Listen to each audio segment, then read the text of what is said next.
Hearing that, Liao secretly felt alarmed.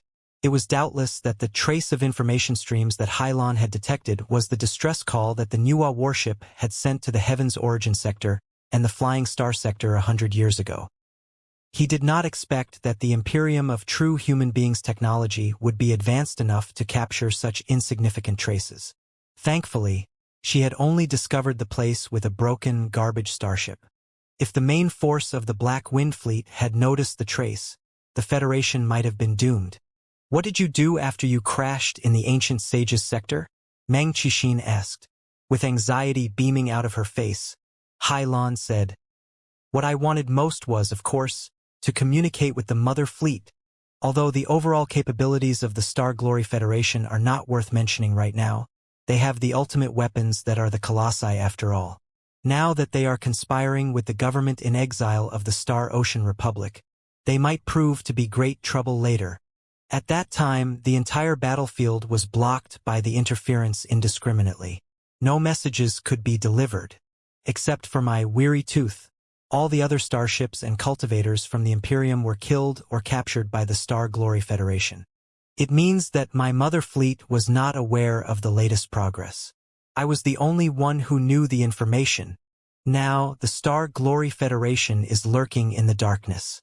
It has probably gathered tremendous intelligence about the Black Wind Fleet by interrogating the captives, whereas the Black Wind Fleet knows absolutely nothing about what was happening right in front of them except that one of the Claw fleets went missing mysteriously. Maybe they have searched the space zone where we went missing, and they might have found some of the remnants left by the fierce battle. However, there's no way that they could know what kind of enemy we were faced with. I needed to contact the Mother Fleet as soon as possible and deliver the vital military information. Meng Qixin's eyes suddenly glittered. "So, you tried to raise an emperor as your puppet who would help you repair this sacrificial altar. That was in fact an enormous array for you to communicate with your Mother Fleet?" Hylon breathed for a moment.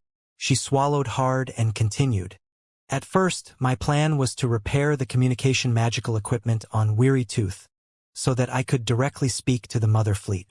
However, I'm a pure warrior, not a refiner. I can only perform maintenance with the assistance of the automatic mainframe crystal processor. The resources for maintenance that the mainframe crystal processor listed for me included a plethora of metals, minerals, fossils, and even biomaterials. There were hundreds of different kinds. At that time, I was heavily wounded by blazing Tyrannosaur Dinglingdang, and I was overly exhausted during the extreme jump. My capabilities had plummeted, and my Colossus was ruined. There was no way that I could complete the maintenance task. Having no other choice, I could only leave the maintenance of Weary Tooth aside and focus my attention on exploring the unknown world that I was in. But the result of my exploration was far beyond my expectations. It is true that even the most bizarre and ridiculous things could happen in the vast universe. Nobody knew that a primitive planet, which is tens of thousands of years behind the contemporary era, was hidden deep inside the dark nebula. Primitive planet? Meng Qixin, Qi Zhongdao, Han Bailing, Ba Xiaoyu, and the rest of them frowned at the same time. Compared to the powerful, modern civilization of the immortal cultivators, the planet that you are on is indeed most underdeveloped in every way.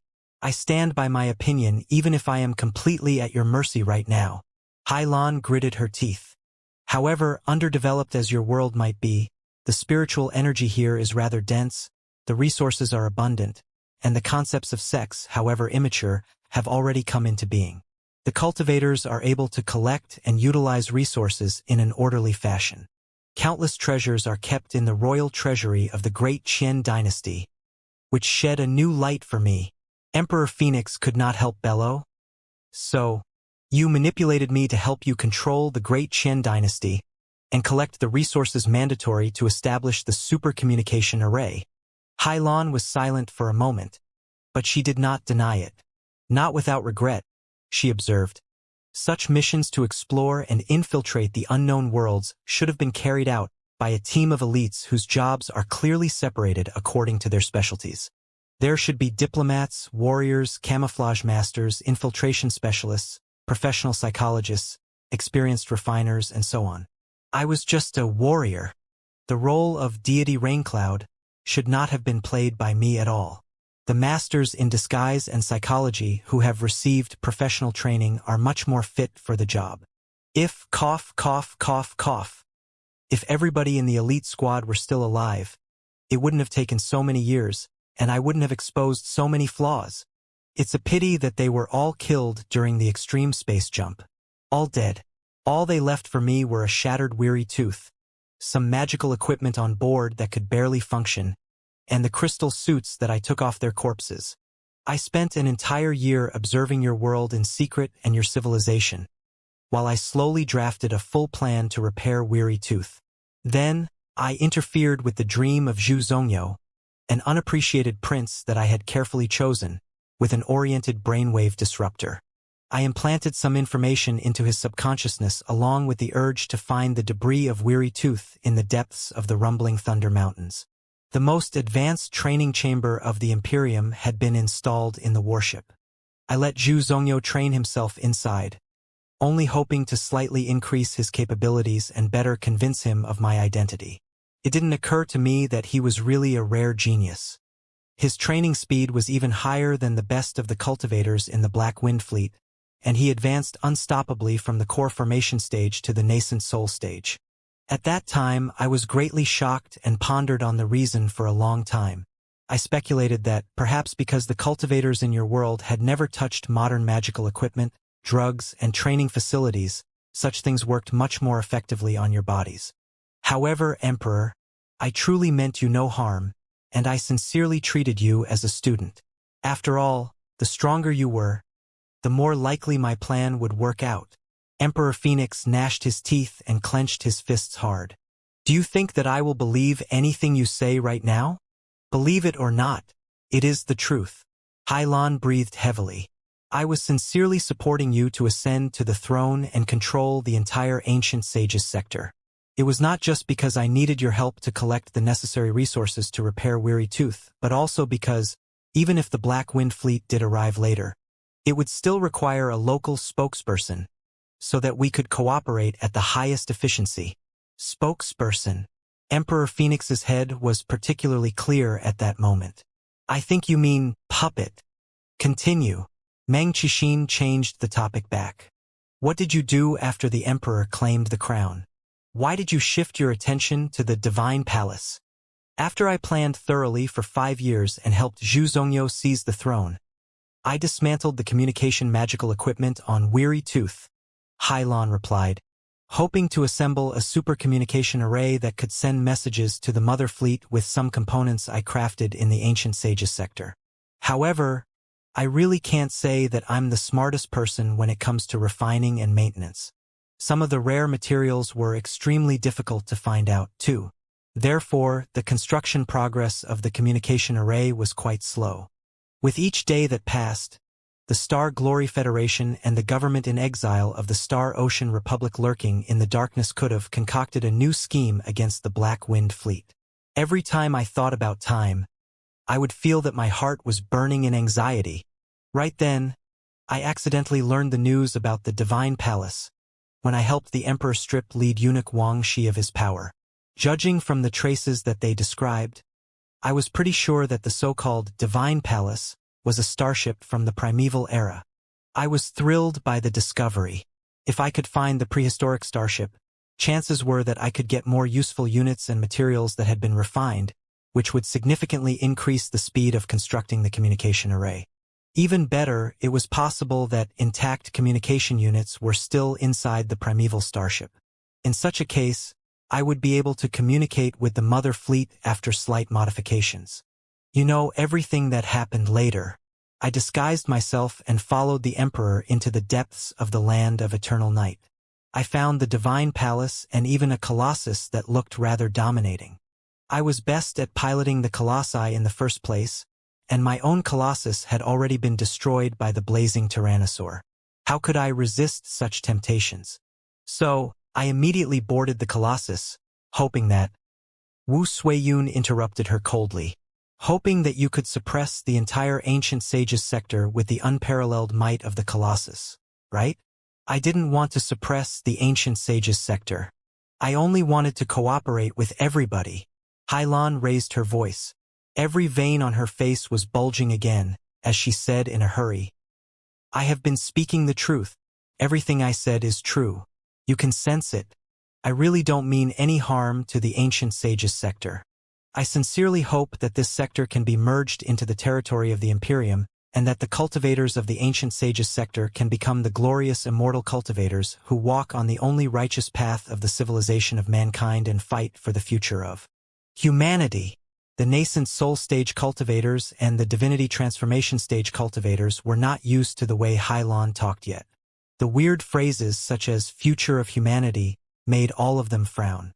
I have told you everything without any reserve as a gesture of the sincerity of the Imperium.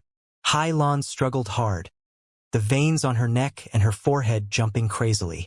Her face red. She shouted at the top of her voice.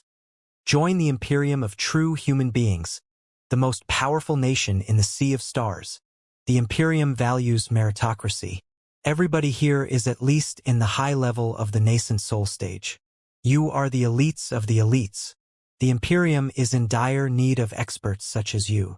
After you join the Imperium, you will definitely receive 100,000 million times more training resources and powerful magical equipment than you can possibly get from the ancient sages sector. It is definitely going to be a win-win. Win-win.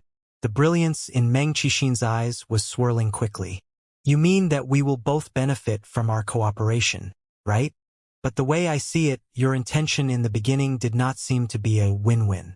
You were planning to suppress and conquer the entire ancient sages sector and fool the experts of the ancient sages sector, such as us, to sell our lives to the Black Wind Fleet as cannon fodder? Weren't you? Yes. Hailan did not deny it at all. Breathing quickly for a moment, she bellowed. There was indeed a time when my main purpose was to summon the Black Wind Fleet, conquer the ancient sages sector, and turn all of you into slave soldiers. It is the right of the strong to prey on the weak. What's wrong with that? The weak deserve to be suppressed, conquered, and enslaved. Isn't it a well-tested truth on the prairies, in the central plateaus of the Great Qian dynasty, and also the blood-stained Sea of Stars? If you are foolish and idiotic, it is your destiny to be conquered and enslaved. But given how things progressed, you have proved yourselves strong enough. Also, you were smart enough to discover my scheme, and you have gathered so many colossi. So, it is no longer a profitable action to attack the ancient sages sector in a head-on clash. Then and now are different. Now that you have already proven the formidability of the ancient sages sector, of course, we will be able to carry out our cooperation on relatively equal terms. You can even join the Imperium with dignity and part of independence.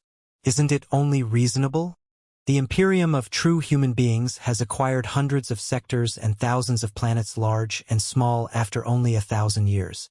Naturally, not every sector and every planet was taken by brute force through bloody battles. Such a way of expansion is too stupid, low efficient, and costly. The cost of war and the cost to maintain the reign, suppress the resistance, and collect resources are all shockingly high. It is an action whose profits cannot cover the investments.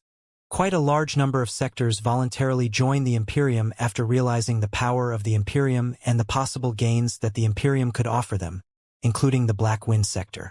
That's exactly what happened to us in the beginning. So, there's no need for the ancient sages sector to worry about that. This is a tradition of the Imperium. Deep in thought, Meng Qixin pointed at Liao and asked, Are you suggesting that the Imperium of true human beings treats the remote sectors such as ours like how the Great Qian dynasty treats the local tribes in fellow cultivator spiritual vultures Southland of Sorcerers? Because the cost of invasion and garrison is too high, they simply decree the local leader to be a chieftain, who is nominally a subject of the central dynasty but in fact governs the local region on their own, right? Hailan's eyes suddenly shone, and she nodded quickly. Yes, just like that. If the remote worlds are extremely weak and inhabited by uncivilized barbarians, the imperial fleets will naturally occupy them without any trouble. However, for the worlds such as the ancient sages sector, where there are tremendous experts, some of whom are even in the divinity transformation stage, the Imperium of true human beings will often declare the local experts as sector masters and grant autonomy to the local world, as the arrangement for the Southland of Sorcerers.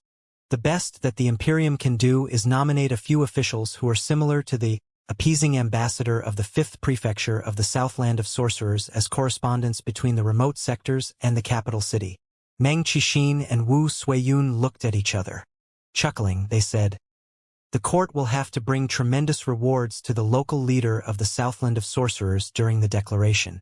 I wonder, what benefits will the Imperium of true human beings give us if the ancient sages sector is willing to join the Imperium?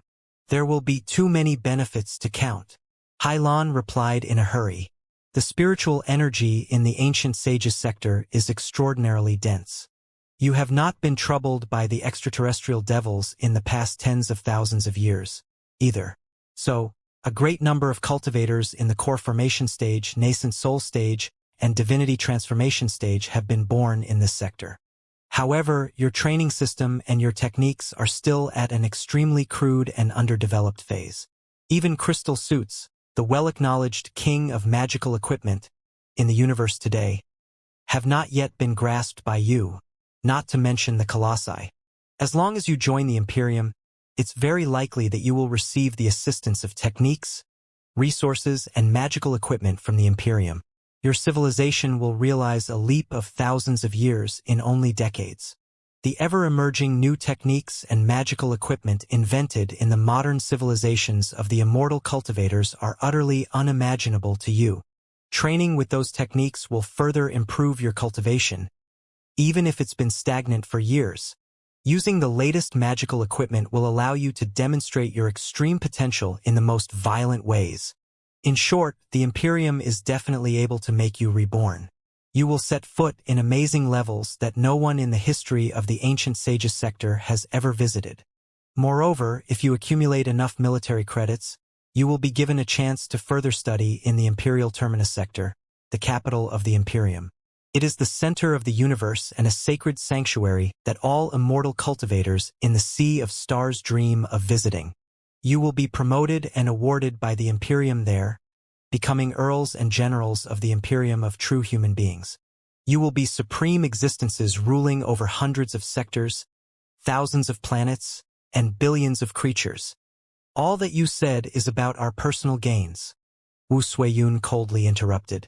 What will the ancient sages sector as a whole benefit from the cooperation? The gains are even more. Hailan licked her blood-stained lips and smiled. The ancient sages sector has been enveloped by the dark nebula for hundreds of thousands of years. You are like a bunch of prehistoric animals on a lone island that have stopped evolution. Faced with fewer and fewer resources, you don't have any choice except to fight each other. Do you not want to communicate with the other worlds out there? Do you not want to conquer more sectors to mitigate the crisis within your own? Hehe. The internal contradiction of the ancient sages sector has been aggravated to the point that it is already irresolvable today. Han Bailing, Qi Chongsheng, and Wan Mingzhu, I believe that the three of you must have a profound understanding about that, mustn't you? I can tell you honestly right now that, based on the history of the 3,000 sectors in the outside world, there isn't a way out for a single sector no matter how hard you struggle and strive on your own. The dual pressure of population booms and technological bottlenecks will crush every self-secluding world. The only option is to march outward and break into the stars, turning the planetary civilization into a universal civilization. The ancient sages sector has been deprived of the opportunity for spontaneous evolution because of the dark nebula enveloping you. But right now, the Imperium can generously give you a hand. As long as you seize the opportunity and break into the space, there will be a good chance for you to save your world. For remote sectors such as yours, the Imperium normally does not have any interest in governing them directly. It is very possible that one of you will be nominated as the sector master, and your world will be run under autonomy. If the relationship among yourselves isn't very good, and you cannot accept a single leader, the 12 of you can also be granted the title of founding members. You will be knighted and reign over the ancient sages sector together in a curia. Moreover, other than the ancient sages sector, the Imperium will also grant you the power to expand your territory. You will be conscripted as a Gamma Legion of the Imperium and granted tremendous military assistance that will enable you to wage wars across the universe. The resource planets and sectors that you conquer will all be governed by you. Think about it. Right now, the situation in the Ancient Sages sector is unprecedentedly tense, and the contradiction between the Great Qian dynasty and the Ghost Qin is sharper than ever. The heaven-battering army, the White Lotus cult, the 6 major sects, and all the other forces are all causing trouble. Isn't the source of all the pressures the insufficient resources? If you are willing to join the Imperium, you will be able to sweep across all the space zones in the thousands of light-years nearby together with the Black Wind Fleet. You can conquer a few vassal worlds for yourself. After that, what's there to be worried about? By then, Han Bailing, Qi Changsheng, Wan Mingzhu, and everybody else will each have your own planet. You will have countless slaves to collect resources for you as the sector master, a dominator of the remote worlds. Won't it perfectly solve all the problems in the Ancient Sages sector? Hailan was not a well-trained negotiator. She spoke too earnestly and straightforwardly. She was even a bit anxious, like an impatient card player who threw in all the best cards at the very beginning of a game. But it was also for the same reason that her words sounded awkwardly genuine and convincing. The 2 divinity transformation stage cultivators and the 10 super nascent soul stage cultivators looked at each other, all deep in thought. You are highlighting all the benefits that we can possibly get? But does anything in the universe come free? Liao's eyes were bloodshot. The Imperium of true human beings certainly demands an extremely high price for all the benefits that it offers us. Doesn't it? What is the price? Tell us. It's true that there is no free lunch in the universe despite its vastness, Hailan said. This is a fair deal. When you enjoy the privileges in the Imperium, you will have to fulfill the responsibilities as a citizen of the Imperium and a noble warrior. The responsibilities are very simple. Military credits. All the cultivation arts, techniques, magical equipment, and intelligence in the Imperium can be exchanged for contribution points, which can be accumulated by earning military credits in the battlefield. Accomplishments as great as conquering a brand new world and discovering a resource planet, and those as insignificant as slaying a hostile exo and releasing a new cultivation art that you have invented to public will all be considered military credits, which can then be exchanged for contribution points. Therefore, after you join the Imperium, as long as you are willing to help the Black Wind Fleet capture Firefly and the government in exile of the Star Ocean Republic, and then clean up the local force, the Star Glory Federation, lurking in this area, you are guaranteed to earn tremendous military credits. It will be the first bucket of gold for the development of the Ancient Sages sector. After you earn the first bucket of gold, you will be able to redeem a great number of contribution points with which you can purchase advanced starships, crystal suits, armed shuttles, cultivation arts, techniques, and even slave soldiers from the homeland of the Imperium. You will be able to upgrade your expedition fleet and conquer more worlds. After making more military credits, you will have more contribution points for you to purchase the magical equipment and cultivation arts that are even more advanced, which will allow you to conquer more and more worlds. Your world will grow stronger and stronger like a snowball. This is the typical path for a rising sector in the Imperium of true human beings. Seeing that the nascent soul stage cultivators and the divinity transformation stage cultivators were all listening very attentively, Liao could not help but grew anxious. He chuckled in amusement and said, "Stop beating about the bush. You are just asking the cultivators from the Ancient Sages sector to sell ourselves to the Imperium of true human beings." Exactly? Hailan admitted frankly again, making Liao wonder whether she was honest or downright shameless. It's true that you will be sold. However, who isn't struggling to survive in the middle of the bleeding stars in the dark universe, fighting for a slim chance of survival at the risk of their lives? The cultivators of the Ancient Sages sector are selling yourselves. But are the cultivators of the Black Wind sector not? It's actually not bad that you are qualified to sell yourselves because it means that you are at least worth a penny. The most terrible situation is where you don't have anybody to buy you when you want to sell yourselves, in which case you can only wait to die. Mark my words. In the universe that we are living in, individuals are not pricey assets. The experts who are qualified to sell themselves are few. The majority are pitiful creatures who don't even have a chance to sell themselves. Liao furrowed his eyebrows greatly. At first, he had thought that Hailan would be relatively easy to deal with. It had never occurred to him that the woman's innocent candor that bordered on shamelessness would nearly render him speechless. Meng Qixin's eyes suddenly shone. I'm just saying, if we truly surrender to the Imperium and help the Imperium conquer many new planets, will all the places belong to us without any interference from the Imperium? That depends, Hailan replied dutifully.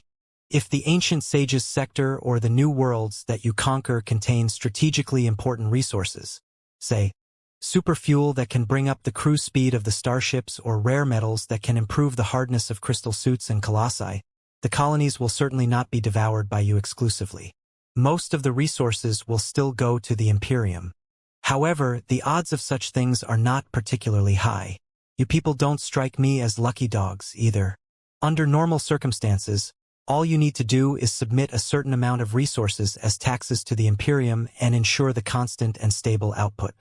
As long as the requirements are met, the Imperium will generally leave any trivial issues in the remote sectors alone. After all, our archenemy is the alliance of the Holy Covenant. We'll have to submit taxes? Meng Qixin nodded. That makes sense. It is impossible for a tribe not to offer tributes to the court after it surrenders. I wonder, what are the taxes in the Imperium? What's the rate? It all depends on the specific sector, Hailan said. The environment and characteristics of every sector are different, and the resources that they yield aren't the same, either. So, the tax officers sent from the capital will have to measure, calculate, and rank the resources first. In general, the taxes include crystals, minerals, slaves, and such.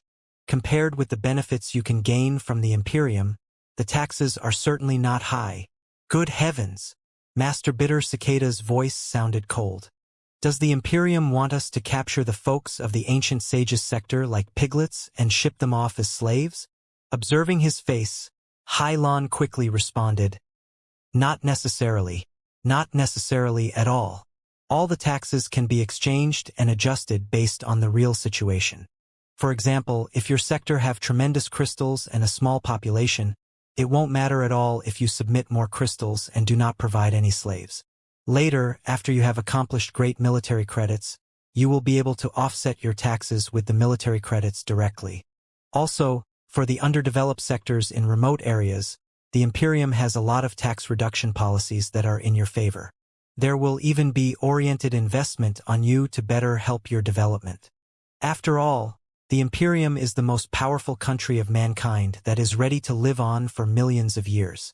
Sustainable development is highly valued. We will certainly not foolishly kill the goose that lays golden eggs. Master Bitter Cicada finally lowered his eyes and stepped back. Meng Qixin observed Hailan with great interest. He appeared to be more and more curious about the Imperium.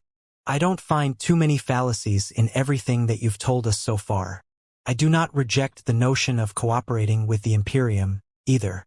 However, I do have one minor question. The first bucket of gold is a very vivid phrase. As long as we secure great military credits, we will be able to exchange them for starships, crystal suits, and techniques from the Imperium. Then, we will expand like a snowball and eventually be a dominator in the infinite sea of stars. However, as of right now, we don't even have a starship of our own. How are we going to collect our first bucket of gold?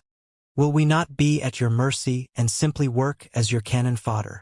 You can apply for a loan if you don't want to be cannon fodder, Hailan said quickly. The Black Wind sector has our own bank named Black Wind War Bank. One of its main businesses is war loans. After the Black Wind sector was occupied, the headquarters of the bank was moved to the fleet and marched all the way to this place, too. You can apply for a loan from the Black Wind War Bank. After various evaluations, the bank will present you a tailor-made, cross-universe expedition proposal. However many starships, crystal suits, and small assault shuttles you need, they can all be offered to you in a package deal. Everyone listening, including Liao, had the same reaction. I am not a specialist in bank loans, but I do know a thing or two about fighting, Hailan said carefully.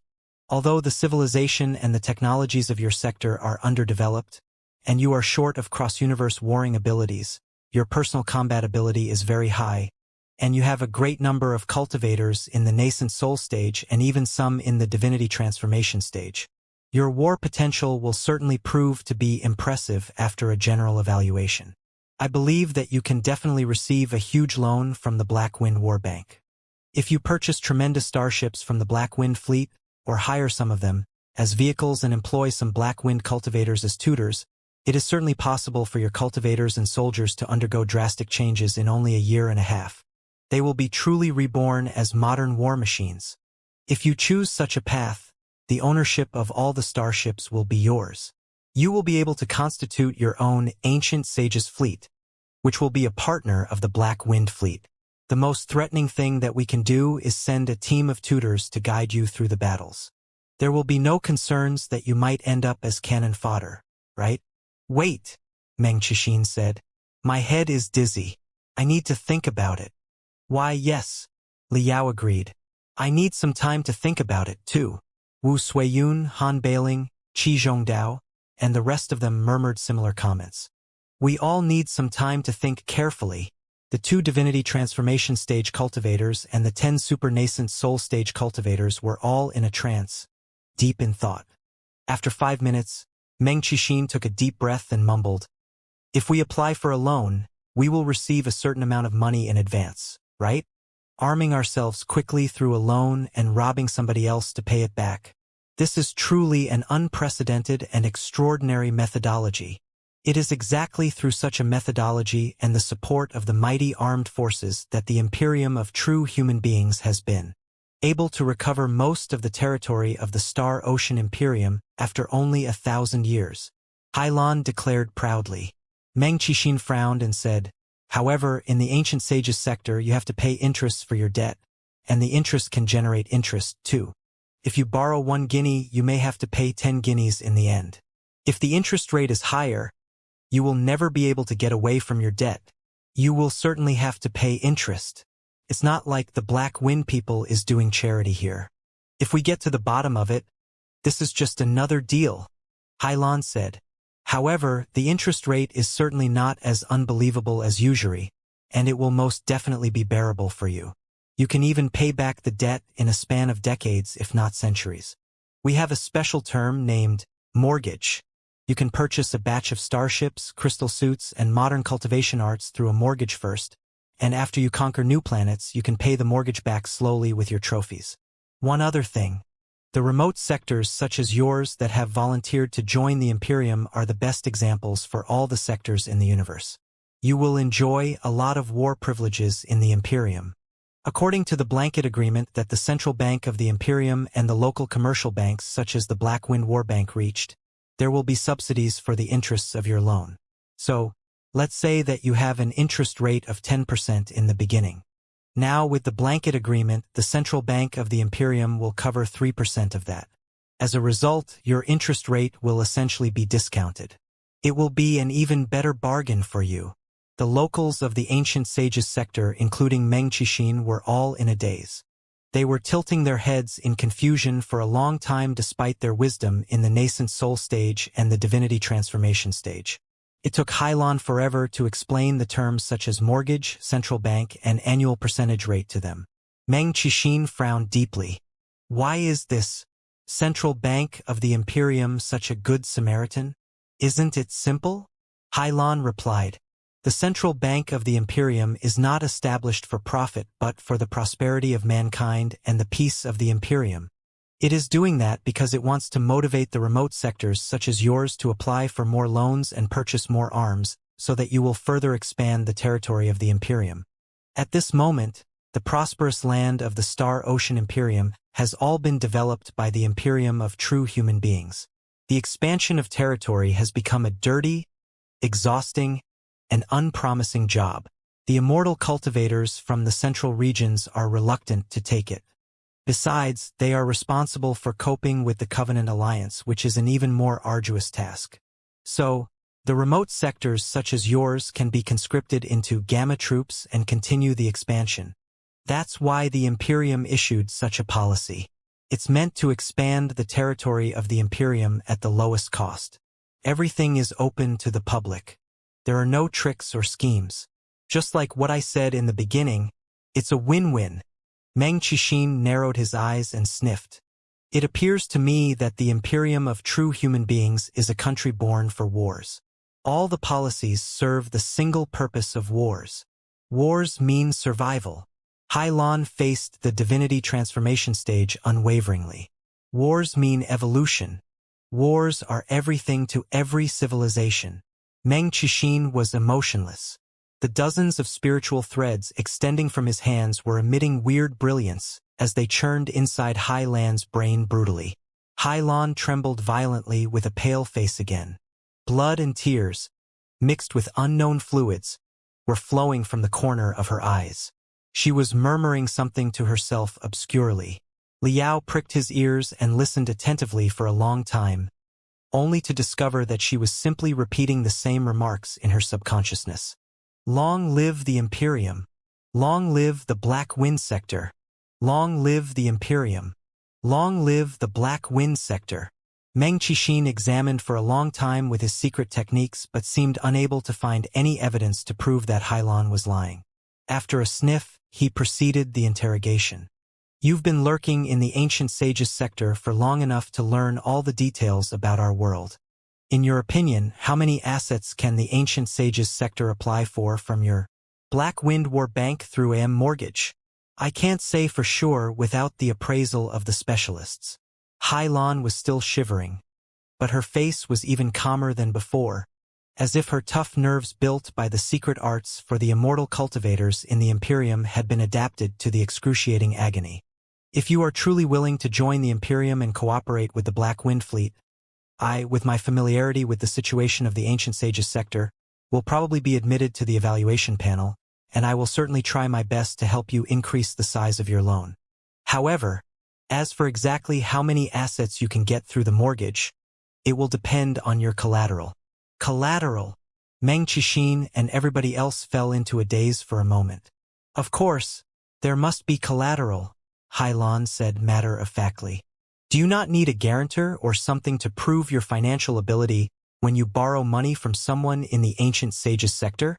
Meng Qixin frowned and asked, what kind of collateral are we talking about? Generally speaking, Hylon replied, you'll use the revenue of your court, such as salt taxes and business taxes. The collateral can also be the mines of crystals with a reasonable reserve, the monopolization rights on certain internal trading routes, and even the nascent soul stage cultivators and the divinity transformation stage cultivators themselves in some cases. Everybody was stunned again. Meng Qixin asked in confusion, how can the nascent soul stage cultivators and the divinity transformation stage cultivators themselves serve as collateral? We believe that the cultivators in the nascent soul stage and the divinity transformation stage certainly boast very powerful abilities to plunder resources, Hylon replied. Therefore, as long as those cultivators allow the bank to implant a barrier in their bodies, they will be able to apply for a large loan and contribution points from the bank very easily. What? Meng Qixin lost his cool and shouted, why would those cultivators allow other people to implant a barrier in their bodies?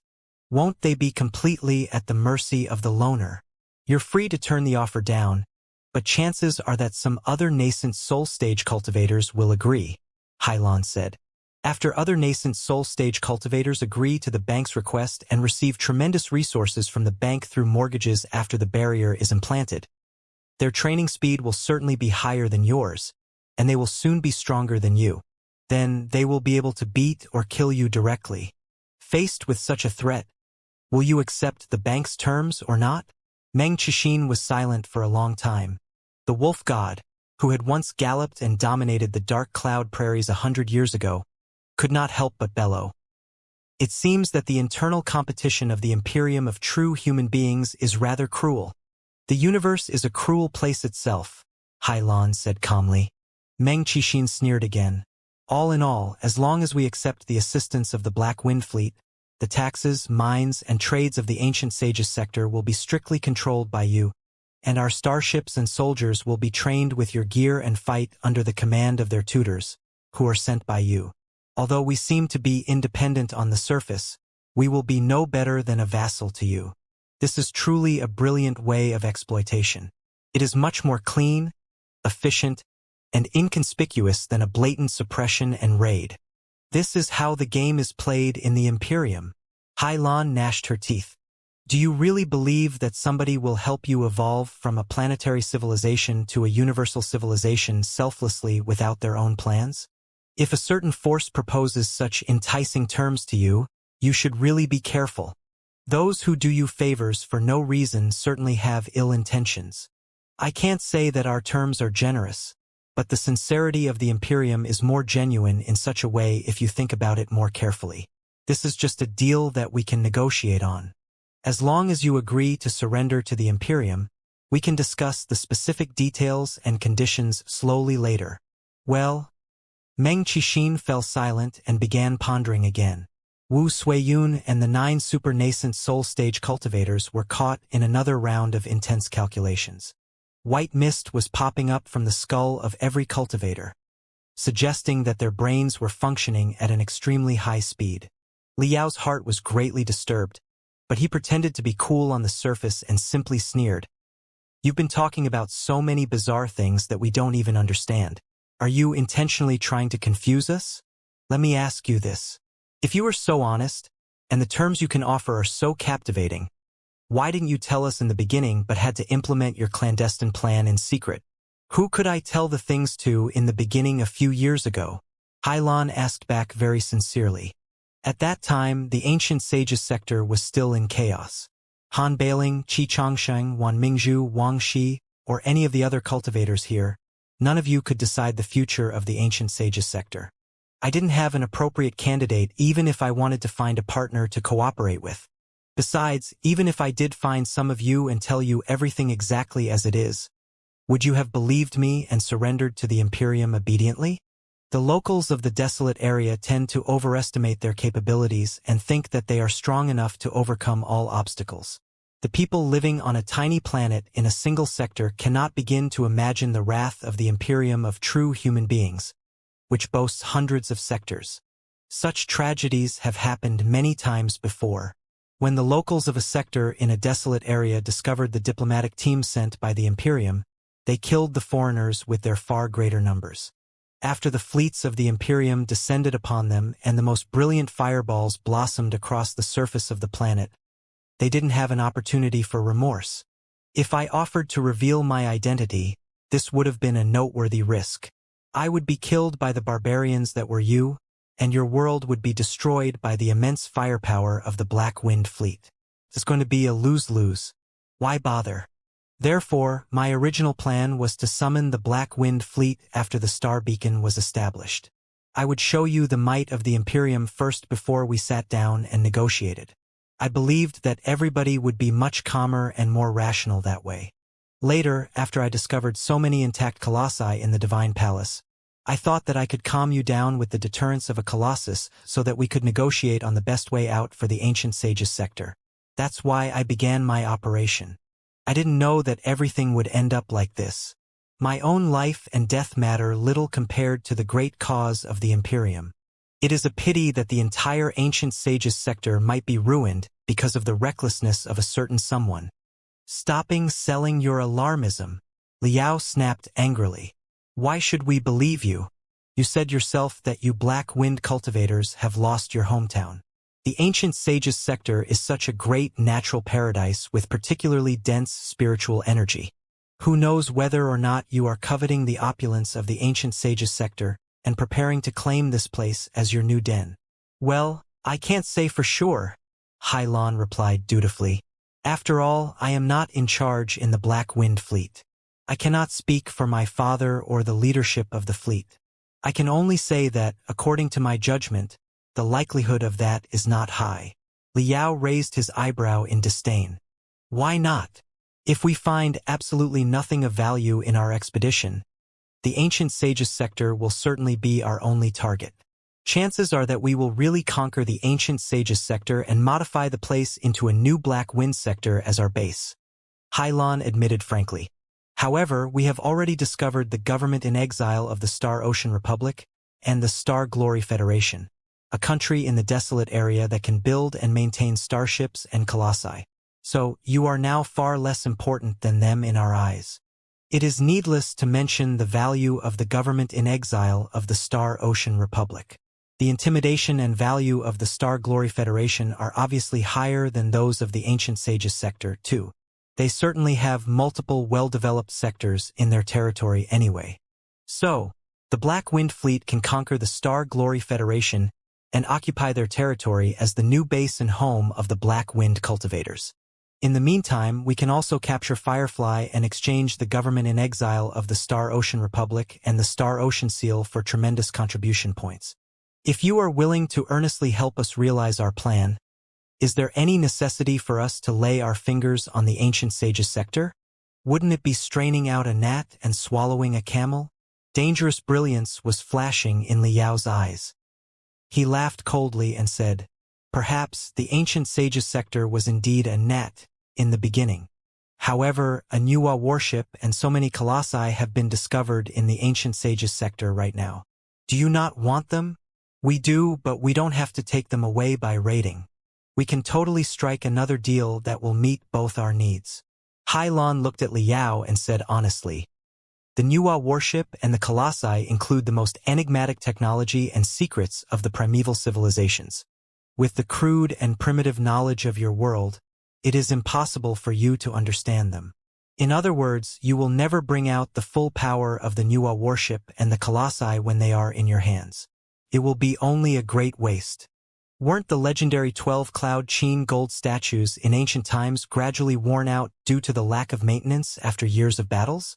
Your technological gap right now is severe. Chances are that your technology today is not even as good as that of the Cloud Chin dynasty 100,000 years ago. Therefore, you might as well cooperate with the Black Wind Fleet. We will develop the assets together.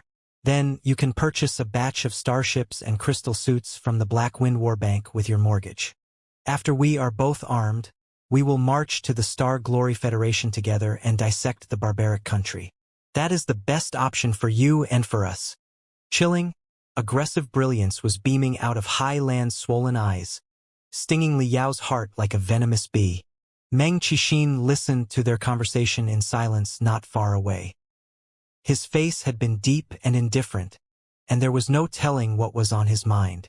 It was not until this moment that he slowly said, "In your opinion, we have to join the Imperium of true human beings? Do you have a second option?" Hailon smiled with a face full of bruises. "You have been hiding in the dark nebula for hundreds of thousands of years without ever being discovered by the outside world. The odds are 1 in a billion. However, now that the Black Wind Fleet has expanded to this area on behalf of the Imperium, and we have discovered Firefly, which is of paramount importance, we are certainly not going to leave this space zone unexplored. Moreover, the Star Glory Federation, a local force nearby, has also expanded to the proximity of the Dark Nebula. They are capable of cross-universe colonization, too. It's unlikely that they will stop their march of invasion. In any case, you will not be able to conceal yourselves any longer.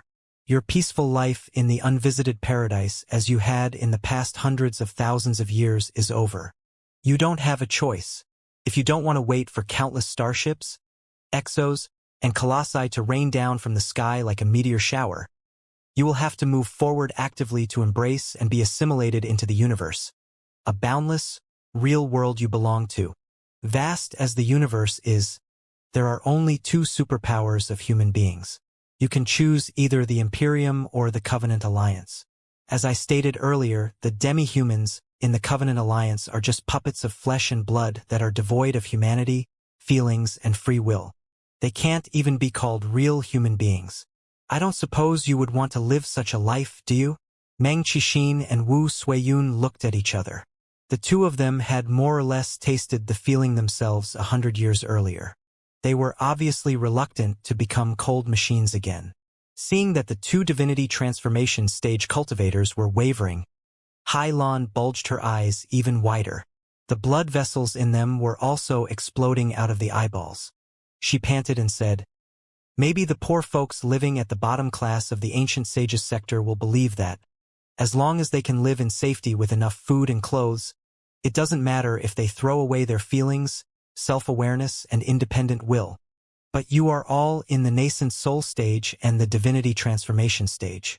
You are the elites that represent the direction of humanity's evolution. You can't abandon your belief, your will, and your thoughts, can you? You want to promote your belief, will, and thoughts to the entire world and universe, don't you? The Imperium of true human beings welcomes the elites such as yourselves most. Where else can you go to if not the Imperium? Join the Imperium and become noble and glorious immortal cultivators. This is the only way out for you and the only hope for the ancient sages sector. Cough, cough, cough, cough. Anxiously, Liao almost could not wait to refute. But considering the subtle situation that he was in, he tried to hold back his urge. As it turned out, somebody else spoke on his behalf. It was Long Yongjun. Long Yongjun looked at Liao with a sly smile before she turned to Hailan and asked, "If what you said is true, that alliance of the Holy Covenant is certainly out of the question. However, what about the Star Glory Federation? Since they were capable of defeating your fleet, they must be reasonably strong. Why can't the ancient sages sector consider asking the Star Glory Federation for help?" The Star Glory Federation? Hailan chuckled in great amusement. You certainly wouldn't want to go to the Star Glory Federation. The Star Glory Federation is just a primitive country that you can find anywhere at the edge of the cosmos. Perhaps they have occupied a few planets or even a few sectors. But so what? The Imperium of true human beings has shattered too many small countries like them throughout our history. The Black Wind Fleet alone has annihilated quite a few. Let me put it this way. If the Imperium of true human beings can be compared to the Great Qian Dynasty, and the Covenant Alliance to Ghost Qin, this Star Glory Federation will be the Southland of Sorcerers at best. No, it will only be a small tribe in the Southland of Sorcerers at best. With the world in chaos, it would be understandable if anyone wanted to join the Great Qian Dynasty or Ghost Qin to make a name for themselves. But what idiots would join the Southland of Sorcerers to compete for the world? If you are already willing to open up and join a certain force in the universe, of course, you should join the most powerful one. The Star Glory Federation? They can never offer as good terms as we can, nor can they ensure your safety. Chances are that, after you join the Star Glory Federation today, you will be annihilated by the Black Wind Fleet tomorrow. You will just be buried together with the poor federal citizens. Long Yongjun glanced at Liao again and said with a smile, "That doesn't sound right. You don't have much contact with the Star Glory Federation. How do you know that it is just a small, insignificant country? If the Federation is so weak, how could they defeat your fleet? I am a warrior. I'm neither a negotiator nor a liar." Hailan gnashed her teeth. "Everything I said just now is true, including my own brutal failure and the enemy's formidability when she was in the Colossus. I talked about the whole event in the most honest way. Yes, it's true that we were defeated by the enemy, but it was just a claw fleet that had a bloody battle with Firefly first. It had almost been drained in the previous battle. Our enemy, on the other hand, was a main force fleet of an enormous scale, well prepared with sufficient gear and supplies. They also launched an unexpected assault from behind us. How could we not fail? Such a tactical setback equals to the loss of a squad of scouts before the strategic war between the Ghost Qin and the Great Qian Dynasty. Does it really matter to the big picture? As for my claim that the Star Glory Federation can't be too strong, it is not an ungrounded hypothesis. The reason is simple. This place is the edge of the cosmos. Ever since 10,000 years ago, few planets of abundant resources have been discovered. Even planets habitable for human beings are not large in number. The spiritual energy here is not dense, and there are few important relics. In the universe that mankind has already explored, this is a rough land that can be compared to the Southland of Sorcerers, which is soggy and full of venomous smoke, or the vast desert in the north. By chance, one or two experts such as Master Spiritual Vulture can be born in such places, but overall, how can a powerful country emerge out of nowhere? Based on our past experiences, the remote countries such as the Star Glory Federation can control 5 to 6 sectors with a few more habitable planets at best. Their worlds are of extremely low quality, thin spiritual energy, small population, and inadequate resources. How many starships and experts can they offer? The Black Wind Fleet, in comparison, boasts warriors not just from the Black Wind sector but also from another 4 sectors that have also been occupied by the Covenant Alliance. Our capabilities are more than 10 times higher than normal Gamma troops. The magnificence of our state-of-the-art starships is beyond my description and your imagination. We are all rootless duckweed who desire to make great military credits so that we can march back to our hometown and reclaim our home and honor. Therefore, we are now more determined to fight than ever. A remote country full of bumpkins, such as the Star Glory Federation, will not be able to stand one strike from our main fleet. If they do not surrender obediently, they will be blown into smithereens in less than 1 year. Long Yongjun chuckled. There's no need to brag. Your enemy has colossi too, and experts to use them. For example, the blazing tyrannosaur. Hylon lowered her head and looked at her shadow before saying, Colossi can be as different as flying swords. You should know much more clearly than I do about the gap between lousy swords and secret swords from the primeval era. I was too young and didn't have much experience. I wasn't qualified to use a colossus. It's only because I was the daughter of the commander of the Black Wind Fleet that I was given a colossus, but it was the one in the worst state with the greatest shortage of components. Just because the blazing tyrannosaur defeated me doesn't mean she can defeat the other experts in the Black Wind Fleet, especially the divinity transformation stage cultivators such as my father with his colossus. You must believe me. You must also believe in the invincibility of the Black Wind Fleet and the Imperium of true human beings. You don't really have a choice. You can choose the Imperium, or you can choose death.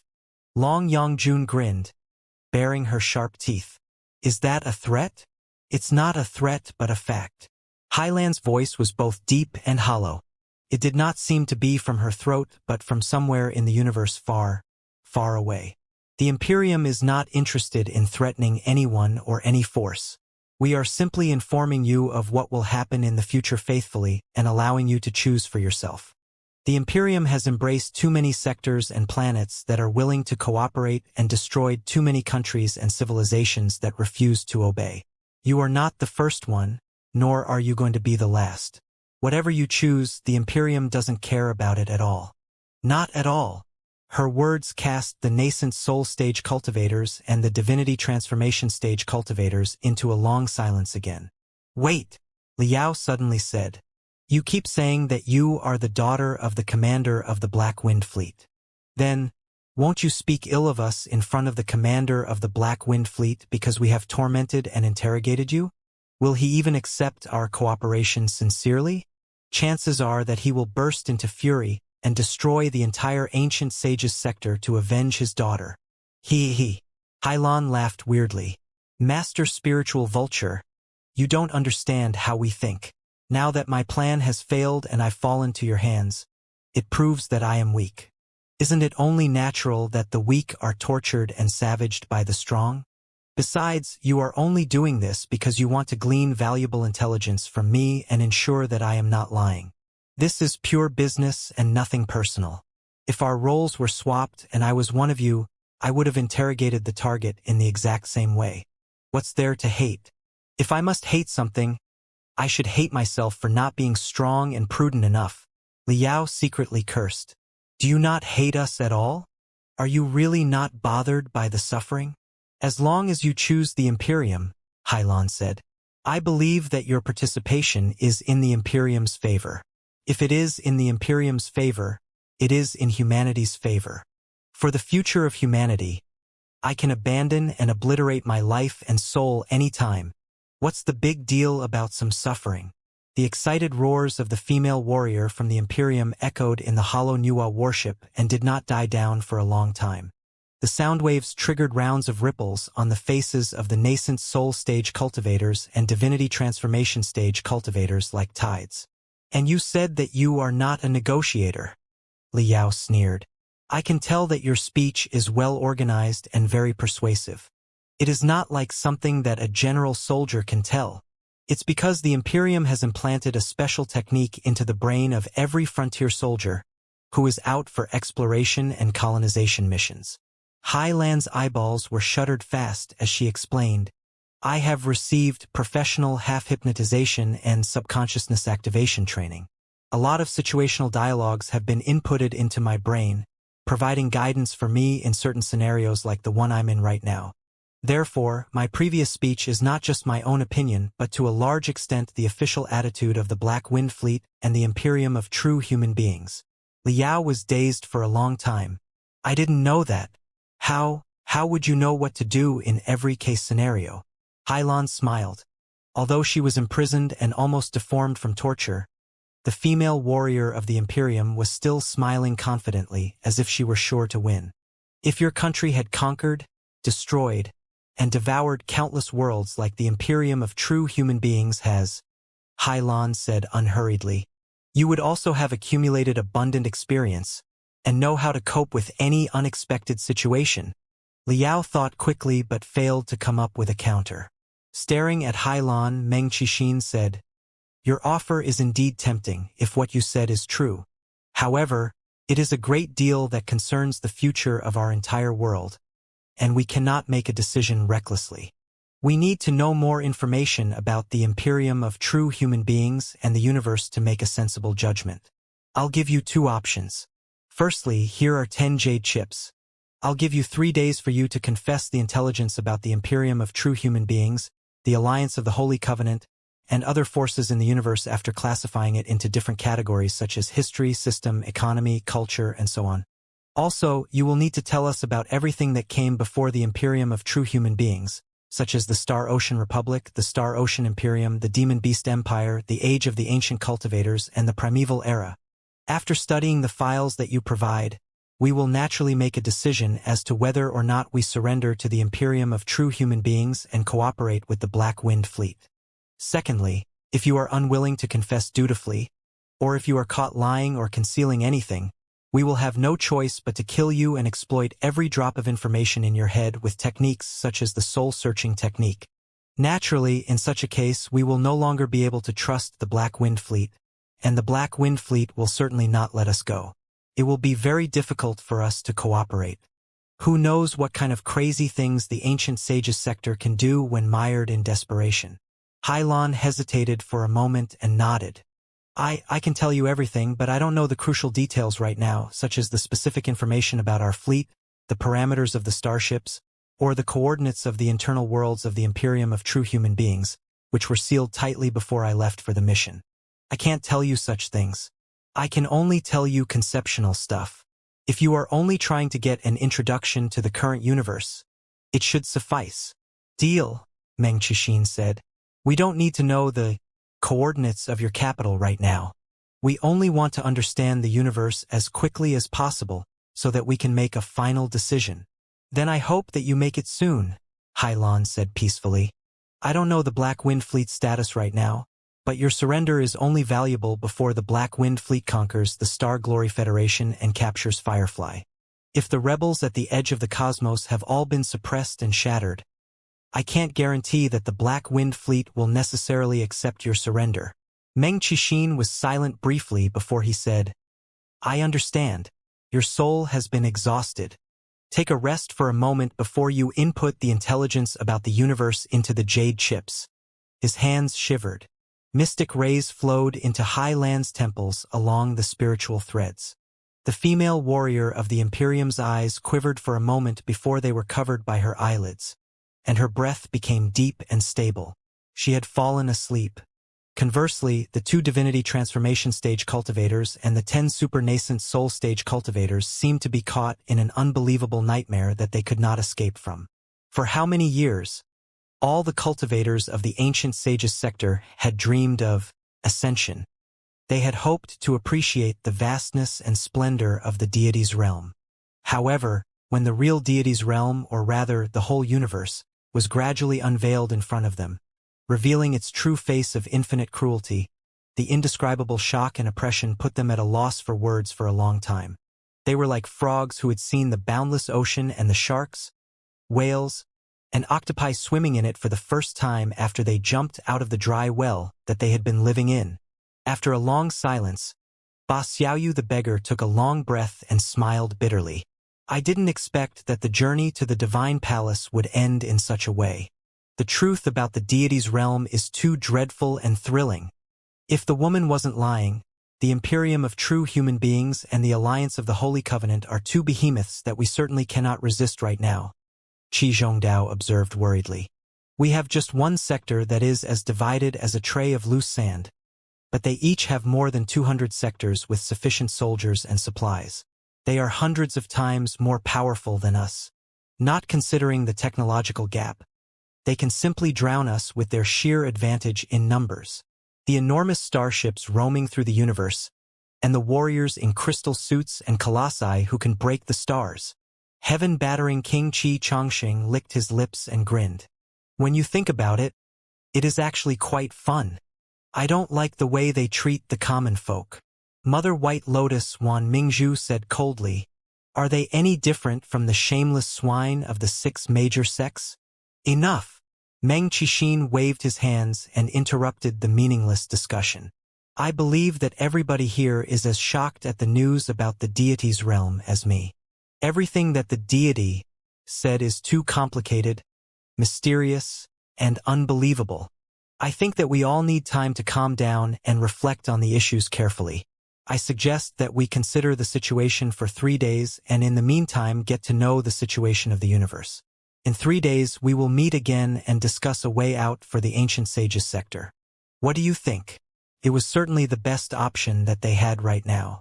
Naturally, there was no disagreement. Liao thought of something.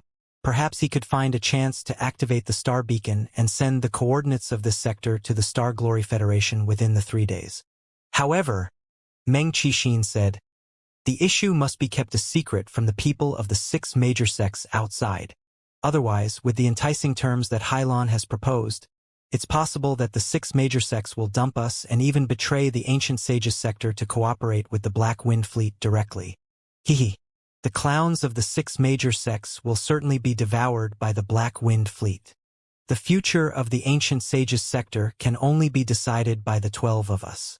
Even if we do surrender, it should be carried out under our supervision in order to ensure the maximal benefits and the most safety for the ancient sages sector. Do you agree?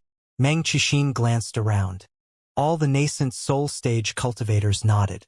Meng Qixin smiled and said, for the sake of confidentiality, and to ensure that some of you do not hurt the overall interests of the ancient sages sector when other people can't see, say, getting in touch with Hylon and surrendering to the Black Wind Fleet alone in order to become the sector master of the ancient sages sector. I suggest that the 12 of us be classified into 4 groups, and the 3 members in each group include pro-Great Qian cultivators and anti-Great Qian cultivators simultaneously who will oversee each other. What do you think? Oversee might be too strong a word. This is also for our discussions and decisions in future to be smoother. After all, many fellow cultivators here have contradictions and prejudices against each other. It will be a great opportunity for us to bond with each other. Bond was certainly not the favorite word for many cultivators. However, the rule that Meng Qixin had just raised was indeed very important. Anybody's heart could be treacherous. It was true that they could not guarantee that some of them would be selfish and greedy enough to set Hylon free in secret or try to contact the Black Wind Fleet in order to become the sector master of the ancient sages sector. Mutual supervision was necessary. Liao, however, cried to himself. If they were divided into groups of 3, and he was kept in the company of Han Bailing or Qi Chongsheng, it would be practically impossible for him to activate the star beacons and send the coordinates to the Federation. Moreover, on second thought, even if he could send signals to the Federation, so what? Because of the technological restrictions, he only had a star beacon of the smallest scale, which was far from enough to navigate the jump of a super-large fleet. The original plan was that, after he sent the coordinates via the star beacon, the Federation would teleport a batch of new materials for him so that he could assemble more star beacons. Then, the process would repeat itself until he had hundreds of star beacons. Eventually, he would connect the star beacons into a magnificent space gate, so that the Federal fleet could be teleported over steadily and precisely. Even if everything went well, the entire process could still take months. With the current situation, it was impossible for him to have several months without being disturbed by anyone. Besides, as soon as he sent signal to the Federation, it was very possible that the 2 divinity transformation stage cultivators and Hylon, as a special agent of the Imperium, would notice the anomaly. Unlike Hylon, who had all the critical information in her head sealed, there were the coordinates of many important facilities in the Federation, the research progress of the state-of-the-art magical equipment, the scale of the army, the files of the top experts, and a lot of other things in his brain, all of which were top secrets in a universal war. Once he was hypnotized and interrogated by the two divinity transformation stage cultivators like Hylon had been, all the files would be exposed. Given the dire consequences, could he make that gamble? Should he gamble? Fellow cultivator spiritual vulture? Fellow cultivator spiritual vulture. Liao was thinking when he suddenly heard Meng Qixin calling him. He raised his head, only to discover that all the other nascent soul stage cultivators had been grouped up, but there was no place for him. Everybody else had been classified into groups of 3, but he had been left alone, together with the two divinity transformation stage cultivators. Fellow cultivator spiritual vulture, please come with us. Meng Qixin and Wu Suiyun looked at Liao with a smile. There's something important that we must speak to you. Liao followed Meng Qixin and Wu Suiyun, the two divinity transformation stage cultivators, back to the Temple of the Colossi again. At this time, the Temple of the Colossi had been sealed by the barriers that the two divinity transformation stage cultivators had set up. The other cultivators below the nascent soul stage cultivator were forbidden from entering or even observing nearby. It had become an out-and-out no-man's land. The two divinity transformation stage cultivators, both being ghosts, drifted behind Liao soundlessly like smoke, one on the left and the other on the right, staring at the back of his head.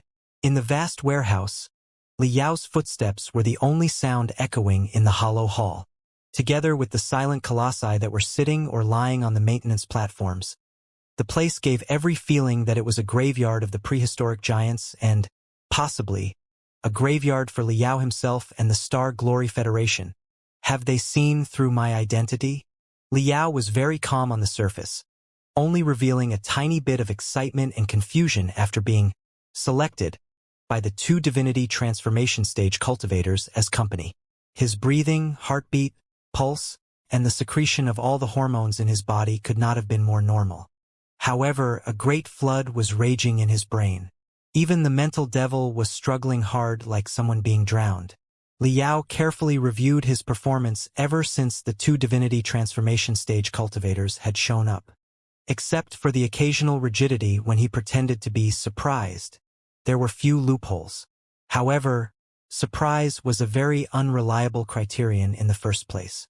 A nascent soul stage cultivator could very possibly be an inscrutable man who might not be surprised even at the news from the deity's realm. Those traces alone should not have been enough to give him away to the two divinity transformation stage cultivators. The very identity of Master Spiritual Vulture, who had been missing for almost 100 years until his miraculous rise in the recent half-year, called for suspicion. Judging from the interrogation that the two divinity transformation stage cultivators had performed on Hylon, the two of them, especially wolf god Meng Qixin, were certainly shrewd and quick-minded.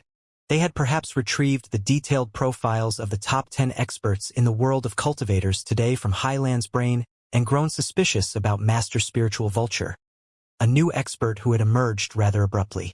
It was a very plausible possibility. What should I do? Have they determined that I am in fact an alien, and prepared to bring me to this place to ambush me? Are they not very certain about their judgment and planning to interrogate me somewhere quiet? Am I being too paranoid? Could they truly be meaning to discuss something with me without any suspicion about my identity? The three different situations required different countermeasures. Liao walked slowly in front of the two divinity transformation stage cultivators, but his brain was exploding soundlessly like engines that were working at an efficiency far beyond their limits. Should he offer to acknowledge his identity and persuade the two divinity transformation stage cultivators, the 9 nascent soul stage cultivators, and the entire ancient sages sector to join the Federation side with more favorable terms? Liao thought quickly and instantly vetoed the foolish idea. The reason that it was foolish was that such a decision would mean that he was tossing away all his trump cards. He would lose the initiative, and the fate of himself and even the entire Star Glory Federation would be decided by them. As a result, he would not be able to do anything except beg them hard and pitifully. He would be the meat, and the cultivators of the ancient sages sector would be the chopping block. More importantly, The trump cards that Liao had were not attractive enough. Compared with the terms that the Imperium of true human beings could offer, there was not much that the Star Glory Federation could give to the Ancient Sages sector. They could not even promise that they could certainly keep the Ancient Sages sector safe. It had nothing to do with morals. If Liao was a member of the Ancient Sages sector, it would hardly have been likely that he would die for the Star Glory Federation for some petty benefits when faced with the threat of the behemothic Imperium of true human beings. Even the merciful monk Master Bitter Cicada would never make such a choice. Therefore, however Liao bragged about himself and the Star Glory Federation, there was one critical question that he could never bypass, which was the Star Glory Federation's ability to fulfill its promises to the Ancient Sages sector. Liao did not know. His hesitation could very possibly be taken as a negative by the locals of the Ancient Sages sector. Then all the secrets in his head would be dug out by the 2 divinity transformation stage cultivators, just like how they had dug out all the stuff in Highland's head. As an ultra-level federal hero, he had many more things in his brain, which were also more important and critical than the information stored in the head of Hailan, who was merely a pure warrior of the Imperium. He knew the coordinates of the Heaven's Origin sector, the Flying Star sector, and the Blood Demon sector. He knew the subtle conflicts among the 3 sectors. He knew almost all the weaknesses of the 3 sectors. He also knew the military configuration and almost all the experts in the Federation. Should the intelligence be grasped by the 2 divinity transformation stage cultivators and delivered to the Black Wind Fleet in exchange for their own interests, the Black Wind Fleet would be able to draft a strike plan most pertinent to the situation of the Federation. They could even show up in the heartland of the Federation or the orbit of the Heaven's Origin planet instantly. Liao could not take that risk, at least not yet. The situation was not hopeless. The 2 divinity transformation stage cultivators and the 9 nascent soul stage cultivators had not made a decision yet, and he could still influence them. Moreover, the 2 divinity transformation stage cultivators might not necessarily have seen through his identity. If the 2 divinity transformation stage cultivators really meant to discuss something with him, but he panicked and confessed with sweat all over his head that he was actually an alien, would it not be a spontaneous confession? It would be too foolish. Liao estimated that they were just slightly suspicious about him at most. However, it was impossible for them to prove their suspicions through violent approaches, such as attacking Liao's brain directly to retrieve the information inside. The 2 divinity transformation stage cultivators had been away from the world for more than 100 years. Their influence and control on the mortal world were very weak. Also, they were in the form of spectral cultivators, which meant that their combat ability could not be much higher than the peak of the nascent soul stage. Therefore, they really needed to cooperate with the 10 super nascent soul stage cultivators in order to control the entire Ancient Sages sector. Cooperation demanded the sincerity of both parties, especially under such circumstances where everybody had not come to completely trust each other yet. If the 2 divinity transformation stage cultivators resorted to violent approaches such as the soul-searching technique on Liao, only to discover that there was nothing wrong about Master Spiritual Vulture at all, the cooperation between the divinity transformation stage cultivators and the nascent soul stage cultivators would certainly fall apart. Given the dire consequences, the 2 divinity transformation stage cultivators would never dare to take the risk. Moreover, my brain will not be so easily invaded. If you think that my head is as vulnerable as Highland's, you will find yourselves terribly mistaken. Liao finally regained part of his confidence. His combat ability might not be as good as the 2 divinity transformation stage cultivators when they joined hands, but if their souls crawled into his brain, it would remain to be seen who absorbed, swallowed, and devoured whom in the end. Fellow cultivator Spiritual Vulture, you seem to be ill at ease and deep in thought all the way here. What's troubling you? Meng Qixin's creepy voice echoed above Liao's head. Liao's feet slowed down for a moment before they moved forward steadily again. Indeed I am. Who can remain calm after hearing so much shocking information in only half a day? I didn't know that there is such a vast world beyond the one we are living in and so many immeasurable species and forces. How should I put it? I'm feeling both uncomfortable and impatient, as if I'm back to the years when I was younger and hadn't gained my current strength. Senior Meng, Senior Wu, I have been thinking this whole time. Do you think Hailan was speaking the truth? Will the Black Wind Fleet and the Imperium of true human beings accept us sincerely? Or is it just a scheme and a trap? The best defense was offense. Liao kicked the question back to them. Meng Qixin smiled and said, "You don't need to be too obsessed about the veracity of her speech, fellow cultivator, spiritual vulture. Sometimes you can't tell if something is true. Take your Southland of Sorcerers, for example, fellow cultivator, spiritual vulture. The great Qian dynasty has decreed the local leader of your place to be the chieftain and granted you great autonomy. Other than respecting the great Qian dynasty and paying tributes, you are essentially an independent kingdom. Then, has the court been treating you sincerely or ingenuinely? Is it an everlasting national policy? Or is it just a temporary scheme?" Liao was dazed for a moment. Well, the reason is simple. The Southland of Sorcerers retains its half-independent status today and hops between the Great Qian dynasty and Ghost Qin, only because the Southland of Sorcerers is too far away with venomous fog everywhere. The cultivators of the Southland of Sorcerers are also best known for their dark arts. So, it is extremely difficult for any army to march into the Southland of Sorcerers. The potential losses outweigh the gains. On the other hand, many other barbaric tribes elsewhere that do not enjoy the terrain advantages that the Southland of Sorcerers does have been annihilated by the army of the Great Qian dynasty mercilessly, all the men higher than the wheel of a wagon killed.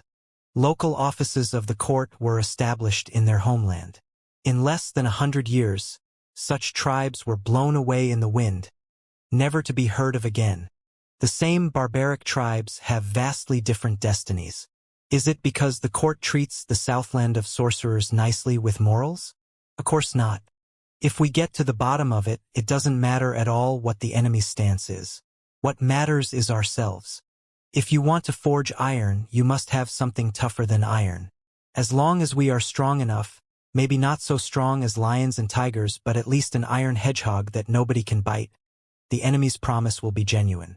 Even if it is just a means to an end in the beginning, we will come up with follow-up measures later to deal with new situations. What's there to be scared of? If we are divided and feeble, why on earth will the enemy honor their words? The strong prey on the weak, and the fittest survive. This seems to be a law on the prairies and a truth in the sea of stars. Therefore, sincerity is not nearly as important as strength. At the very least, Hailan, as the daughter of the commander of the Black Wind Fleet, was straightforward and honest enough. After the interrogation, I do find her very admirable. Liao was both delighted and worried after hearing Meng Qixin's words. He was delighted that Meng Qixin did not mean to surrender to the Imperium of true human beings wholeheartedly, but was trying to ensure the independence and interests of the ancient sages sector even after hearing about the dominance of the Imperium from Hailan. The guy's stance could be the most critical breach later. After all, the Star Glory Federation was certainly not as aggressive as the Imperium of true human beings. If the ancient sages sector was willing to join the Federation, it would probably exist as an autonomous world. That should be very attractive to many cultivators of the ancient sages sector. What worried Liao, on the other hand, was that Meng Qixin, as the wolf god born and raised on the dark cloud prairies, still believed in survival of the fittest, which was similar to the Imperium of true human beings ideology. But it was not something beyond his expectation. Preaching freedom, democracy, natural rights, and equality to an ancient person. And not just any ancient person but an ancient barbarian? Liao would be a fool if he did that. Fellow cultivator spiritual vulture, with everything coming to this point, whatever choice we make and however much the enemy offers us, the most critical thing is that we must be strong enough ourselves. Meng Qixin stared at Liao very solemnly. Only if we are strong enough can we possibly strike a deal and seek a future for our home, the ancient sages sector. I wonder, fellow cultivator spiritual vulture, in your opinion, what is the strongest part of the ancient sages sector that attracts the enemy most and makes them want to buy us over? Liao pondered for a moment and replied, the spiritual energy in the ancient sages sector is dense. The cultivators here are generally strong, which means that they are the best cannon fodder. That could be the enemy's motivation. However, most of the cultivators of the ancient sages sector have been divided into different sects that are at loggerheads with one another. They are worse than loose land. For us, for the Imperium of true human beings, or for any other force, it won't be an easy job to organize those selfish guys who each have their own sordid schemes. In my opinion, the most magnificent force of the ancient sages sector is still the 12 of us. Well said. Glamorous brilliance beamed out of Meng Qixin's eyes. Having risen to fame from the murky southland of sorcerers and become a critical person in the quest for the divine palace in only half a year, you truly deserve your fame, fellow cultivator spiritual vulture. However, I fear that you haven't seen through the whole picture yet. Judging from Highland's description just now, the Imperium of true human beings and other forces in the universe, such as the Star Glory Federation, must attach more importance to large-scale magical equipment. Personal combat ability matters less to them than it does to us. In the dark, cold, airless universe, under the barrage of 100 warships, I'm afraid that even the strongest nascent soul stage cultivator or divinity transformation stage cultivator can be blown to smithereens. The Sea of Stars is a vast and perilous place. Without starships as vehicles, it is impossible for a nascent soul stage cultivator or a divinity transformation stage cultivator to fly from one sector to another in a decade. Strategically speaking, such cultivators will be confined to where they are. Therefore, with only the 12 of us, we will not be able to march out of the ancient sages sector. Even if our cultivation was twice as high, I'm afraid that the Imperium of true human beings still wouldn't pay as much attention to us. The reason that Hylon offered such generous terms to us, in my opinion, lies in the Cloud Qin gold statues, the colossi, the ultimate weapons in the universe.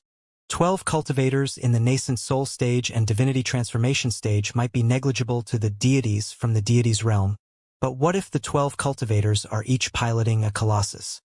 Hylon, as the daughter of the commander of the Black Wind Fleet, was only given a ragged, well-worn colossus. Blazing Tyrannosaur Ding Lingdang is respected as a legendary expert of the Star Glory Federation with the intact Colossus Draconic Phoenix. It is not hard for us to infer the dominance of the colossi. On our side, we can absolutely jumble 12 colossi that are basically intact with the highest combat ability. If the 12 of us all learn their usage, we will definitely become a force to take note of in the universe between the Black Wind Fleet and the Star Glory Federation. 12 valuable chess pieces that can very possibly change the outcome of the war. This is where our true strength lies. This is the biggest bargaining chip for us in our negotiation to come. Therefore, our priority right now is not to make a decision but to learn how to pilot the colossi. We will wake up all the colossi nearby that have been asleep for hundreds of thousands of years. Liao's breath became heavy. With an expression of an appropriate ratio of surprise, suspicion, and excitement, he asked, Senior Meng, are you willing to teach us the techniques to manipulate the colossi? Are you so selfless? Before I learned the vastness of the universe, I might have kept something to myself to fight for the tiny planet we are on, Meng Qixin said casually. However, knowing the boundlessness of the Sea of Stars and that the ancient sages sector is just a tiny pebble at the edge of the world, with us being insignificant dust on the pebble, what's there to keep from other grains of dust? It is truly boring to fight internally with you people on this pebble. If a man must fight, he should soar into the sky and fight the deities in the universe. Although he was a spectral cultivator without a real entity, the ambition radiating from Meng Qixin during his declaration still illuminated Liao's face like fierce flames. Meng Qixin looked at Liao and said in a seemingly honest way, "To fight the magnificent beings in the universe, I cannot act on my own. However strong I am, I will only be a joke when faced with thousands of warships. We are all locals of the ancient sages sector, barbarians despised by the nobles at the center of the cosmos. Who else can I trust if not you? 100 years ago, many people on the prairies called me the wolf god. Wolves are not as strong as bears, not as fast as leopards, and not as ferocious as tigers or lions, but they are the biggest threat for the people on the prairies. Why? Because they are united. Of all the animals, only the wolves hunt in packs and resist the bitter coldness together. In perilous moments, the individuals will sacrifice for the community. I prefer the wolf to the lion, the tiger, the bear, or the leopard. In my eyes, The cultivators of the ancient sages sector should be wolves running in space. Liao was greatly touched. He turned his eyes to Wu Suiyun. I share the same view as Meng Qixin, Wu Suiyun said casually. 100 years ago, when my late husband was still alive, he promoted the integration of the major sects as the leader of all the cultivators, hoping to end the internal strife and target the common foe. It's a shame that he failed eventually. Then, I realized that the people of the major sects are too worthless to be supported. The 12 of us must not learn from them and focus all our attention to deal with ourselves. If that happened, the ancient sages sector would truly be in a hopeless position.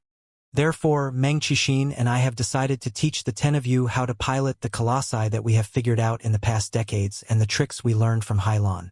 With the 12 colossi, we will participate in the game in the Sea of Stars. This is also a gamble for the future of the ancient sages sector. I hope that the 10 of you will not disappoint us. Liao took a deep breath, only to find that he was still too excited to contain himself. However, it was a normal reaction at this moment that did not require disguise. He solemnly said, "Rest assured, seniors. I am certainly not one of the short-sighted rats that only know how to attack each other.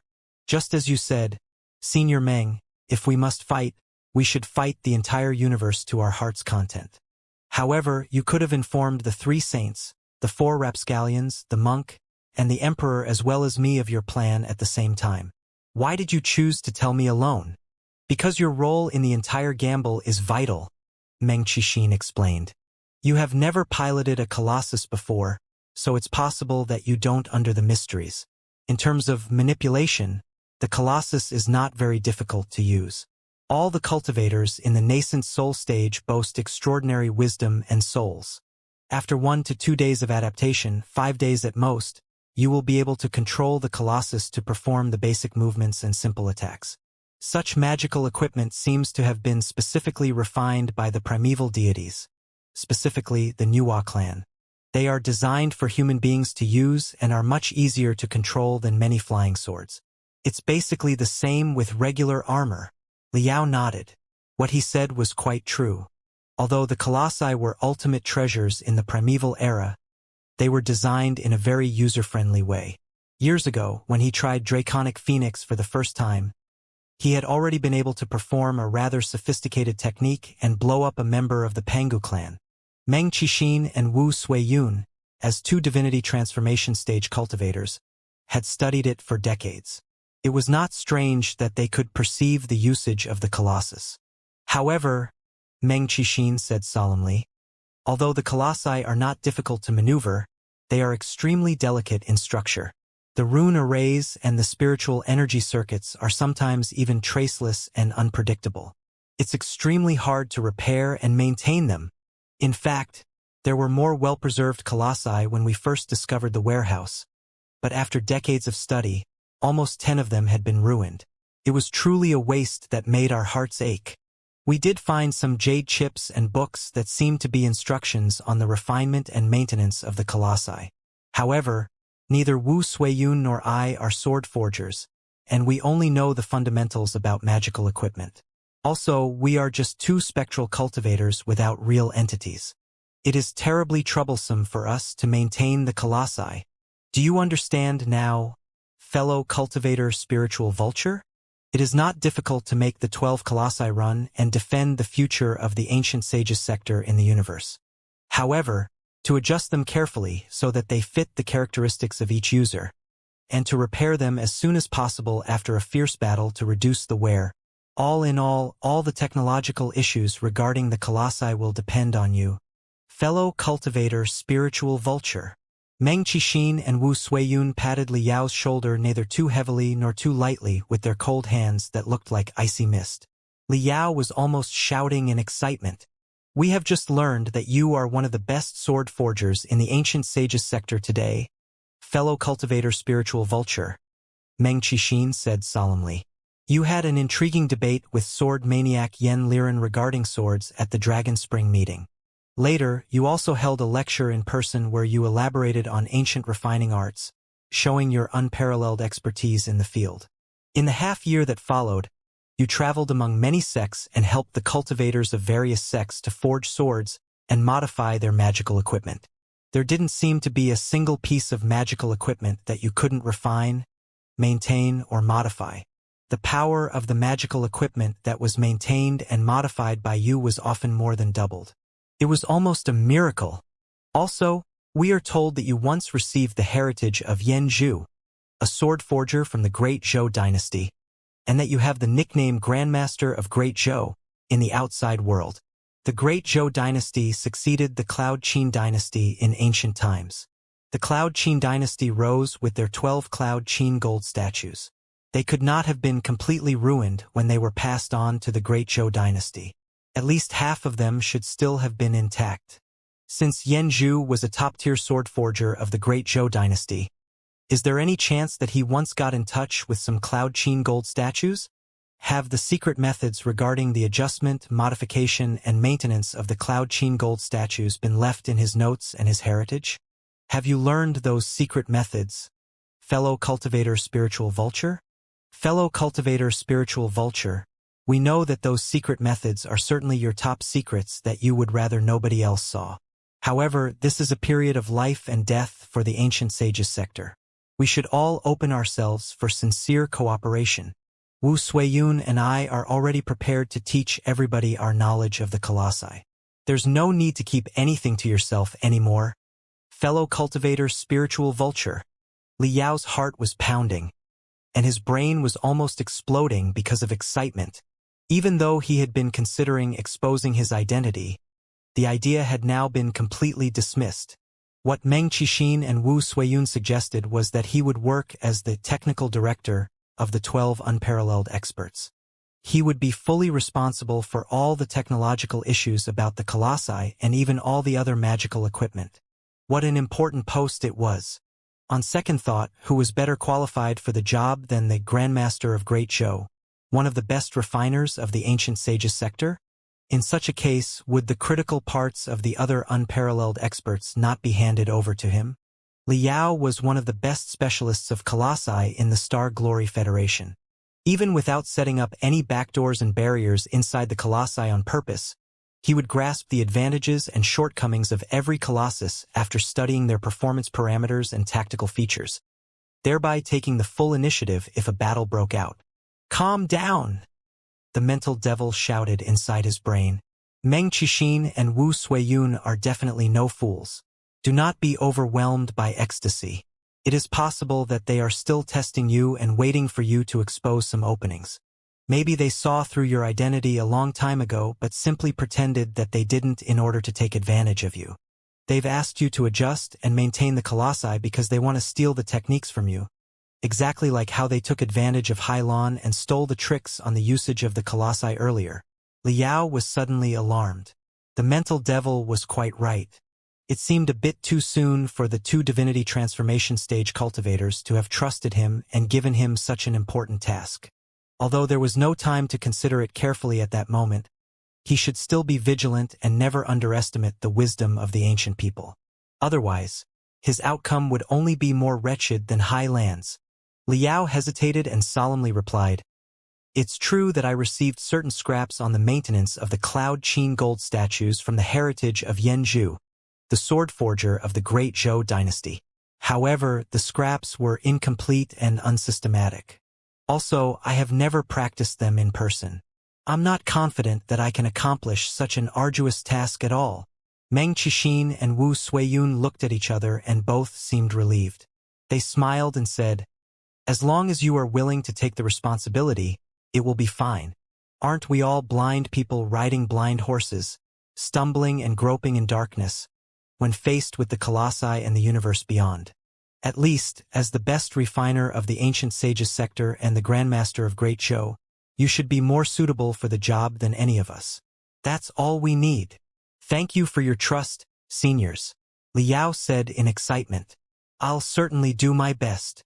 "Very good. Besides the maintenance of the colossi, there are another 2 tasks of paramount importance that can't be finished without you," Meng Qixin said. "Firstly, we need to strengthen the barriers between the Nuwa warship and the underground palace of the Pangu clan. According to the calculations of Wu Suiyun and I earlier, the barriers might not be able to survive another 10 years under the repetitive clash of the monsters underground. Right now, we are faced with more urgent problems and have no time to deal with them temporarily. Maybe, after we receive more powerful techniques and magical equipment from the Imperium of true human beings or other forces in the universe, we will be able to finish the problems in the underground palace once and for all. But until then, maybe we should gather the strength of the 12 of us and establish an impenetrable barrier to build up the gate together. Of the 12 of us, many are experts of barriers, but as for whether or not the gate should be upgraded with some confining magical equipment, it will depend on you, fellow cultivator spiritual vulture. I'm told that you are a distinguished specialist when it comes to the confining magical equipment, right? The mission was very reasonable. Having no reason to refuse, Liao nodded and agreed quickly. I will certainly consider the issue carefully and make sure that the gate of the underground palace is safe and secure and will never be broken through by the monsters. Excellent.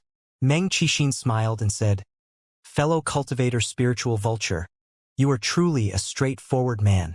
We have found the right person. The third mission has a higher demand on your resolution and wisdom. Maybe, under certain circumstances, we will need you to watch Hailan, the female warrior from the Imperium of true human beings. Watch her. Liao was slightly dazed. What do you mean? Although the woman is just a pure warrior, her father is the commander of the Black Wind Fleet after all, Meng Qixin explained. She must be some sort of noble in the Black Wind Fleet. The way we see it, she seems to have been in touch with techniques related to magical equipment maintenance and starship operation before, which will prove to be very useful for us later. In our plans in the future, we will likely need her help to dismantle and crack the Nuwa warship, to carry out part of the maintenance task on the Colossi, and even to repair her bloody blade-level assault warship, so that we also have the ability to cruise through the universe instead of being frogs in a well. Liao nodded quickly. The two divinity transformation stage cultivators were indeed thoughtful. They had made plans for Highland Starship so quickly. He was quite right. Only when the ancient sages sector boasted the ability to cruise through space would they rid themselves of the fate of being at the mercy of somebody else. If they could not beat the enemy, they could at least run away. That's what we are thinking about, but we fear that she might play some dirty tricks while she pretends to cooperate with us on the surface, Meng Qixin said hesitatingly. After all, her techniques and technologies from the modern civilization of immortal cultivators are too sophisticated and mysterious. Even if we are both in the divinity transformation stage, it is impossible for us to understand them soon. If she pretends to cooperate with us and helps us repair Weary Tooth while activating a piece of magical equipment that can send messages to the Mother Fleet in secret and summon the Black Wind Fleet before we are ready, we will be caught in a very passive position. Therefore, we need an expert of refining to keep an eye on her. Nobody is better qualified for the mission than you, fellow cultivator spiritual vulture. Liao narrowed his eyes and thought quickly. Meng Qixin's 3 missions were quite reasonable. He indeed seemed to be the best fit.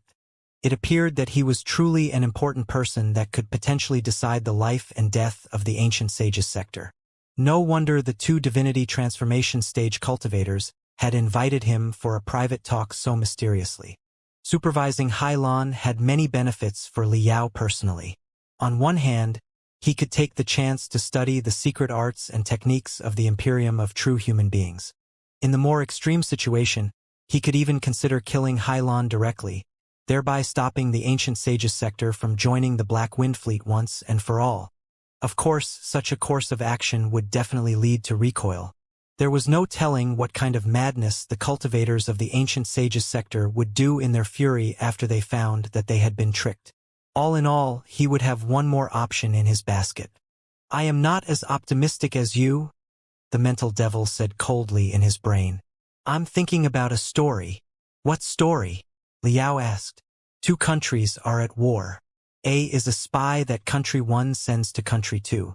One day, A receives a mission to secretly escort B, a spy of country 1, to the headquarters. According to A's supervisor, B doesn't know that his identity has been exposed yet, so on the surface, the 2 of them are just on a trip to the headquarters to report for duty together. knows that great responsibility is on his shoulders, and he must not expose his identity. Having no choice, he can only sacrifice B, his compatriot. Therefore, on the way, A and B, the two spies of Country 1 who don't know each other's identity, set up all kinds of traps and schemes for each other. Eventually, A finally escorts B to the headquarters despite all the dangers.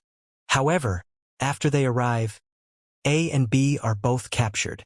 As it turns out, Country 2 knew that A and B are both spies but did not want to alarm them. So, they devised such a subtle trap by telling A to escort B in secret and telling B to escort A in secret. In fact, the two spies were escorting and fighting their own people, while Country 2 took advantage and captured the two spies with the least trouble. A childish story, Liao remarked calmly. There are too many loopholes. It's impossible that such things happen in reality. Indeed, it is impossible, the mental devil said. However, when a spy from the Star Glory Federation supervises a spy from the Imperium of True Human Beings, he may be supervised by the locals of the Ancient Sages sector. Such a sparrow mantis cicada story can definitely happen. Liao felt creepy again after hearing the mental devil's conspiracy theory. However, on second thought, hesitating like that was meaningless. Whether or not the two divinity transformation stage had seen through his real identity was beyond his control. Since it was beyond his control, he might as well leave it aside and simply focus on what he was in charge of cautiously. Meng Qixin was quite right about one thing. If one wanted to forge iron, one would need something tougher than iron. What he needed to do was grab all the critical factors within his control and simply leave the rest of them be. The destiny of the Star Glory Federation will not end here. I believe that the future of humanity will be on our side. Taking a deep breath, Liao stared at the two divinity transformation stage cultivators, his eyes glittering, as he declared, "All right, I will certainly try my best without sparing anything to accomplish your three missions, seniors. I will do what I can to fight for the best future of the Ancient Sages sector." Great! Meng Qixin and Wu Suiyun were both moved. Next, what are your orders, seniors? Liao said solemnly. Please do tell me. Meng Qixin shook his head. Nothing more. Fellow cultivator spiritual vulture, you will be making great contributions if you can accomplish the three tasks. We are not demanding people who do not know the importance of rewards. Now that you have taken the three most arduous and critical tasks, you are definitely entitled to the greatest share of the treasure. The 12 of us will each pick a colossus later anyway. Why don't you choose first? Fellow cultivator spiritual vulture. Wu Suiyun chuckled nearby too. You can take your time to feel all the colossi placed here. Fellow cultivator spiritual vulture. Trust your instincts and see which colossus is connected with you. I get to choose any colossus? Liao's heart was racing. Without any hesitation, his eyes darted toward the black skeleton-like colossus in the deepest part of the Temple of Colossi, which was half hidden in the darkness and had a red cross on the facial cover that looked like a sole, bloody eye. His eyes were so ravenous that he could not disguise his temptation at all. A cultivator could be connected with a piece of magical equipment. The so-called connection was not entirely groundless. For experts who had advanced to a certain level and gained a profound understanding of the parameters of their body and soul, it was possible for them to decide within a moment what kind of magical equipment and weapons were most suitable for them. The black skeleton-like colossus was Liao's dream model. It was as brilliant as the fireworks in the night sky. All the other colossi were eclipsed by its existence. They were so boring that Liao did not even bother to look at them. Meng Qixin and Wu Suiyun looked at each other and smiled. What? You're interested in Tartarian General? As it turned out, the black skeleton-like colossus was named Tartarian General. Saving the formalities, Liao nodded and said, It is indeed a very tempting colossus. Wasn't Hai Lan attracted by it in the beginning, too? However, Liao knew that the Tartarian General right now was Meng Qixin and Wu Suiyun's personal colossus. The two divinity transformation stage cultivators were unlikely to offer their beloved treasure to him easily. He would have to find a way to get it. The Tartarian General is indeed a very powerful colossus, Meng Qixin said. but it is extremely difficult to control and has a high demand on the immensity of the soul. One moment of carelessness and it may backfire on the user. Are you sure that you want to pilot the Tartarian general? Fellow cultivator spiritual vulture. Liao was dazed. Judging from Meng Qixin's tone, was it possible that they would offer the Tartarian general to him? Seeing the disbelief on his face, Meng Qixin was greatly amused. Are you curious why Wu Suiyun and I don't pilot such a powerful colossus ourselves? Fellow cultivator spiritual vulture? As a refiner, you should understand the simple logic that the more powerful the better doesn't necessarily apply to magical equipment, right? It must fit the level and style of the user. The Tartarian general is indeed extremely powerful, but like we said just now, it poses a heavy burden on the soul and the reserve of spiritual energy. The colossus is like a bottomless hole that can never be fed. The user can be drained if they are careless. That's why we intentionally chose the Tartarian general as the trigger of our trap and lured Hailan into the Tartarian general. When her soul and spiritual energy were deeply bound to the Tartarian general and she was unable to free himself, we took advantage and invaded her brain. Hailan is a living person and has a body of flesh and blood to accommodate the soul and the spiritual energy. The foundation is relatively stable. The two of us, in comparison, are just ghosts without real entities. Our control over the soul and the spiritual energy is not as good as that of living people in the first place. That's why we needed to work together in order to drive the Tartarian general to perform only the simplest of movements. Even so, using it for just 5 minutes consumed a great amount of our soul power, and we were nearly split apart. If we had stayed inside the Tartarian general, we would have been drained and vanished forever. It's like a 3-year-old waving a saber that weighs 50 kilograms. They will be injured or even killed before they hurt their enemy. Tell me, however sharp and powerful the saber is, what can it do for a 3-year-old? The child might as well choose a poison dagger that is much lighter and more lethal, right? Meng Qixin and Wu Suiyun pointed at 2 colossi on the maintenance platforms nearby that were around 15 meters tall and relatively slender. The 2 colossi over there have little demand on the soul immensity and consume far less. They are perhaps the scout colossi that the Nuwa clan used for reconnaissance. They are the colossi that we usually use. If we hadn't planned to pick up the tricks to manipulate a colossus from the Imperium of true human beings, we certainly wouldn't have activated the Tartarian general. Liao's heart was pounding. He asked, his voice trembling, "Then, can I use the Tartarian general?" Meng Qixin and Wu Suiyun looked at each other and nodded. If we must choose a fellow cultivator as the user of the Tartarian general, you seem to be the best candidate, fellow cultivator spiritual vulture. Liao was slightly dazed. Why? The reason is simple, Meng Qixin said honestly. Although we have all announced that we should be united, who can guarantee that so many cultivators from various sides that have the deepest grudges will really be united without any mistrust? Even Wu Suiyun and I have our own unwavering stances. I'm from the Dark Cloud Prairies. Naturally, I belong to the anti-Great Qian side. Wu Suiyun is from the Great Qian dynasty. Even if she doesn't like the court, it's unlikely that she will stand on my side. She will certainly choose to help the Great Qian dynasty. Let's take a look at the other nascent soul stage cultivators. Han Bailing, Qi Changsheng, Wan Mingzhu, and Wang Shi are the hardcore rebels, while Qi Zhongdao, Ba Xiaoyu, Emperor Phoenix, Master Bitter Cicada, and Yan Liren are more in favor of the Great Qian dynasty. To whom do you think we should give the Tartarian general, the most powerful colossus here?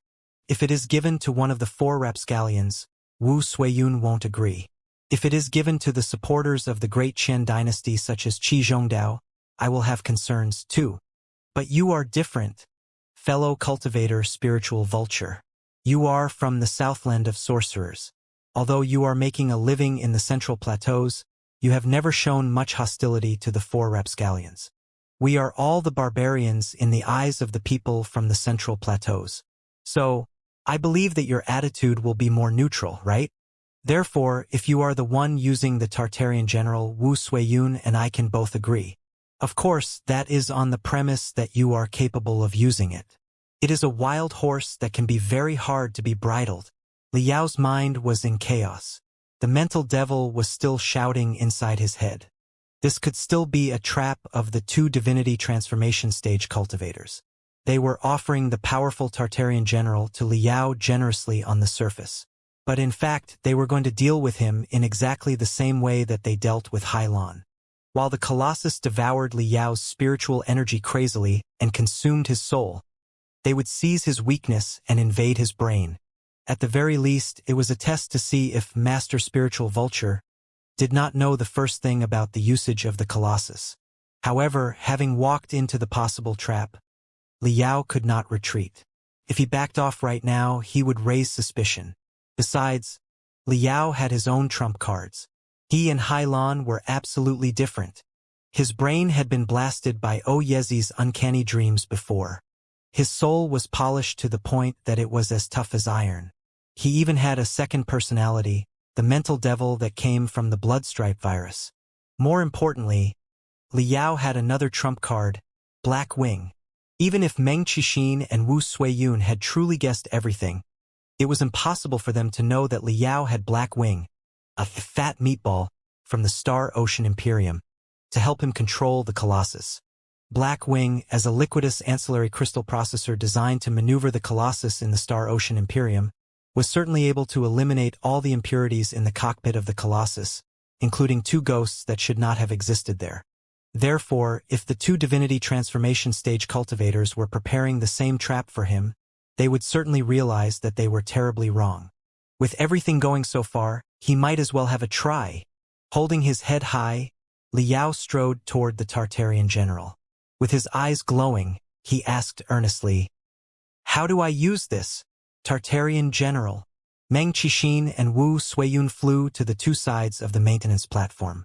Soon, they picked up two metal tubes as thick as boas that were scattered on the ground and inserted them into the holes at the top of the protruding spine on the back of the Tartarian general.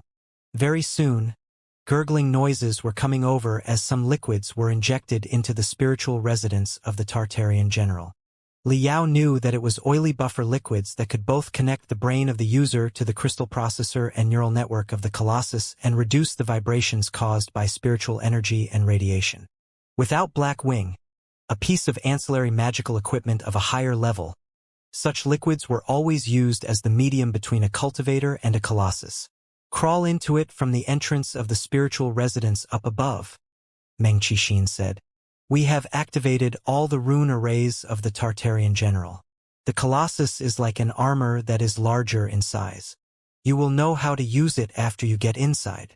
Under the watchful eyes of the two divinity transformation stage cultivators, Liao flew up into the cockpit of the Tartarian general, or rather, the spiritual residence, immersing himself in the fluids that were as dark as ink and as thick as ointment.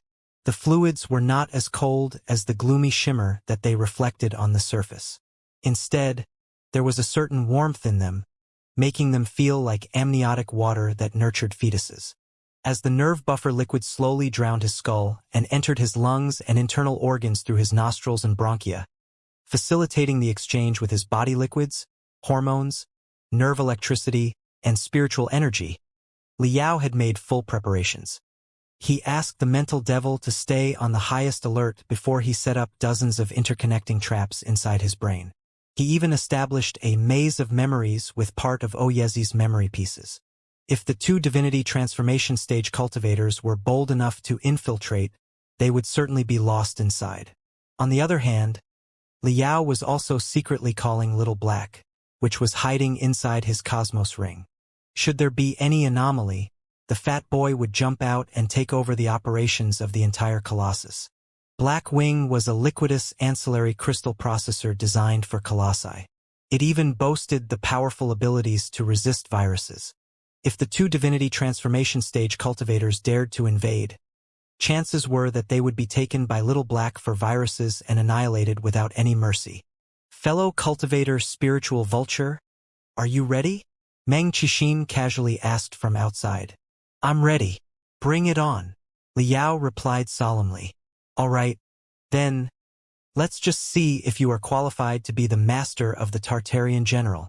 When Meng Qixin roared, Liao felt the Tartarian general suddenly jerk up. Immense spiritual waves and telepathic thoughts flooded into his brain like surging tides, igniting both his body and his brain. Once he recovered from his brief daze, he melded with the Colossus into one. He turned into an iron giant almost 30 meters tall, surrounded by vague black smoke. Colossi were not a type of magical equipment that could be mass-produced. Every Colossus was created based on extremely rare heavenly materials and earthly treasures and the extraordinary beasts in space. They boasted unique features and even characters. One might even say that they were living super-magical equipment. Just like Meng Qixin said, a Colossus was to a cultivator what a wild horse was to a fierce warrior, who would have to resort to all kinds of methods to tame it before they could ride it. For a moment, freezing winds were blowing inside Liao's brain, and he saw all kinds of illusions. Creepy fire was burning. Infinite thoughts, desires, and information were raging, roaring, and struggling. They were the sparks bursting out from every piece of memory that had been sealed for hundreds of thousands of years inside every section of the black bones and every shell on the Tartarian general. Liao could feel that, in the primeval era hundreds of thousands of years ago, the feeble, insignificant human beings in the universe, whose fate was manipulated by superior creatures, were thrown into hell and crumbled to dust after their value was exploited, but the victims were unwilling to disappear forever. They condensed the last bit of their will, their memory, and their feelings into furious fire that dashed out from the deepest parts of the earth all the way up to the firmament, burning the splendid buildings and palaces in the heavens to the ground. It was the true meaning of Tartarian general. Human beings, feeble and insignificant as they might be, even when they sank to the deepest part of hell, and even if they had been turned into dust and ants, would roar to the deities and devils who were high and mighty in the sky. This is my Colossus. Liao's brain was having a storm. He confirmed again, the spirit of the Colossus fits perfectly with my belief. It is mine. It is definitely mine. Tartarian general is not a good name. Even if you are not a general, even if you are just an unimportant soldier in hell, you are still qualified to challenge the mightiest devils as a champion of human beings.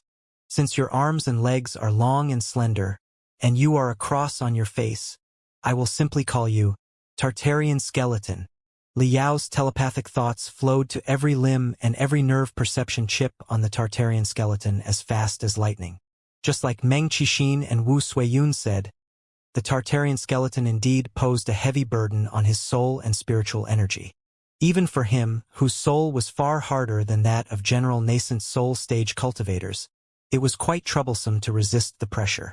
However, it was exactly the feeling of slightly heavy pressure that made Liao better realize his existence and understand that he had been completely integrated into the Tartarian skeleton.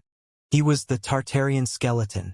Liao was of a mind to maneuver the Tartarian skeleton to perform a series of highly difficult movements immediately. However, the two divinity transformation stage cultivators were floating in midair and staring at the Tartarian skeleton coldly. Their deep eyes were like 4 black holes. There was no telling what they were thinking and feeling in their hearts. When they saw that Liao had succeeded after only one try and controlled the Tartarian skeleton to step forward smoothly, a few ripples that looked like cracks spread out of their frozen eyes. They exchanged a thoughtful look again. However, when they were almost certain about certain discoveries in their hearts, the next second, the Tartarian skeleton suddenly wobbled and stumbled randomly in the temple of the Colossi as if it had been intoxicated. Clang! The Tartarian skeleton crashed into a colossus that was placed on another maintenance platform, raising a deafening explosion as the two metal beasts collided. Swoosh! The Tartarian skeleton's long, slender arms were waving crazily like whips as it tried to maintain its balance, only to nearly tear apart Meng Qixin's ghost. Seniors! Liao's panicked voice was coming out from the Tartarian skeleton. How do I stop walking the Colossus? Why can't I control it at all? I feel that some uncanny force has crawled into my body and is manipulating it for me. It is nothing like what is described in the notes of Yan Zhu, the sword forger of the great Zhou dynasty. Not good. My soul has been completely attracted to this weird Colossus. The Tartarian skeleton seemed to be cramping. It was jumping, running around at the same place, releasing all the bloody thorns around its body as if they were its claws, and then sprinting forward at the maximum speed. Dozens of violet exhaust flames spurted out of its back, pushing it into a stream of brilliance as it crashed brutally into the wall of the warehouse that was carved with defense rune arrays. After an ear-splitting boom, the Tartarian skeleton was lying on the ground, still cramping. The defense plate outside of the spiritual residence that had already been broken before was now completely shattered. All the nerve buffer liquids inside had spurted out, wetting the ground. As if he were escaping from the mouth of a behemothic beast, Liao crawled out and rolled on the ground. He could not have looked more devastated. Fellow cultivator spiritual vulture, Meng Qixin and Wu Suiyun were greatly alarmed. They were almost sweating, even though they were ghosts, and hurried to float over to check his situation. Liao's face was pale. All the veins over his body had surfaced on his bright blue skin. There was not the slightest vigor in his hollow eyes at all. He cramped hysterically for a long time before he suddenly vomited a large mouthful of black mucus. He trembled even more violently than before. In the end, there was no telling whether the thick, damp fluids on his body were the nerve buffer liquids or his sweat. After struggling for a long time like a fish that had jumped to the land, Liao finally said feebly, This colossus is truly dangerous. It nearly completely devoured my spiritual energy and soul. Shivering, he picked up a calabash from his waist and poured out a few fragrant pills into his mouth. After he chewed the pills hard and swallowed all of them, his face finally partly regained the color of blood. Embarrassed, he said, It seems that I have acted with undue haste. You must forgive me for my incompetence, seniors. Meng Qixin and Wu Suiyun looked at each other in bewilderment. They could only comfort him.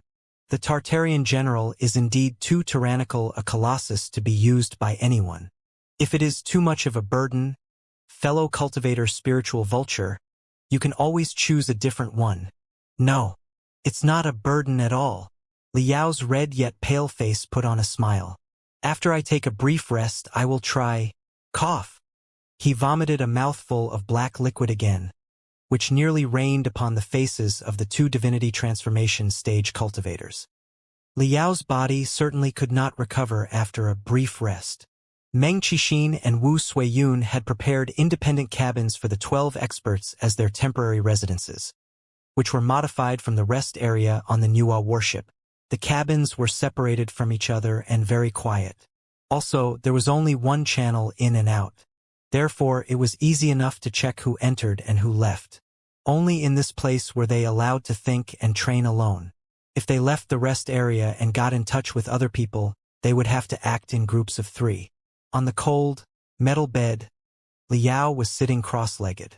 Vague brightness was circling around him as he was pretending to heal his wounds.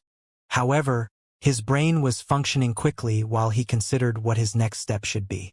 Judging from his progress so far, he had already managed to fake his way through the first test. The two divinity transformation stage cultivators did not see through his identity. Even if they had their doubts in the beginning, they had certainly been reassured. Also, he had been appointed as the technical director for the 12 experts. He would be responsible for the maintenance of their colossi and also supervise Hailon, the female warrior of the Imperium.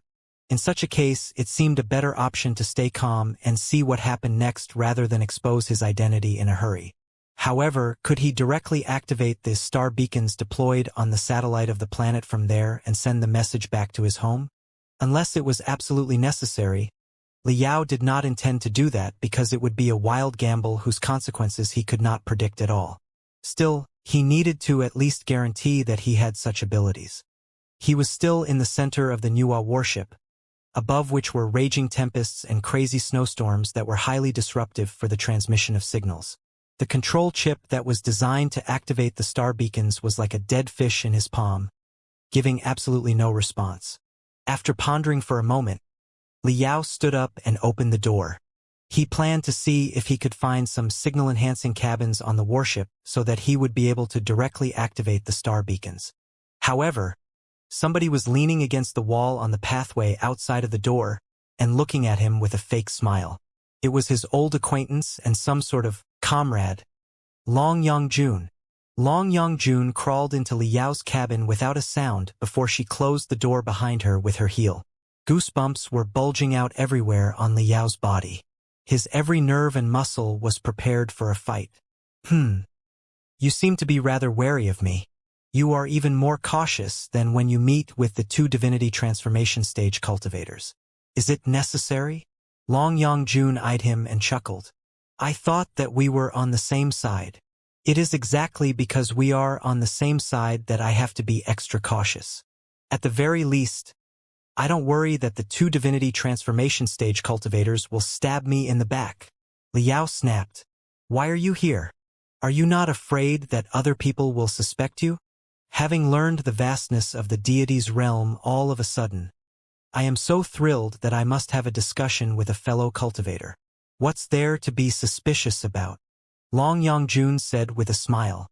Besides, before I came to you, I visited Han Bailing, Qi Changsheng, and Wan Mingzhu. As the four rapscallions, of course, there was a lot that we could talk about. I told them that your stance was not stable, and you were not necessarily on the great Qian dynasty's side. If I persuaded you, it was very possible that you could be shifted to the side of the four rapscallions. So I have come to persuade you. It makes perfect sense. Liao was relieved, but he was still frowning. Keeping his voice down, he asked, What are you here for exactly? To figure out why the two divinity transformation stage cultivators summoned me. They have already told everybody the arrangement. The two divinity transformation stage cultivators were outstanding enough to share the usages of the colossi. Such generosity and ambition alone are not something that you can find in the nascent soul stage cultivators. No wonder of all the great heroes and big shots 100 years ago, they were the only two who were able to advance into the divinity transformation stage. Long Yongjun paused for a moment. Her eyes scraped Liao up and down as if they were brushes that had been mixed with seasoning. Finally, she said, I'm here because something suddenly occurred to me, and I felt obliged to give you a reminder. Liao raised his wariness again. What occurred to you? It occurred to me that Hylon, as a female spy of the Imperium of true human beings, tried everything that she could to collect resources and establish a sacrificial altar, so that she could communicate with the Black Wind Fleet, her home, only to be captured by us when she was just one step away from success. Then, if we make friends with Hylon and decide to cooperate with the Imperium of true human beings after all the terms and conditions are settled to both sides' satisfaction, only to find an enormous fleet of a second force right above our heads, won't we become the greatest jokes ever? Master Spiritual Vulture, do you agree? Long Yongjun was wearing a sunny smile. She was dressed as a male right now, like a handsome, middle-aged scholar. However, compared to a real scholar, she was less vigorous and more feminine. Perhaps that was exactly what the eunuchs who served the emperor in the royal palace all looked like. Every hair on the back of Liao's neck was standing on end. His eyes curved into two sabers, and his voice became both sharp and dangerous. He demanded, one word after another, What are you getting at, Lord Wang? Both of them had secrets that were under each other's control. Liao did not believe that Long Yongjun would be bold enough to expose his greatest secret. Even if the two of them ended on bad terms, Liao still had a chance to offer a price on behalf of the Federation. But the outcome of Long Yongjun, a creature from the primeval era whose gender was ambiguous, would certainly not be good. Nothing. As I said in the beginning, I'm simply here to remind Master Spiritual Vulture that you must not do anything stupid. Even if you do have magical equipment similar to this sacrificial altar, you'd better not act recklessly or send any messages to your hometown, which is probably not the Alliance of the Holy Covenant but the Star Glory Federation. Right?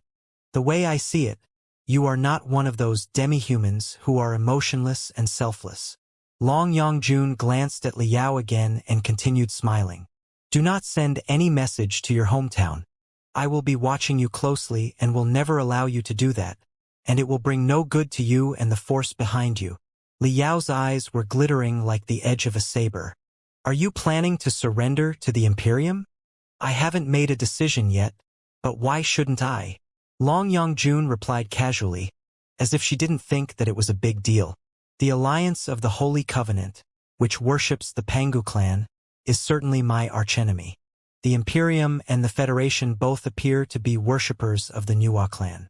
If I am an heir of the Nuwa clan, does it really matter whether I choose the Federation or the Imperium? Liao pondered for a moment and asked, "Why did you say that sending a message to my hometown will bring no good to me?" "It's simple." Looking at her long, narrow fingers, Long Yongjun said unhurriedly, "What can you expect to accomplish by sending a message back home? The best you can do is summon a magnificent army from your hometown and force the locals of the ancient sages sector to bend with the unparalleled power, like what Hai Lan wanted to do, right? However, after witnessing the demeanor of the extraordinary people such as Meng Qixin, Han Bailing, Qi Zhongdao, have you ever considered this question? Even if you are truly capable of summoning a powerful fleet, and we will probably be wise enough to surrender after realizing that we cannot defeat you right now, will such a surrender be genuine? Are you really bold enough to accept our surrender?" Liao was dazed for a moment, deep in thought. Long Yongjun giggled. "As you said yourself when I first walked into your room, an ally who can stab you in your back any time is more dreadful than an open enemy. Do you wish to turn all the locals of the ancient sages sector into such dangerous allies?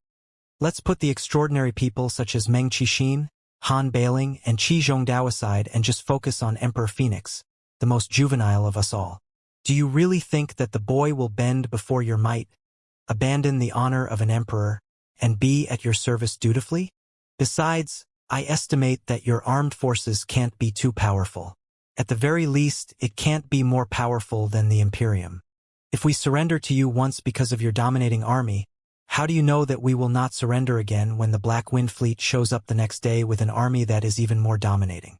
Therefore, even if you can summon a fleet from your hometown, will it really help? You will simply be pushing us to the Imperium's side." Liao's eyes were cramping hard. "You don't need to trick me into admitting anything. It's meaningless. We're on the same boat right now." "Exactly. That's why I have come here to remind you out of goodwill," Long Yongjun said. "Unless the other 10 super experts except us all choose to stand on the Star Glory Federation's side, sincerely, our surrender will be entirely meaningless." Liao sniffed and said, "Sincerely?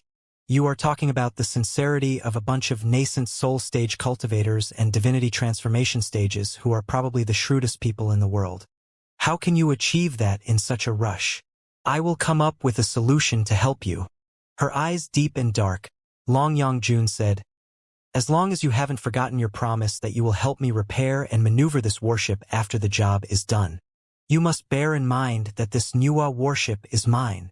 After pondering for a moment, Liao nodded heavily. "All right, I believe that I'm in a position to make such a decision. This warship is truly yours. As long as the two of us cooperate, our people will help you repair the warship and establish a crew for you that will help you sail to the end of the universe if you want to. However, what exactly are you planning to do after the warship is repaired?" "I haven't figured it out yet." Long Yongjun sighed softly. "However, I will certainly remember my real destiny someday. Remember your promise. Honestly speaking, if I did not fear that the Imperium of true human beings will certainly steal my warship with their overwhelming power, there is no way that I would choose to cooperate with such insignificant country at the border, which seems as boring as any country can be. If you think that you can take advantage of me because I'm all by myself, you're welcome to try." Long Yongjuan's smile chilled Liao, who hurriedly shook his head and said, "We will certainly keep our promise. However, what exactly are you going to do to ensure the sincerity of the other 10 super experts?" "You will know it in the gathering in 3 days." Long Yongjuan's smile was even more mysterious than before. "However, it also depends on the situation of your Star Glory Federation. If the Star Glory Federation is merely a pile of worthless garbage, there will be nothing I can do to change the outcome, even if I am omnipotent." "Wait!" Liao gnashed his teeth. "I haven't acknowledged that I am from the Star Glory Federation yet." "Ha! That's even better." With a scornful smile, Long Yongjun said, "If you have absolutely nothing to do with the Star Glory Federation, you will certainly not object to my proposal in the meeting that will decide the fate of the Ancient Sages sector. Long Yongjun left as quickly and unexpectedly as she had arrived. Liao was dazed in the empty room for a long time. He took a deep breath and rubbed his rigid face hard. None of the 10 nascent soul stage cultivators and the 2 divinity transformation stage cultivators were easy to deal with. There were 3 days to go. In those 3 days, everybody would study the information provided by Hylon to get a general idea about the major forces in the universe and the history of the civilization of mankind. Then, they would decide the future of the Ancient Sages sector, and even the future of the Star Glory Federation, the Imperium of True Human Beings, and the entire universe. What kind of conclusion would they reach? Would they choose to surrender to the Imperium of True Human Beings immediately? Would they attack the Star Glory Federation together with the Black Wind Fleet? What was Long Yongjun up to exactly? Did the elite warrior of the Nuwa clan, who had been reincarnated after hundreds of thousands of years, really forget her destiny? Maybe she had recalled part of her destiny, but she would rather nobody knew it. Liao scratched his hair so hard that it almost turned from a bird nest into a bush. The situation that he was in was too complicated, chaotic, and irresolvable. However, Long Yongjun was quite right about one thing. It would bring him no benefits even if he sent signals to the Star Glory Federation and summoned a fleet from his home. He did not know the latest situation in the Star Glory Federation. It was possible that he would summon absolutely nothing after he sent the signals at the great risk of alarming everybody else. Even if he did receive the support of powerful armed forces, thereby forcing the many nascent soul stage cultivators and divinity transformation stage cultivators of the Ancient Sages sector to surrender, such a surrender was destined to be ingenuine. Then, it was very possible that they would be mixed in the army of the Federation but stab the Federation in the back brutally at a critical moment in the fierce battle between the Federation and the Imperium. Such allies would be even more horrible than enemies. Even if the Star Glory Federation directly communicated with the major sects or even the bottom class of the Ancient Sages sector, leaving the nascent soul stage cultivators and the divinity transformation stage cultivators alone, it was unlikely that abundant resources could be retrieved from the sector anytime soon. Liao understood the nature of the major sects very well. He would rather deal with the immortal cultivators of the Imperium than communicate with the selfish weasels. Also, the general public of the Ancient Sages sector were not educated yet. Most of the poor folks were not calm, rational, and wise experts like Meng Qixin, Han Bailing, and Qi Zhongdao. It was impossible for them to accept a government of aliens in a few years. The expedition of a fleet from the Federation would only bring chaos to the Ancient Sages sector, and even turn it into a swamp of war where tremendous soldiers and resources of the Federation would be mired in incessant guerrilla battles. The Federation, which was about to be, if not already, engaged in the great battle against the Black Wind Fleet, could certainly not afford to establish a new battlefield in the Ancient Sages sector. The homeland of the Federation was too far away from the Dark Nebula after all. If it was too greedy to let go of any planet or sector, the overlong supply lines in the universe would certainly prove to be a military disaster. Liao calculated many times and felt that the current situation was still in his favor. Of the 12 people there, he had Long Yongjun as his half-ally. He had also grasped the critical parts of each person's colossus. As a vital part of the whole plan, he had a rather loud voice during the decision-making process, too. At least for the time being, there was no need to recklessly change the situation. He might as well wait 3 days for when everybody had made a decision. The coming 3 days were both excruciating long and unbelievably fast for Liao. He spent all the time studying the maintenance and modification of the colossi. Meng Qixin and Wu Suiyun truly stood by their word. They handed over all the information storage magical equipment such as jade chips related to the colossi, which they had collected in the past decades, to Liao and allowed him to study and train with them. The so-called jade chips of the Nuwa civilization were certainly different from both the ancient chips and the modern chips. They looked like some sort of glow sticks. After they were spun softly, a few shivering synapses of spiritual energy would automatically jump up from the end and pierce into the user's temples and forehead, thereby beginning the information inputting and copying process. The information transmission technology of such primeval jade chips was very advanced. Few instructions and illustrations were used, and most of the information was directly pasted into Liao's brain. including the guidance on the dissection and the maintenance of the colossi, as well as their spiritual energy circuits.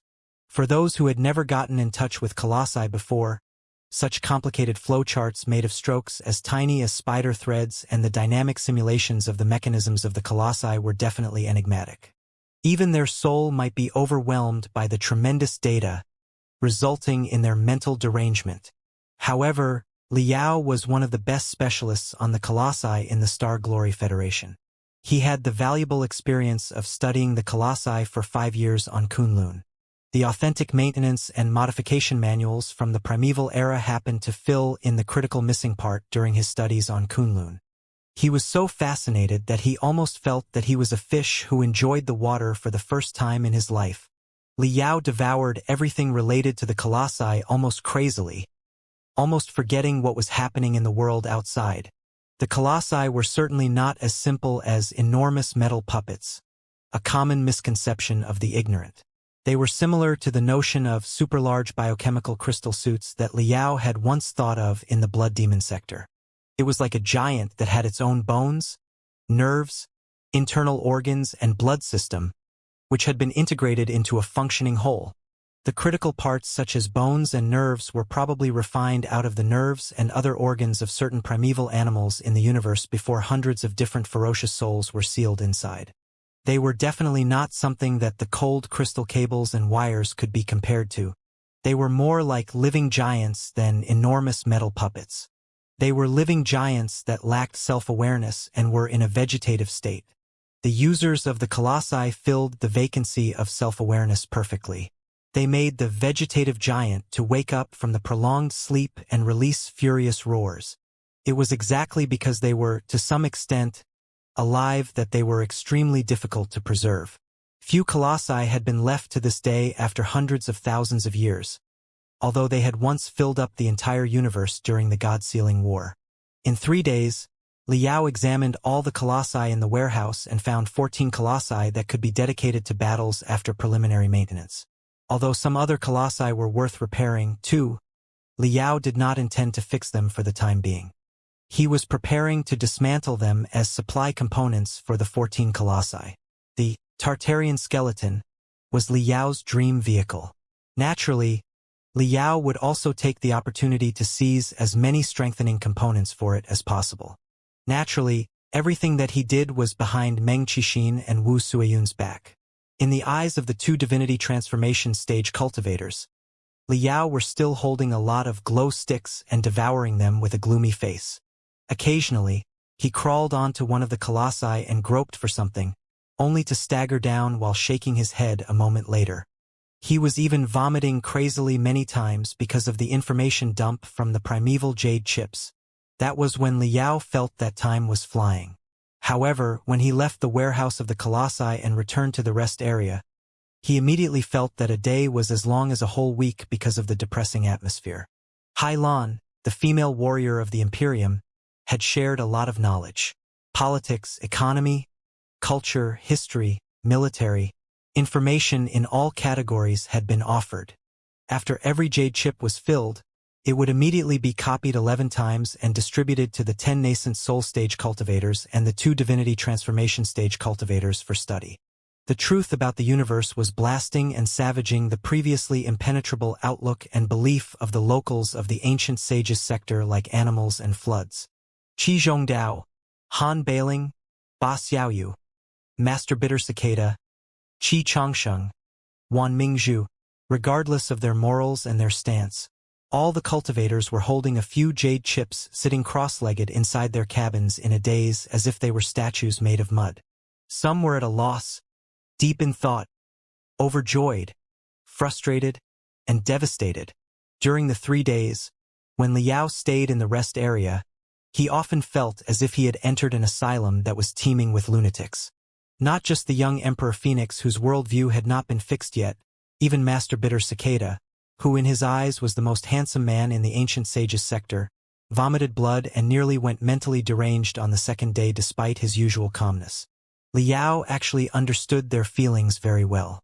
Hai Lan's confession included not only the introduction to the Imperium of true human beings but also part of the brainwashing tutorial that Su Changfa had once imposed on Li Yao in the past.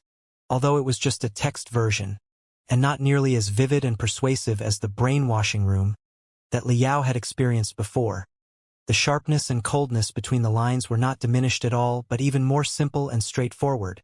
In the beginning, even Li Yao, who was also from a modern cultivation civilization and was particularly determined, was almost brainwashed, not to mention those ancient people who did not know the first thing about a modern civilization. The confusion and chaos in the first 2 days and their resolution in the last day made Li Yao more and more worried. He was of a mind to find an opportunity to gather the few righteous cultivators including Qi Zhongdao, Ba Xiaoyu, and Master Bitter Cicada in private to give them a few vaccination shots. However, he never really had the chance.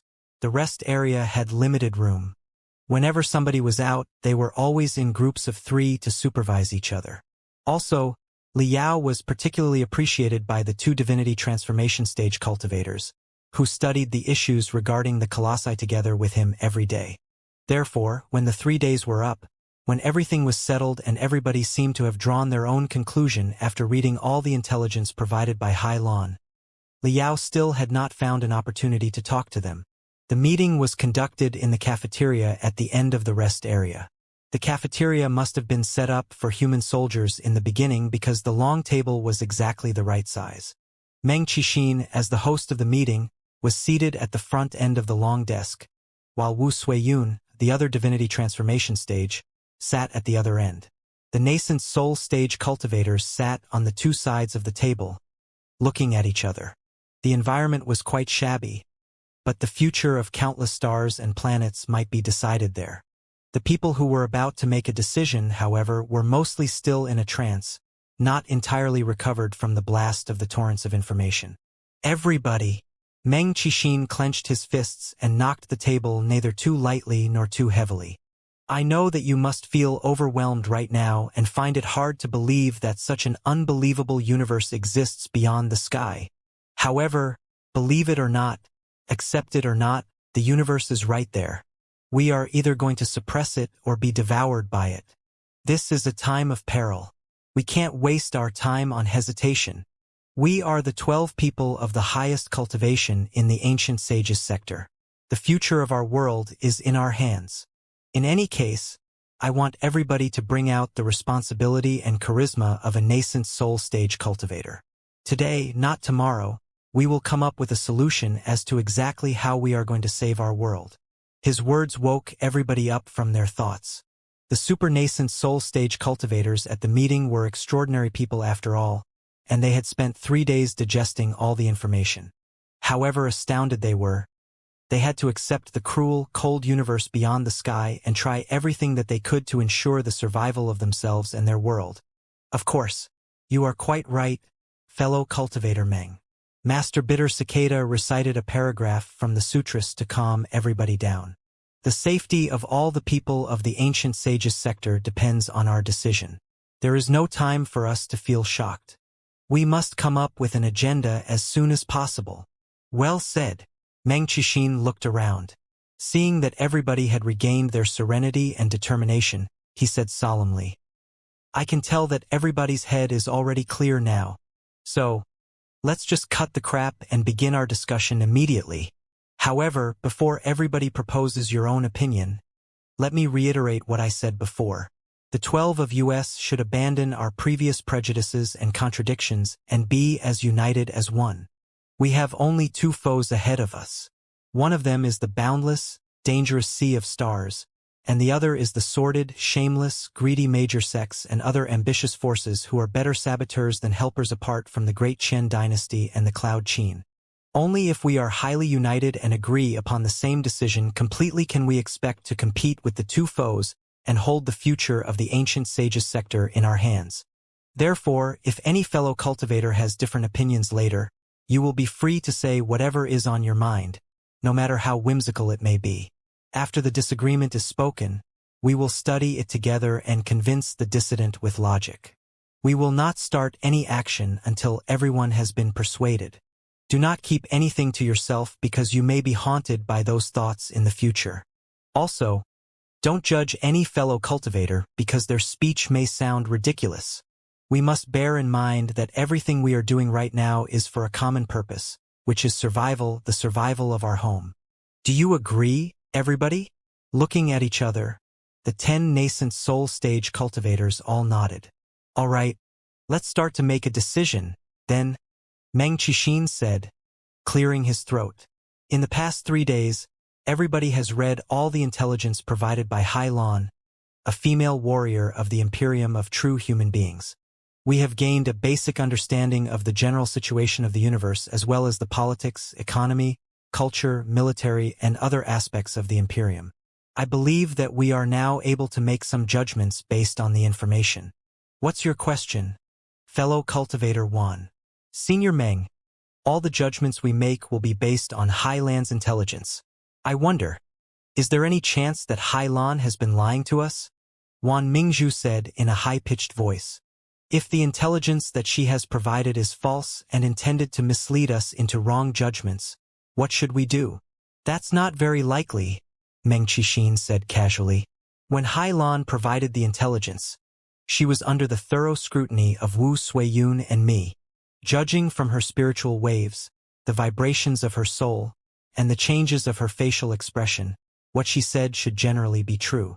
On the other hand, if she is capable of telling lies unhurriedly under the monitoring of 2 divinity transformation stage cultivators, how terrifying must her cultivation be?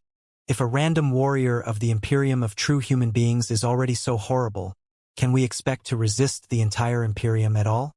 Therefore, there is no need for us to worry about whether or not she was telling lies. Let's just consider everything that she said a fact. After pondering for a moment, Wan Mingzhu nodded and said, Thank you for your enlightenment, Senior. I have no further questions. Then, I call for the first decision of this meeting, Meng Qixin said. We have all learned the vastness of the universe and the shocking number of species and forces in it. But the question is, how are we going to face everything? Is it possible for the ancient sages sector to compete with the universal forces entire on our own? Or should we simply hide inside the dark nebula, never to be discovered by them? If it is possible, we will kill Hailan right now and pretend that nothing happened. Our life will be exactly the same as before.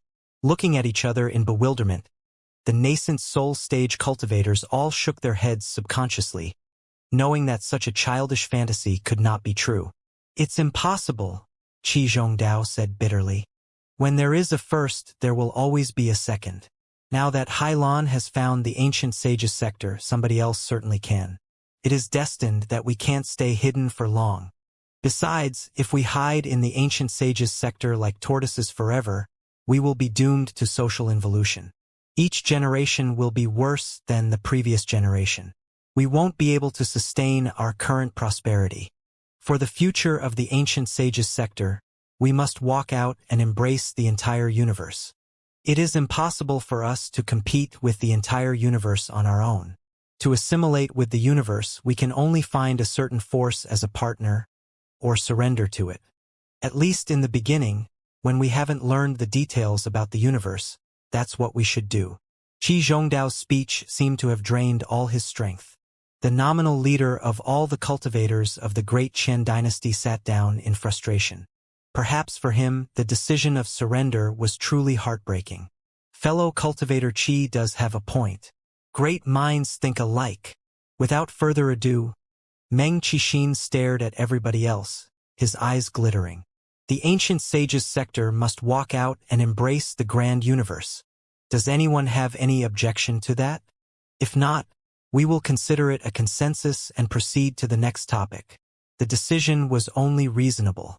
Even the most conservative nascent soul stage cultivator would not be content being a mouse hiding in its own hole. Besides, the deity's realm or the universe was the ultimate destination for every cultivator. Deep down their hearts, they all craved to appreciate the landscape on the other side of the universe. The 10 nascent soul stage cultivators nodded simultaneously. All right, we all agree that the ancient sages sector must rush out of the dark nebula and embrace the grand universe. In that case, we must depend on a superpower in the universe. There are 2 superpowers at war in the universe today, namely the alliance of the Holy Covenant and the Imperium of true human beings. The second question: is there anybody who believes that we should work under the alliance of the Holy Covenant? Everybody was slightly dazed. They all shook their heads. Meng Qixin smiled. Just as I speculated. It seems that none of us want to be puppets that are deprived of feelings and self-awareness. Besides, even if we do want to cooperate with the Covenant Alliance, it is still a distance away from the ancient sages sector with thousands of stars in between. We don't even know where to look for them. Then, it appears that we are left with only one choice, which is to join the Imperium of True Human Beings, as Hylon said. What do you think, fellow cultivators? It was the only topic that mattered in the meeting. All the nascent soul stage cultivators immediately sat up straight. Meng Qixin's eyes were both firm and clear. He changed to a mild and peaceful tone as he casually said, "You can say whatever is on your mind without any concern. I'll declare my attitude first. But it doesn't mean that you have to concur with my opinion. I believe that, because the Imperium is too powerful and the ancient sages sector is too weak, a head-on clash will be no different from hitting a rock with an egg. The current situation dictates that we hide below the wings of the Imperium and slowly develop ourselves. After we grow strong enough, and when there are new changes at the center of the cosmos, we will come up with other plans. Therefore, I agree with joining the Imperium of True Human Beings. What's your opinion, fellow cultivator Qi?" Qi Zhongdao was sitting next to Meng Qixin. He did not seem to have entirely recovered from his earlier frustration. After coughing for a while and staring at the metal stripes at the center of the tail, he said softly, "I've been studying the system of the Imperium of True Human Beings over the past couple of days. I discovered that, despite the general aggressiveness and the incessant wars, strict laws have been implemented in the country, and rules are followed from the top to the bottom. According to their rules, even the humblest slave can be knighted, nominated as a general, or even become the master of a sector as long as their spiritual root is awakened and they practice techniques that are powerful enough. It is based on the rules that the Imperium of True Human Beings ensures the order of hundreds of sectors in its territory. Any rules are better than no rules. I agree with joining the Imperium of True Human Beings." Liao's heart felt cold. Before the meeting, he had considered how many of the nascent soul stage cultivators would choose to surrender to the Imperium. Qi Zhongdao was a critical person whose stance could be ambiguous according to his calculations. He did not expect that the guy would simply lower his head because of rules. Han Bailing was sitting next to him. He rasped, "The Imperium of True Human Beings has acquired a great territory in the universe with iron and blood, which fits my appetite quite well. The Imperium is the best choice we have right now. It is better than the Covenant Alliance anyway. Isn't it?" Han Bailing believed in classical militarism, and the Imperium of True Human Beings was based on modern militarism. Liao was not surprised by his choice at all. "I don't like how the Imperium of True Human Beings treats the ordinary folks, who are not even considered human beings." Mother White Lotus Wan Mingzhu, who was sitting behind Han Bailing, said drily and coldly. Liao suddenly saw a glimpse of hope. "Keep it up, Mother White Lotus. You are one of the legendary leaders of the peasant rebellions. You can't betray your principle so easily, right?" However, Wan Mingzhu suddenly changed the tone. According to the intelligence Hylon provided, many remote sectors in the Imperium of True Human Beings are fully autonomous. As long as sufficient resources and taxes are provided for the capital doesn't care how the local area regulates itself. Therefore, some of the remote space zones do have a lot of bizarre, messy systems. If we can fight for autonomy and are allowed to govern the ancient sages sector on our own, we will be able to establish rules as we see fit and won't have to keep them the same as the rules within the homeland of the Imperium, right? It's not entire unnegotiable if the ancient sages sector can be kept safe in such a way. I also agree to join the Imperium of True Human Beings, on the condition that we must stress the importance of autonomy during the negotiation. We must not allow anybody else to lay their fingers on the ancient sages sector or even kidnap our folks as slaves. I will never concede when it comes to that clause." Wan Mingzhu sat down, or rather, sank down, quickly. Liao's heart seemed to have sunk into a well in December. 2. It was colder than ever. After Qi Zhongdao, the leader of all the cultivators, and Wan Mingzhu, the leader of rebelling peasants, had chosen to surrender to the Imperium, there was no need to mention the rest of them.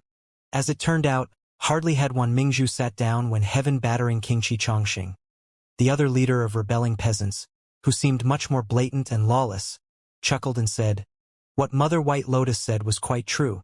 Since there is autonomy in the Imperium of true human being system, all we need to do is guarantee that we manage the affairs within the ancient sages sector.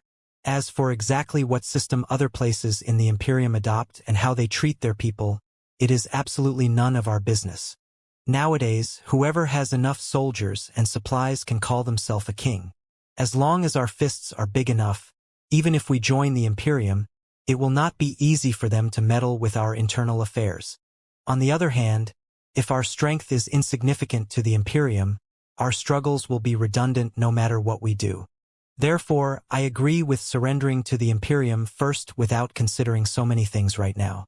We can always rebel again later. What's the big deal? I'm already familiar with the secrets of the trade. Of course, we must settle on satisfactory terms and not sell so many nascent soul stage cultivators and divinity transformation stage cultivators for some petty benefits. They want to hire us to fight a war? Fine. Bring us real gold." The leader of the bandits was indeed as straightforward as he had ever been. After giving the speech in delight while knocking the table, he scratched the stubble on his chin and grimaced at Yen Liren, who was sitting next to him. "Fellow cultivator Yen, I'm done. What do you have to enlighten us, brother?" Touching his big, bald head, Yen Liren casually said, "I don't really have anything to say. Since the Imperium of true human beings is one of the two superpowers in the universe, I believe that they certainly have the most powerful sword arts and secret blades in the so-called modern civilization of the immortal cultivators. I would very much like to find out how invincible the sword arts of the immortal cultivators can be. The Imperium is fine for me." Liao's heart was colder and colder after hearing everybody's speech. It was almost covered in a pale, icy shell. Then, he looked at Ba Xiaoyu full of expectation. Ba Xiaoyu the beggar was always a generous, chivalrous man who hated injustice more than anything else.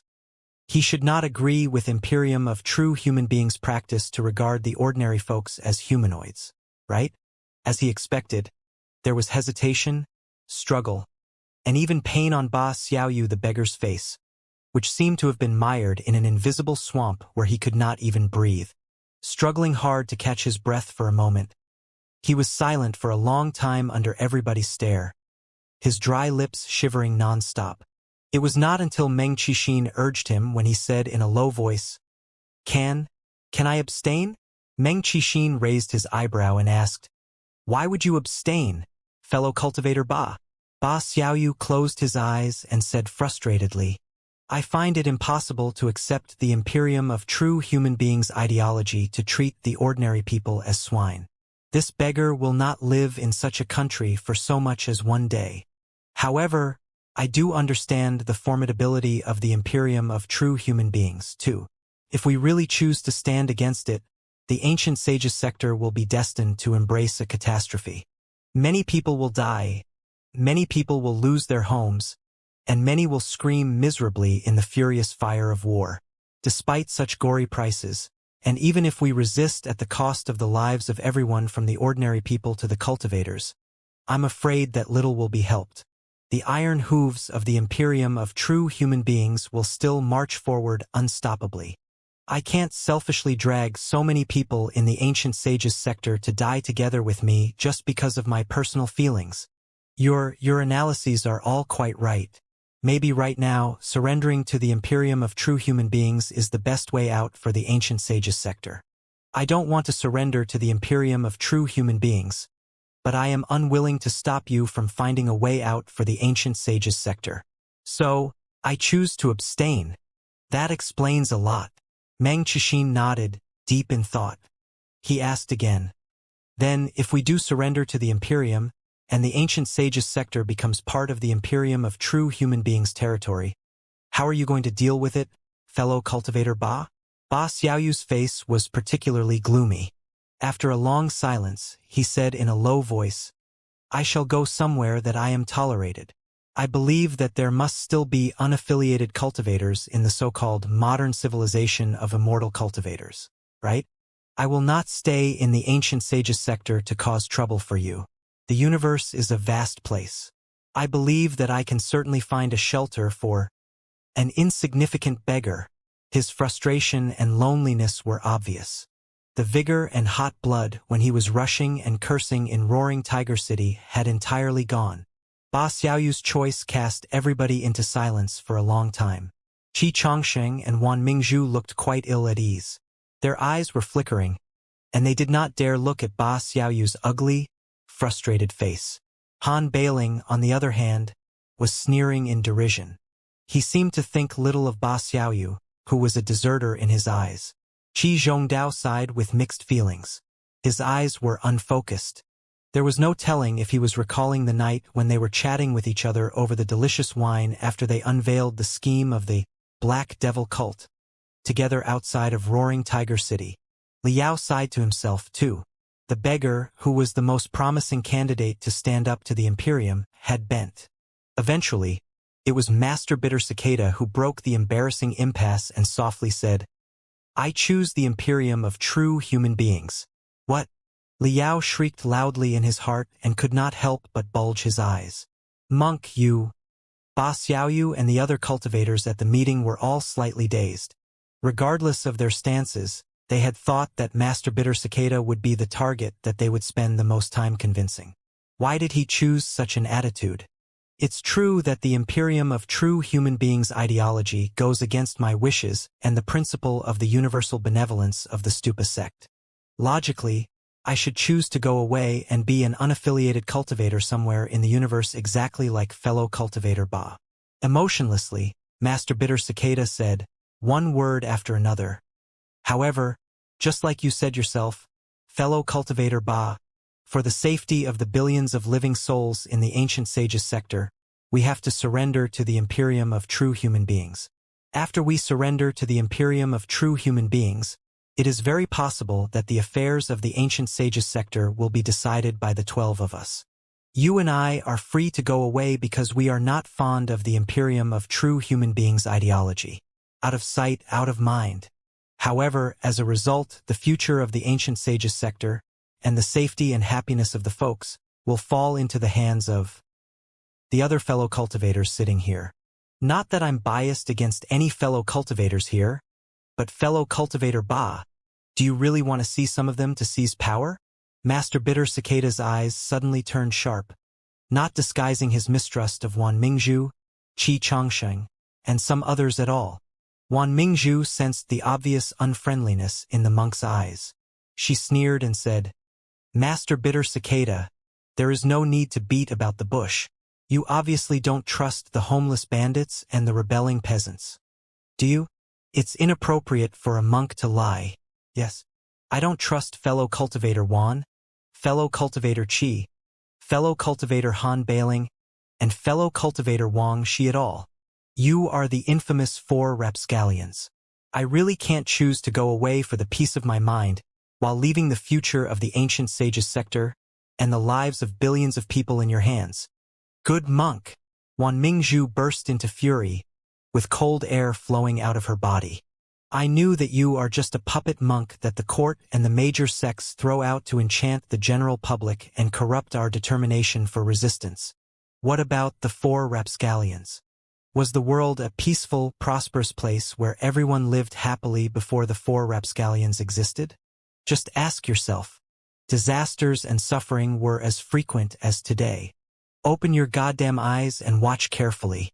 It is the court and the cultivation sects behind you that have caused the disasters and suffering, and the disasters and suffering created the 4 rapscallions. The 4 rapscallions never created the disasters and suffering. Hee. I don't trust you as much as you don't trust me. Monk, the most vicious people in the world are the bald ones. And the worst people are the wretched monks like you who don't work, but just recite your sutras every day. Wan Mingzhu was originally a homeless peasant. She only grasped the phantomic techniques slowly after absorbing the fury and hatred of many poor folks. In peacetime, she was able to pretend that she was a civilized cultivator like everybody else. However, After she burst into fury and began cursing, everybody was frowning hard. Enough! Black flames of spiritual energy surrounded Meng Qixin and condensed thousands of wolf heads that were opening their bloody mouths grimacing at Wan Mingzhu. Fellow cultivator Wan, just now, we all agreed that everybody would be free to say whatever is on their mind. Anything can and should be discussed openly. This is a time that calls for solidarity. Why are you cursing somebody else? Wan Mingzhu narrowed his eyes and stared at the raging wolves behind Meng Qixin for a long time. Invisible spindrifts seemed to be surging between the two spectral cultivators. In the end, it was Wan Mingzhu who retreated first under Meng Qixin's glare. She smiled back at Master Bitter Cicada and said, "Master Bitter Cicada, I am too blunt to keep anything to myself. You are a great monk, and you must forgive what I said. Getting back to our topic, judging from what I've heard, you seem to have made up your mind to conspire with the bandits and rebellions such as us and surrender to the Imperium, right, Master Bitter Cicada?" Emotionlessly, Master Bitter Cicada replied, "I will stand where the folks of the Ancient Sages sector stand. There's no way that I will abandon them." "Oh!" Wan Mingzhu rolled her eyes and laughed. "However, after we surrender to the Imperium, chances are that we will have to march to foreign worlds together with the fleet of the Imperium. We will burn, kill, and plunder. Master, will you go with us?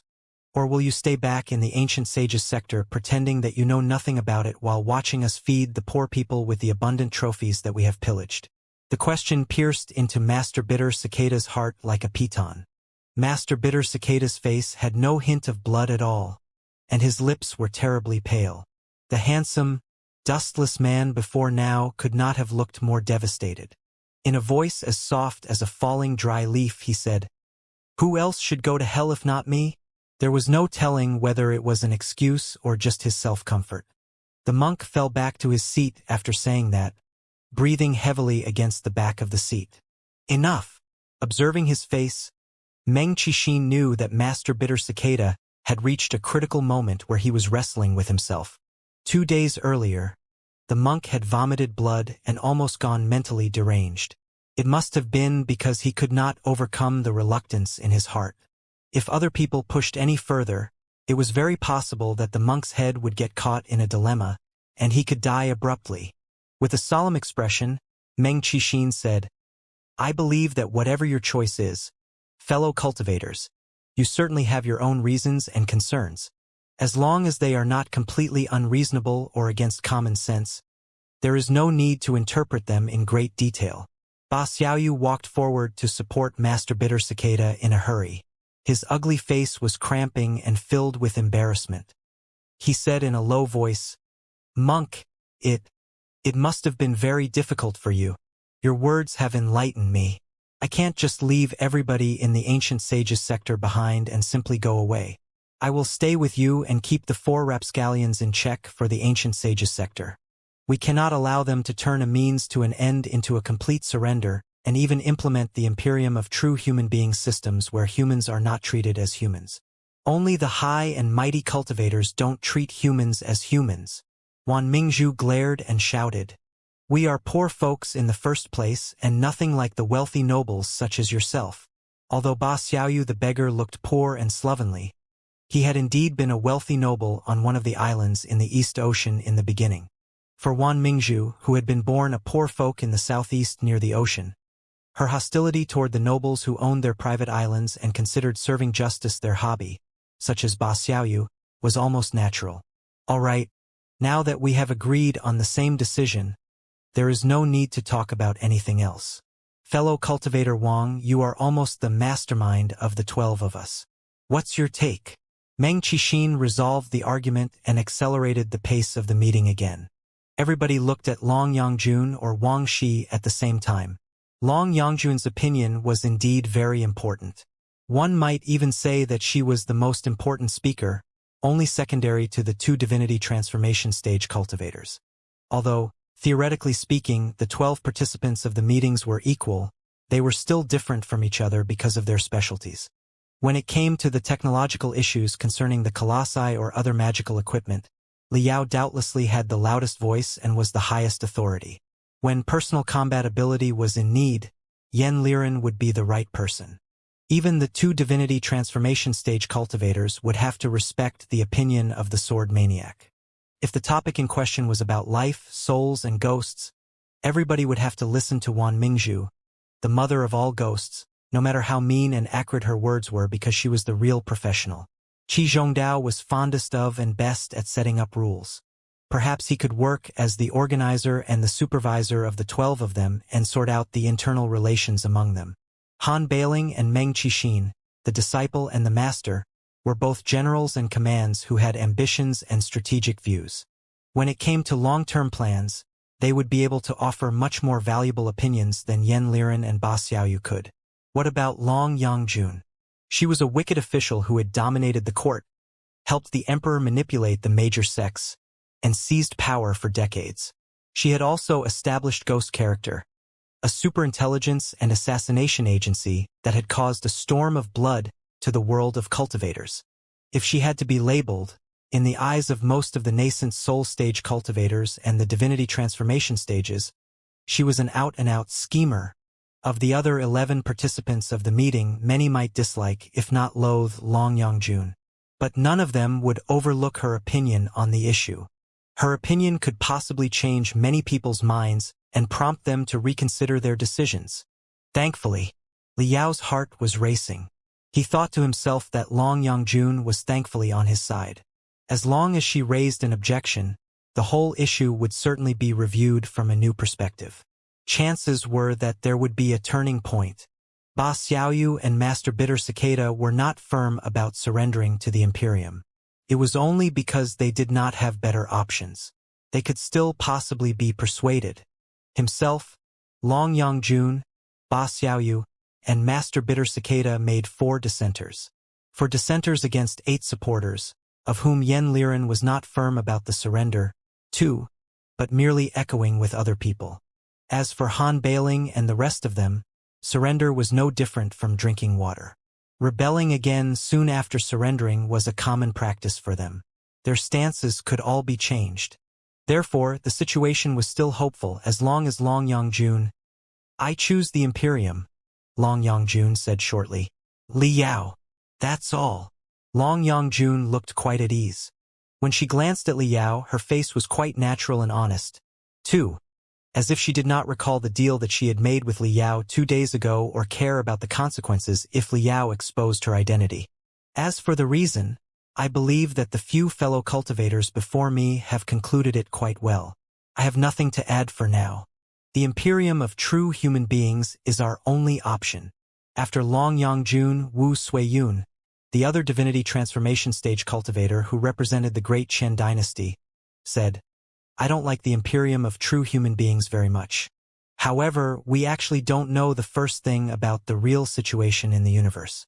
So, there won't be much difference no matter what we choose. The most critical thing is that we must be united and stick together. Therefore, now that so many fellow cultivators have chosen the Imperium, there is no need for me to add more trouble and conflicts.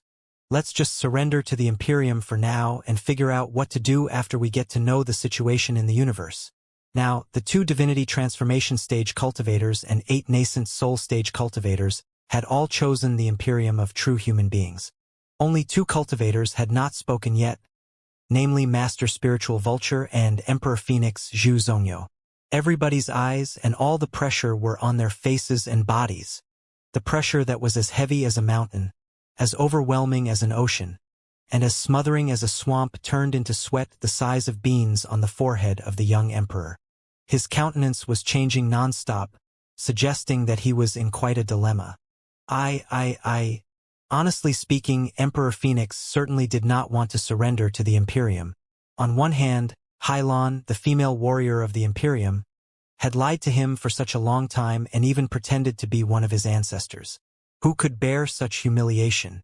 On the other hand, he was the sovereign of the great Qian dynasty, and now he was asked to bend to somebody else just like Ba Xiaoyu, who was a beggar, Master Bitter Cicada, who was a monk, and Qi Changsheng and Wan Mingzhu, who were bandit leaders. Did that not mean that his ancestors' hard work would end in his hands? For a moment, the miserable outcomes of the countless last monarchs of their dynasties in the past flashed inside the head of Emperor Phoenix. He would rather not accept such an ending no matter what. Your Majesty, Long Yangjun said to Emperor Phoenix respectfully, but she happened to be looking at Liao. How can a dragon soar in the sky if it hasn't been concealed in the abyss for long enough? Right now, the enemy is strong and we are weak. What's the big deal about conceding briefly? Just think about when you hadn't risen yet, Your Majesty. Did you not hide in the thunderous martial temple and keep distance from the conflict in the royal palace before you made your great accomplishments? Where are the royal princes who fought heatedly in the palace right now? Our temporary surrender is just a means to an end. The independence of the great Qian dynasty will not be affected. You will still be the supreme sovereign of the great Qian dynasty. Even if the country is doomed, it can always be revived again as long as its seeds are kept.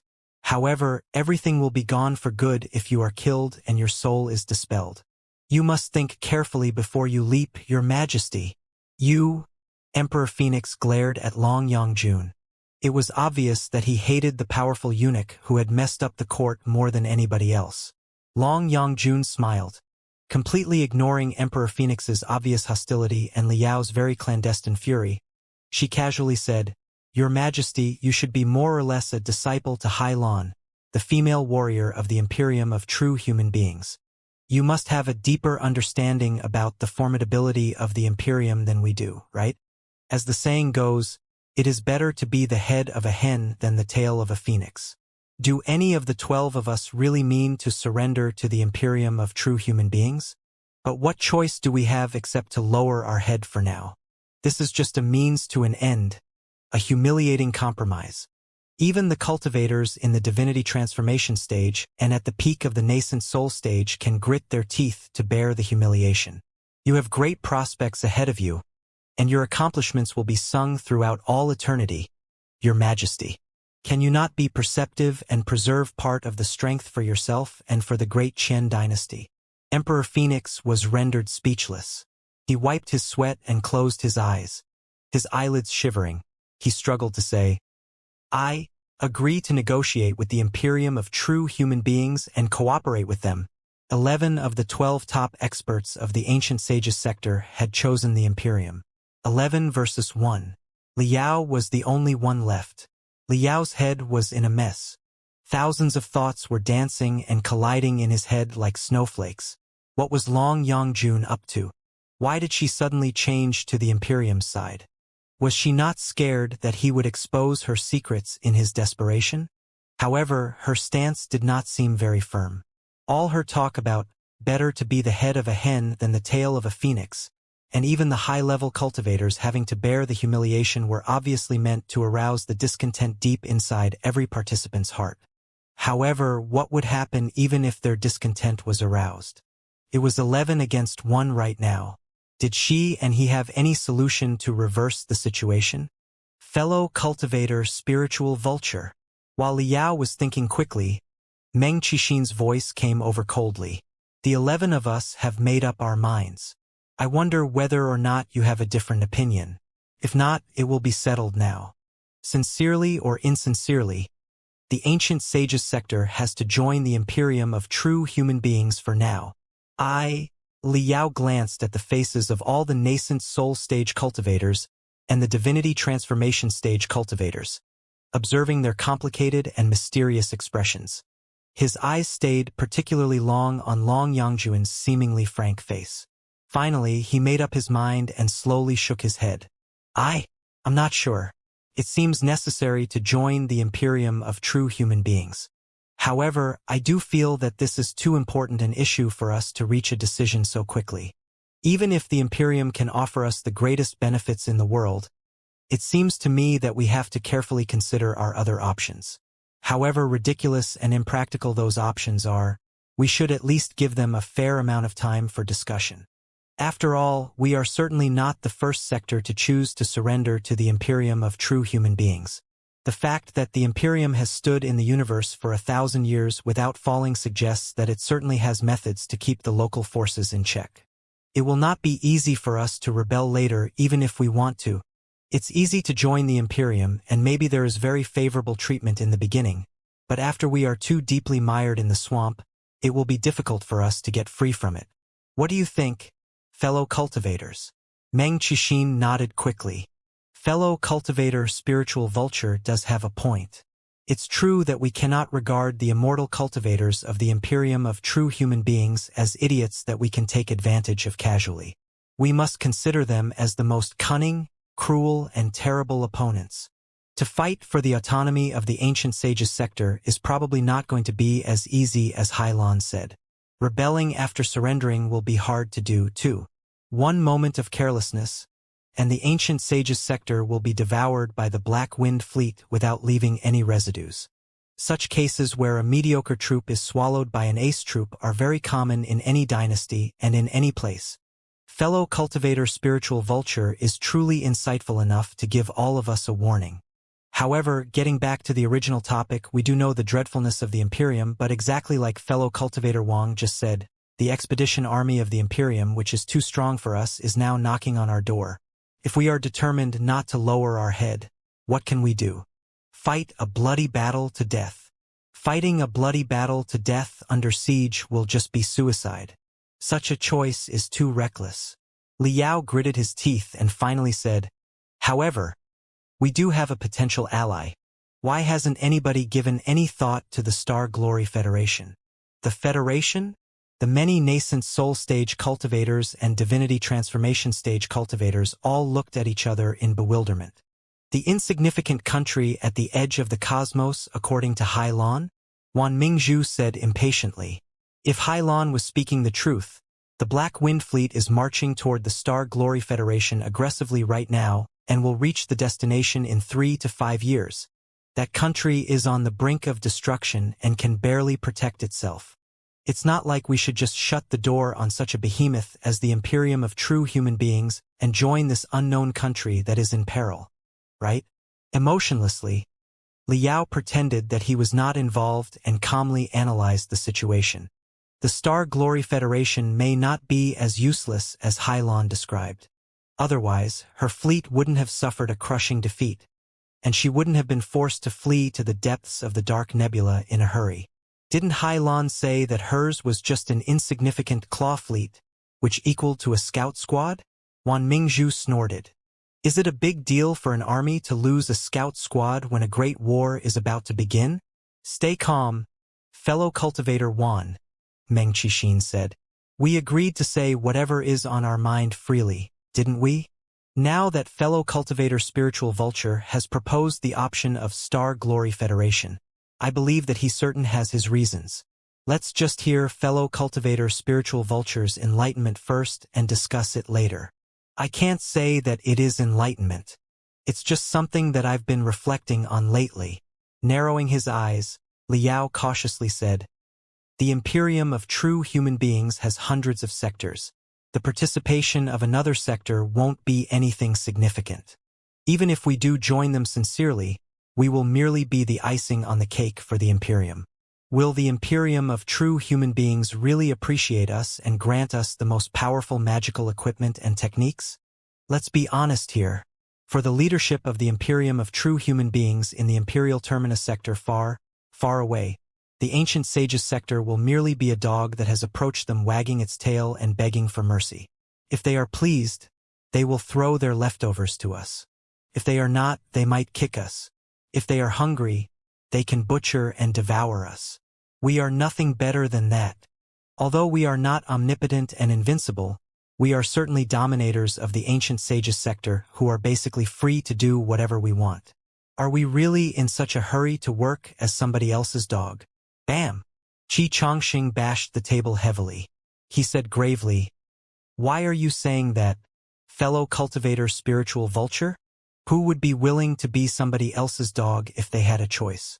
We are simply forced to do that under the pressure. That's why I'm pondering whether or not the Star Glory Federation can be another choice, Liao said solemnly. Think about it. If the Star Glory Federation is an insignificant country at the edge of the cosmos like Hylon described, it will have only a handful of sectors at best. Also, it is faced with the threat of the expedition army of the Imperium and in dire need of powerful reinforcements. Joining the Imperium means that we will be the icing on the cake. However, if we join the Star Glory Federation at a time like this, we will be firewood in a cold winter. It goes without saying that firewood in a cold winter will be much more appreciated than the icing on the cake. Also, if we join the Imperium, we will only be one of hundreds of sectors and among the weakest ones. We won't have any say at all, but can only wag our tails hard, waiting to be manipulated and exploited. However, considering that the Star Glory Federation may have less than just 10 sectors, if we join them, we will probably be one of the 5 or 6 giants in the country. With the Nuwa warship and so many colossi, we can even become a highly influential force within the Federation. Not only will we be able to maintain the independence and autonomy of the Ancient Sages sector, we will also even have the chance to influence and control the future of the Star Glory Federation. Is such a future not attractive at all? Is it not worth considering carefully? Liao's speech raised rounds of whispers around the nascent soul stage cultivators. However, they were not convinced by him. The nascent soul stage cultivators and divinity transformation stage cultivators were not idiots. What Liao had thought of had occurred to them, too. Fellow cultivator spiritual vulture, you do have a point, Han Bailing said solemnly. We will have a larger say if we join the Star Glory Federation than if we join the Imperium of true human beings.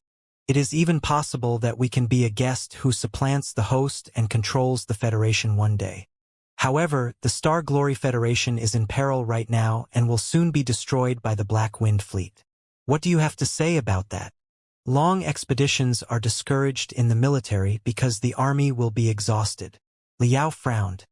Who can guarantee that the Black Wind Fleet will surely defeat the Star Glory Federation? In the Ancient Sages sector, an expedition after several months of journey is practically impossible to win.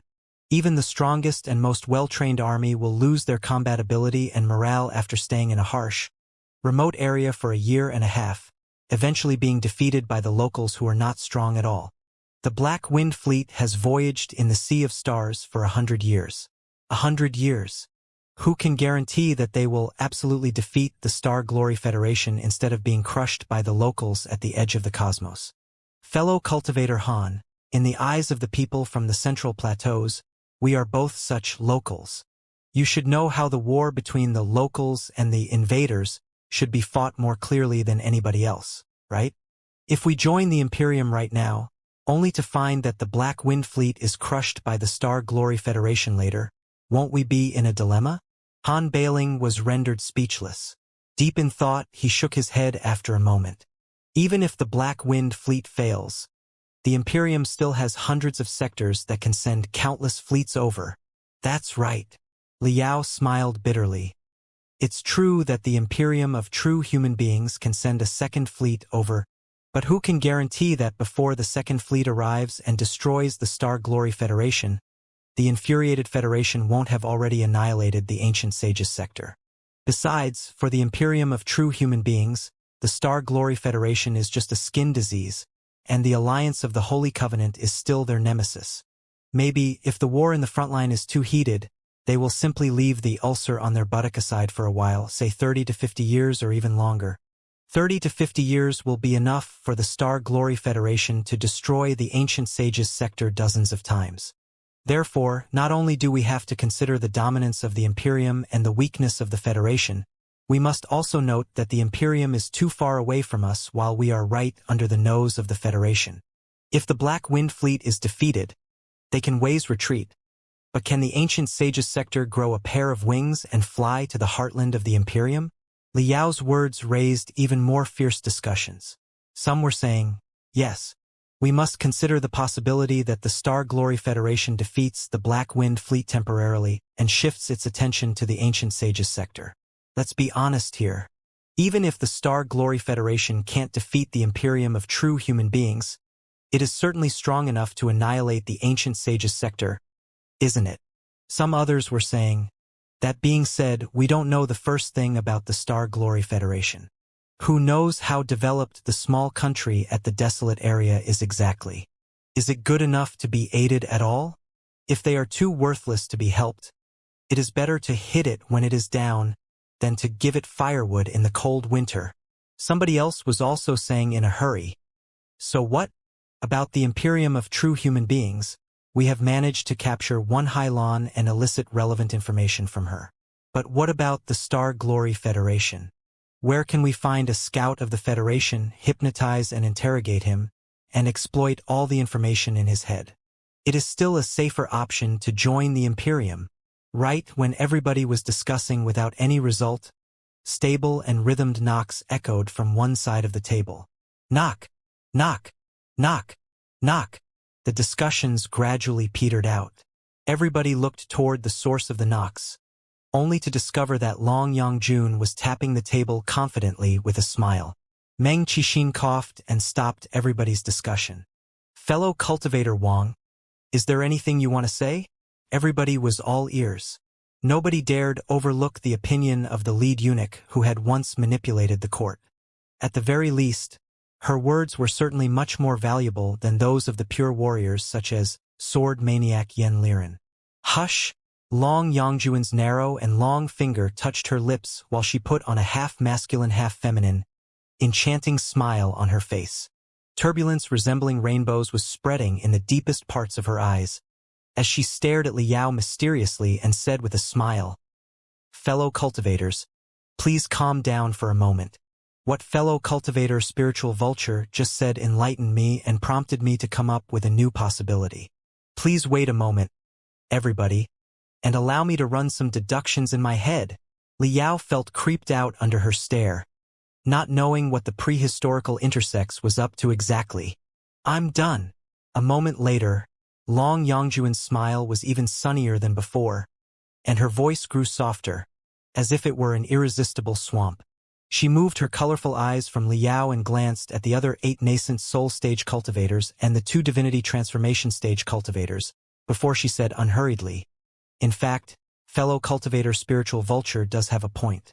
I'm afraid that everybody here considered the possibility of joining the Star Glory Federation earlier like I did. The Imperium of true human beings is too powerful. If we join it, as fellow cultivator spiritual vulture put it, we will be the icing on the cake, if not dogs wagging tails begging for the leftovers of the master. The Star Glory Federation is weak and faced with immense war pressure. If we offer ourselves to them like firewood in a cold winter, not only will we be able to ensure our independence, we will also receive the Federation's gratitude and a chance of sincere cooperation. It is even possible for us to supplant the host and enter the leadership of the Federation as one of the controllers of the Federation. This is like a gambling game with 2 options. The first one is safer and has high odds of success, but we will not gain much even if we win. The best we can expect is to break even. The second option will be a wild gamble with considerable risks. However, if we win, we will be rich after the first try. Do you agree with my conclusion, everybody? Long Yangjuan's eyes moved around everybody and eventually stopped on Qi Zhongdao's face. Qi Zhongdao's personality and integrity were well acknowledged by the nascent soul stage cultivators of both sides. After pondering for a moment, Qi Zhongdao nodded and said, "Yes, surrendering to the Imperium of true human beings is break-even at most, whereas joining the Star Glory Federation gives us a chance to throw a sprat to catch a herring. In the universe, we and the Federation are both barbarians in a desolate region. So we will have more common ground, and it will be easier to negotiate on equal terms. As Lord Wang said, it is indeed possible for us to enter the pivot of the Federation and speak for the interests of the ancient sages sector. So, why haven't we given any thought about the Federation when we were thinking a way out for the ancient sages sector? Because we don't know the first thing about the Star Glory Federation right now. We have absolutely no idea about the strength, size, system of the country, and their stance toward the outside world. The system of the Imperium of true human beings is certainly imperfect, but it has proven to be effective enough to support the stable functioning of an enormous country. What if the Star Glory Federation is a country 100 times lousier and eviler than the Imperium of true human beings? What if it is feeble and utterly worthless? Therefore, after much deliberation, I eliminated the Star Glory Federation as an option from my mind. Long Yangjun nodded. That explains a lot. So, just like me, you did consider joining the Star Glory Federation, but you couldn't make a decision when you didn't know the specific conditions of the country, right? Of course. Ba Xiaoyu could not help speaking up. If possible, I wouldn't want to demean myself to be a dog of the Imperium, but even if we want to join the Federation, where should we go, and who should we contact?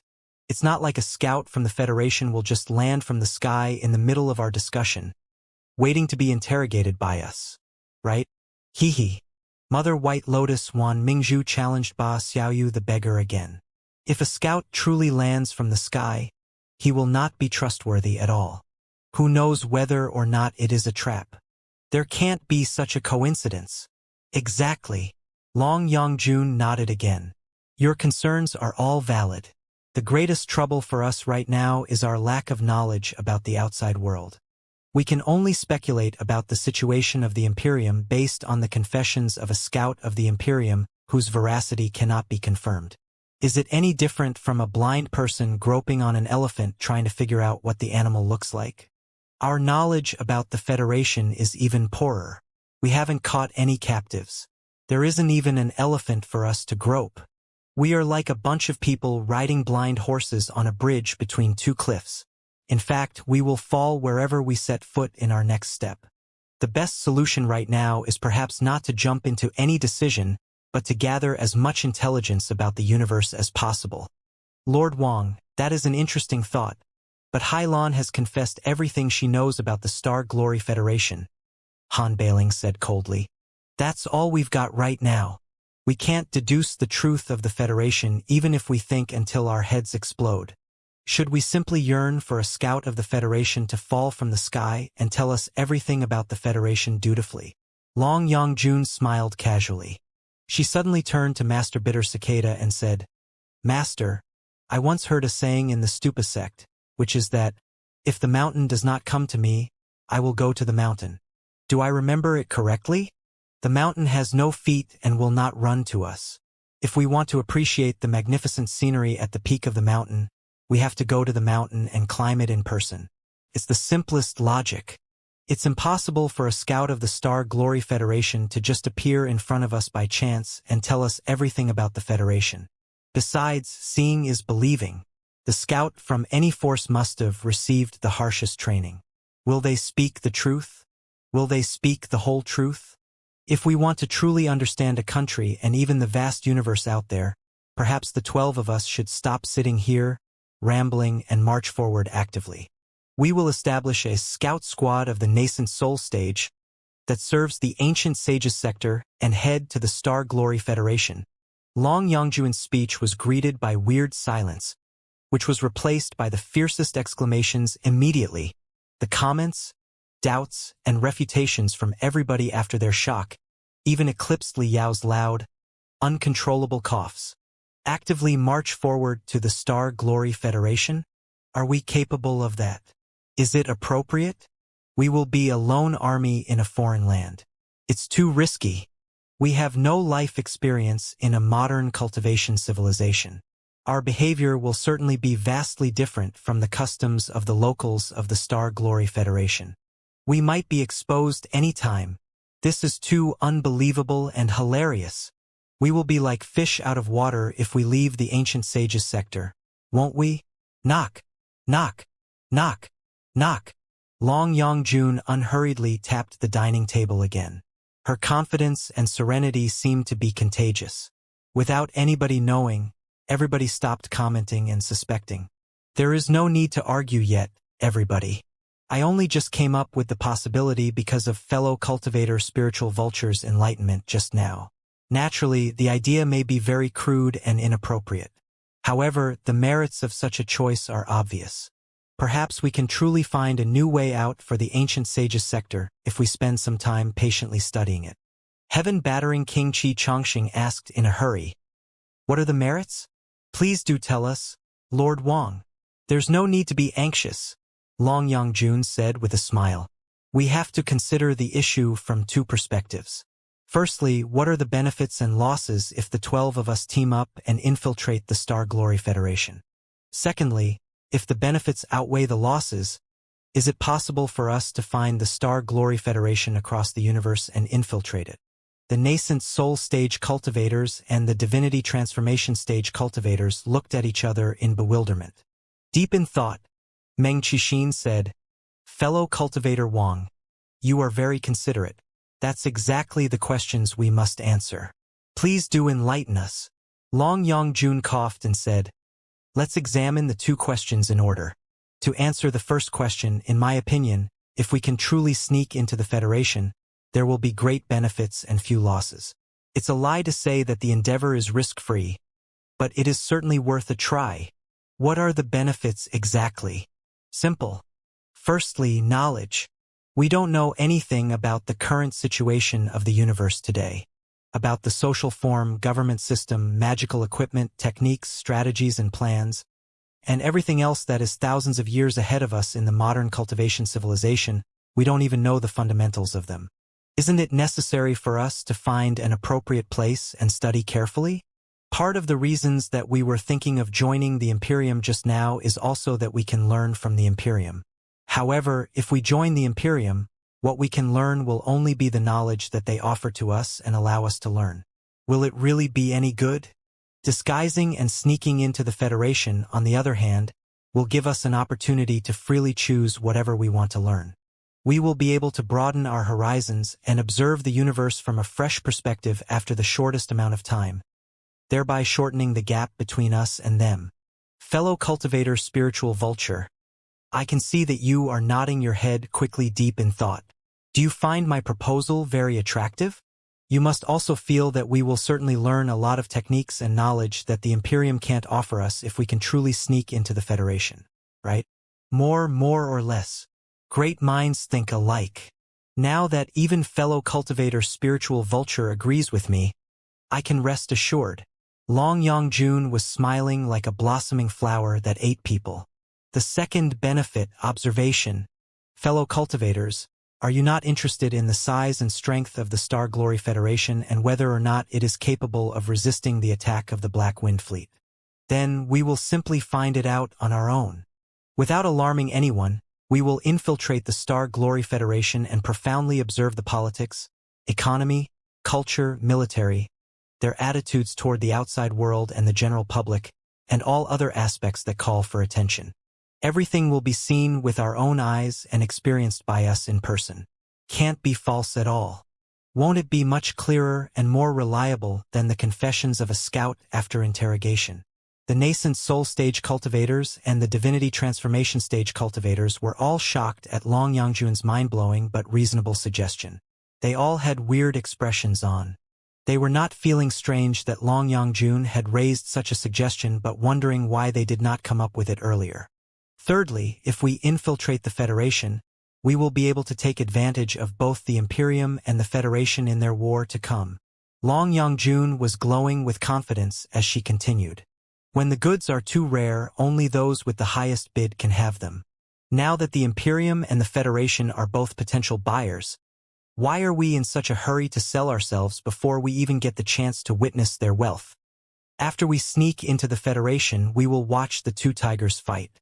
We will get to know the war potential of both parties while we learn their tactics and strategies. We can even find a way to be promoted to their important posts, where we will have more information to infer which side has the greater chances of winning. Then we will tempt that side into offering prices that they can't refuse. After our requirements are met, we will launch thunderous strikes on the other side at the most critical moment. In such a way, we will be able to fight for the greatest interests for the ancient sages sector and for ourselves.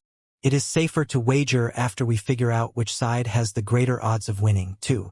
Also, we will be free to choose the target of our attack, without worrying that we might be regarded as cannon fodder by the Federation or the Imperium and asked to charge toward the heavily guarded star fortresses on our own.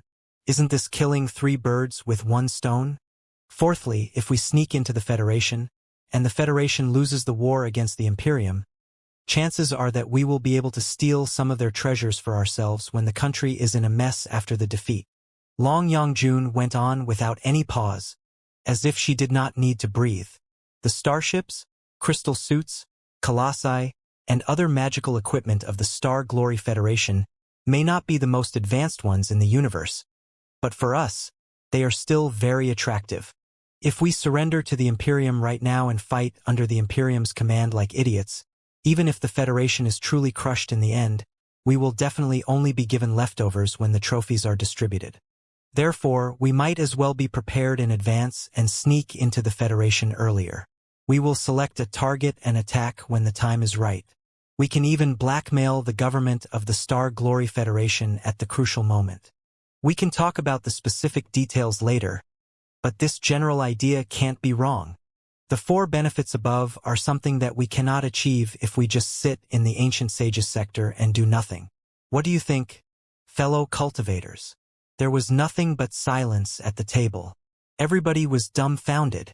However, when Long Yongjun mentioned the necessity of observing the politics, economy, culture, and military of the Star Glory Federation, Qi Zhongdao could not help but nod. When she was talking about wagering on the side that has greater odds of winning, Wu Suiyun was apparently fascinated by the idea. When she declared that they should steal something for themselves, Han Bailing, Wan Mingzhu, and Qi Chongqing's eyes were all glittering. Qi Chongqing almost stood up and applauded her. Even Meng Qixin, the host of the meeting, was deep in thought for a long time. He hesitated and said, "Fellow cultivator Wang, your proposal is indeed innovative and surprising. Those 4 benefits are indeed of paramount importance for us. However, as a result, we will be a lone army in a foreign land, and we will be completely cut off from the Ancient Sages sector for at least a year and a half. Won't it be too risky?" A lot of nascent soul stage cultivators nodded at his words. That was their concern, too. Although those cultivators were all the dominators in their own regions, they had never stepped out of the Ancient Sages sector in their entire life. They were out-and-out bumpkins. And not any bumpkins but ancient bumpkins who were thousands of years behind the contemporary era. Now that Long Yongjun had proposed a plan to infiltrate a modern cultivation civilization on their own, they indeed felt ill at ease. It seems that there's one thing you haven't got straight after 3 days of analysis and studies, fellow cultivators. Long Yongjuan's voice gradually turned cold, but the air around her grew more and more daunting.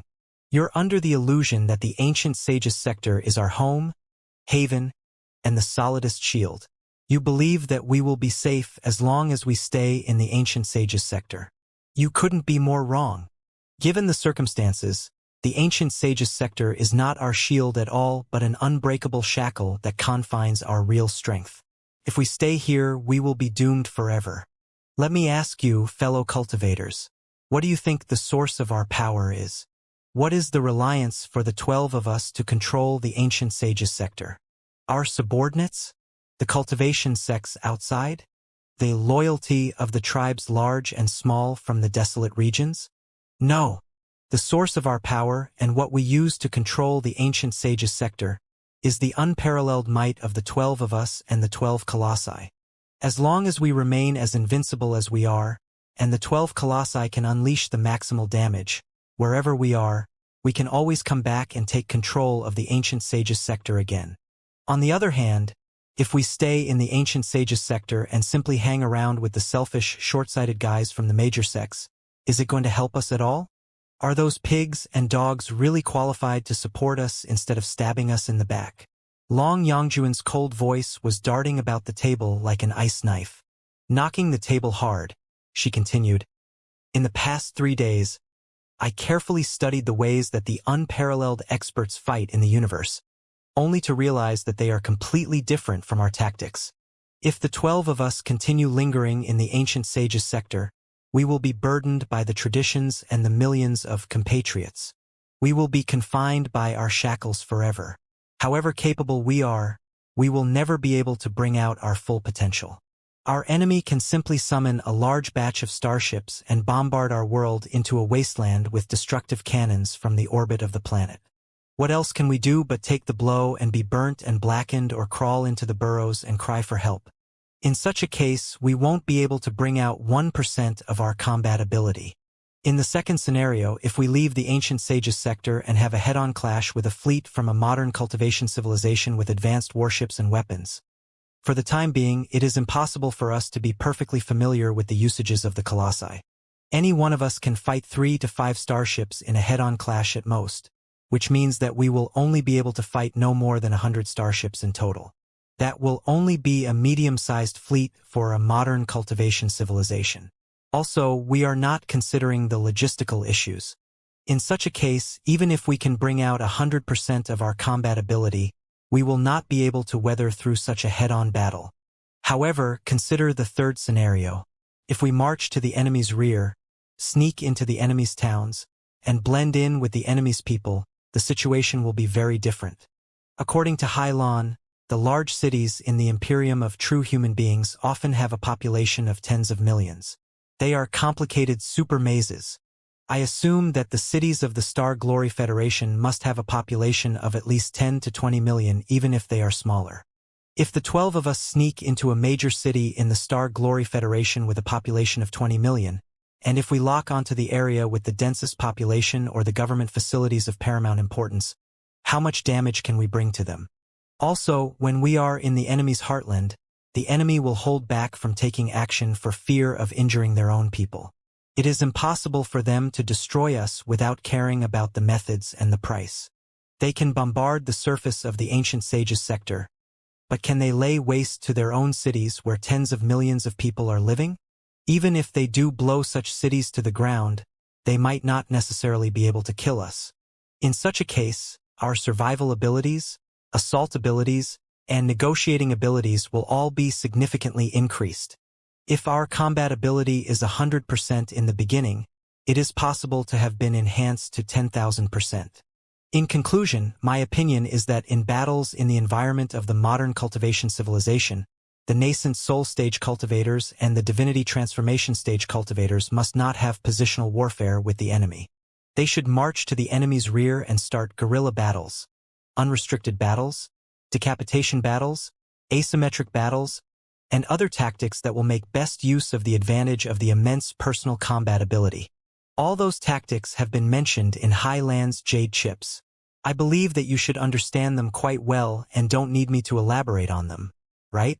Therefore, in the game among the Imperium, the Federation, and the Ancient Sages sector, we, as a force with the weakest overall capabilities but boasting 12 colossi, must not stay in the Ancient Sages sector and do nothing while waiting for the enemy's bombardment.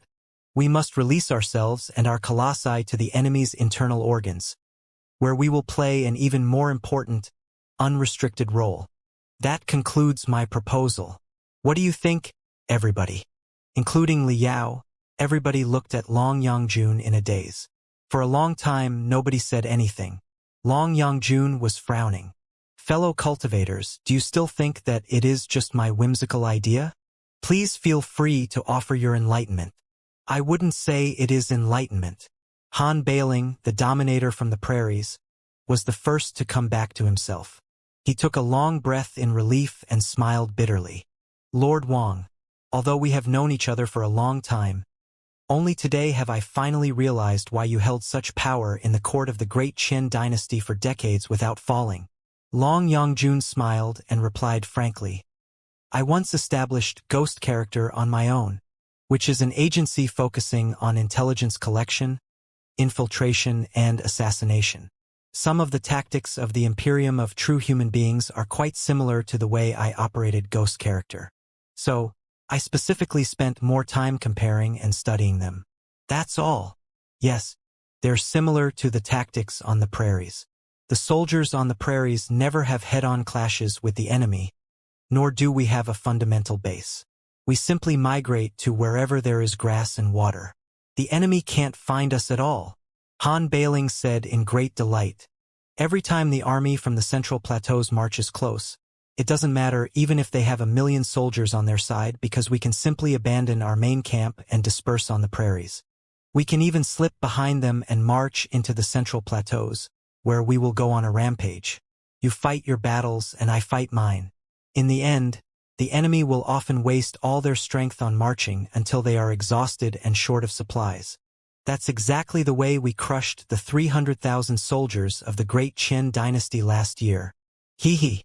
The cultivators from the Great Qin dynasty all glared at him.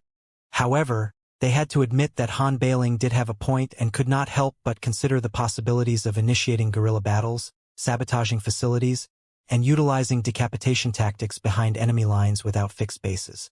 The more they thought about it, the more fascinated they were.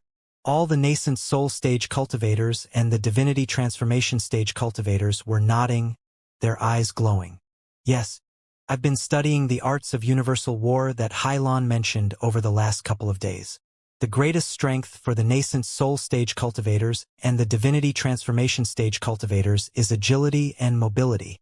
We really shouldn't just stay on a single planet and wait to be besieged. Instead of relying on the support of our own people, we might as well march to the enemy's rear and consider the large cities in the Star Glory Federation as our shields. If the nascent soul stage cultivators and the divinity transformation stage cultivators such as us go on a rampage, I believe that we can turn the cities upside down. We can easily drag millions of people to die with us if they set traps for us. Also, the large cities with tens of millions of inhabitants must be very chaotic and murky. With our expertise, it may not be as difficult as we imagine to disguise ourselves and sneak in. Wait and observe at the front line of the war until we decide whether the Imperium's bid is higher than the Federation's and they have a greater chance of winning or the other way around. We will not make any decision until we gather tremendous intelligence and learn the most advanced, state-of-the-art techniques in the universe. It will certainly be much wiser than a hasty decision right now. Excellent. Excellent. Lord Wang, how exactly did you come up with such a delicate solution? You are flattering me. Long Yangjun waved her hands modestly and looked at Liao with a smile. I was as befuddled as everybody else just now and almost decided to recklessly surrender to the Imperium. Thankfully, at the last moment, fellow cultivator Spiritual Vulture reminded us and offered me new insights. If such an infiltration plan does work out, fellow cultivator Spiritual Vulture will certainly be the greatest contributor. We can't thank you enough, fellow cultivator Spiritual Vulture. You're welcome. Ha!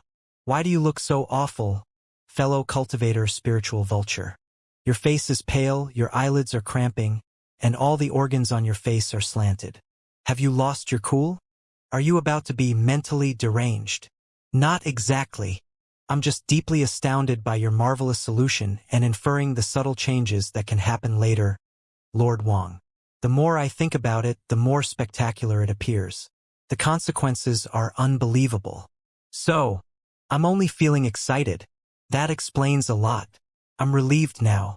Please do take care of yourself, fellow cultivator Spiritual Vulture. If the infiltration plan is to be carried out later, you will hold the most critical role. Nobody will be able to replace you, Long Yangjun said confidently. As for the deductions, I have run some of them myself. Please correct me if I'm wrong. If I may remind everybody, you must not think that it will be more dangerous to march into the Star Glory Federation on our own. In fact, cooperating with the Imperium right now entails even more dangers. Why do I say that? You will understand it after some preliminary deduction. If we accept Highland's offer right now and surrender to the Imperium of true human beings, we will certainly be obliged to send the specific location of the Ancient Sages sector through Hylon and allow the Black Wind Fleet to dock on our planet. Long-distance expeditions can be very tricky. The Black Wind Fleet has been sailing in the Sea of Stars for 100 years. It's not unreasonable to assume that they are exhausted and short of supplies, right? Then, according to the fundamental military knowledge, before they launch a final strike on the Star Glory Federation, they are bound to find a stable base and set up a camp to rest for a while. Won't the Ancient Sages sector be their best camp? Should they discover this place, our home will certainly be modified into a huge military camp by the Black Wind Fleet. By then, not only will the Ancient Sages sector be utterly deformed, a lot of resources will also be dedicated to the war against the Federation. Yes, for steadiness in the rear, the Black Wind Fleet may not openly rob us of the resources. However, if they propose the exchange of starships and crystal suits for resources, and if they stuff us into a few starships in the joint cooperation later and demand that we attack a certain planet of the Federation, can we disobey their orders? Military laws are ruthlessly. Once the war begins, we will not be able to be picky anymore. However, what if the planet happens to be a critical place for the Federation and it is heavily guarded by tremendous soldiers of the Federation? Think about it, everybody. If any of you were the commander of the Black Wind Fleet, would the idea never interest you that you should make the locals of the Ancient Sages sector die together with the locals of the Federation? The more Long Yangjun analyzed, the more flabbergasted everybody was. The eyes of many nascent soul-stage cultivators were bulging. Those who did not have much strategic knowledge and barely knew anything about the military, such as Ba Xiaoyu and Master Bitter Cicada, were greatly enlightened. Han Bailing slapped his thigh and said, "Your words do make sense, Lord Wing. For a universal war of such a large scale, the Black Wind Fleet will have to find a place to set up camp. After the ancient sages sector is stationed and savaged by them, our world will certainly not end well. I feel embarrassed that I didn't think through such a simple logic earlier." Long Yangjun smiled and said, "Hailan confessed everything so straightforwardly and offered such enticing terms probably because she also realized that the ancient sages sector could serve as a camp for the Black Wind Fleet. When they do set up a camp in our world and their great army moves in, we will not be able to make decisions for ourselves. Therefore, surrendering to the Imperium is not entirely undoable, but we must not surrender right now. We must not allow the Black Wind Fleet to claim the ancient sages sector as their military base or give them any chance to dispatch us freely and even send us to the perilous lands in the Star Glory Federation. We can surrender, but we must do it at the most favorable moment for us. What do you think, fellow cultivators?" All the nascent soul stage cultivators and divinity transformation stage cultivators nodded in approval. After studying Highland's intelligence for days, I spent most time pondering what matters most in a universal war, Long Yangjun remarked. "I'm afraid that it is not a magnificent army or an unparalleled expert, but one's own coordinates. Once the coordinates are exposed, chances are that the enemy may show up and assault our base anytime. We will be caught in a very passive position. On the other hand, as long as the coordinates of our base are not exposed, we can always run away if we can't defeat the enemy, considering the vastness of the universe. If we can't win a head-on clash, we can harass them from the rear. With the combat abilities of the 12 of us, there is no way that we can fail. Therefore, we must not expose the coordinates of the ancient sages sector or our very existence. Darkness is our greatest advantage. We must not attract either the Imperium or the Federation to our world." Everybody nodded again. "Let's review the plan to infiltrate the Star Glory Federation again." Her eyes glittering, Long Yangjun said, "The greatest advantage of this plan is its secrecy. The coordinates and the intelligence of the ancient sages sector will never be exposed. Also, we will be taking the absolute initiative. We can choose when, how, and who to surrender to freely. If we discover that the Star Glory Federation is a thriving, promising force after investigating the politics, economy, culture, law, military, and all the other aspects in the Star Glory Federation and figuring out their combat ability in comparison to the Black Wind Fleets, and if the Federation is willing to offer irresistibly tempting terms to us, we will join the Federation and help the Federation fight the Imperium. On the other hand, if the Star Glory Federation is useless, doomed, and merely drawing its last breath, and if the expedition army of the Imperium is too powerful to be stopped, we will get in touch with the Imperium in secret and sabotage the heartland of the Star Glory Federation. We will destroy the strategic locations in the Federation, assassinate the high officials in the federal government, block the transportation routes among their planets, and raise never-ending mayhem. In such a way, we will prove our loyalty to the Imperium and making our contributions to the war. Also, we will be able to loot the starships, magical equipment, and even national treasury in secret while the country is caught in the fire of war. By my calculations, we will even have a chance to rescue all the leadership of the Star Glory Federation in the middle of the chaos. Then, following the precedent set by the Star Ocean Republic, we will help them establish a government in exile of the Star Glory Federation, while we are in fact taking control of the resources that they carry with them in the hope of resurrecting their country. Their own lives and the future of their country will be in our hands, and we will certainly be able to do anything we want. In such a case, the greatest benefits in the war between the Imperium and the Federation will be swallowed by us.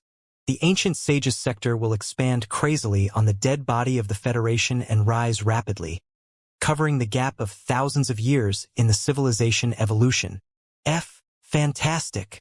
Heaven-battering King Xianxia, a leader of bandits and a master of looting, could not help but slap the table hard. Lord Wang, your plan couldn't suit me better. I totally agree with it. I can't wait to go on a rampage in the Star Glory Federation together with everybody right now. What do the rest of you think, fellow cultivators?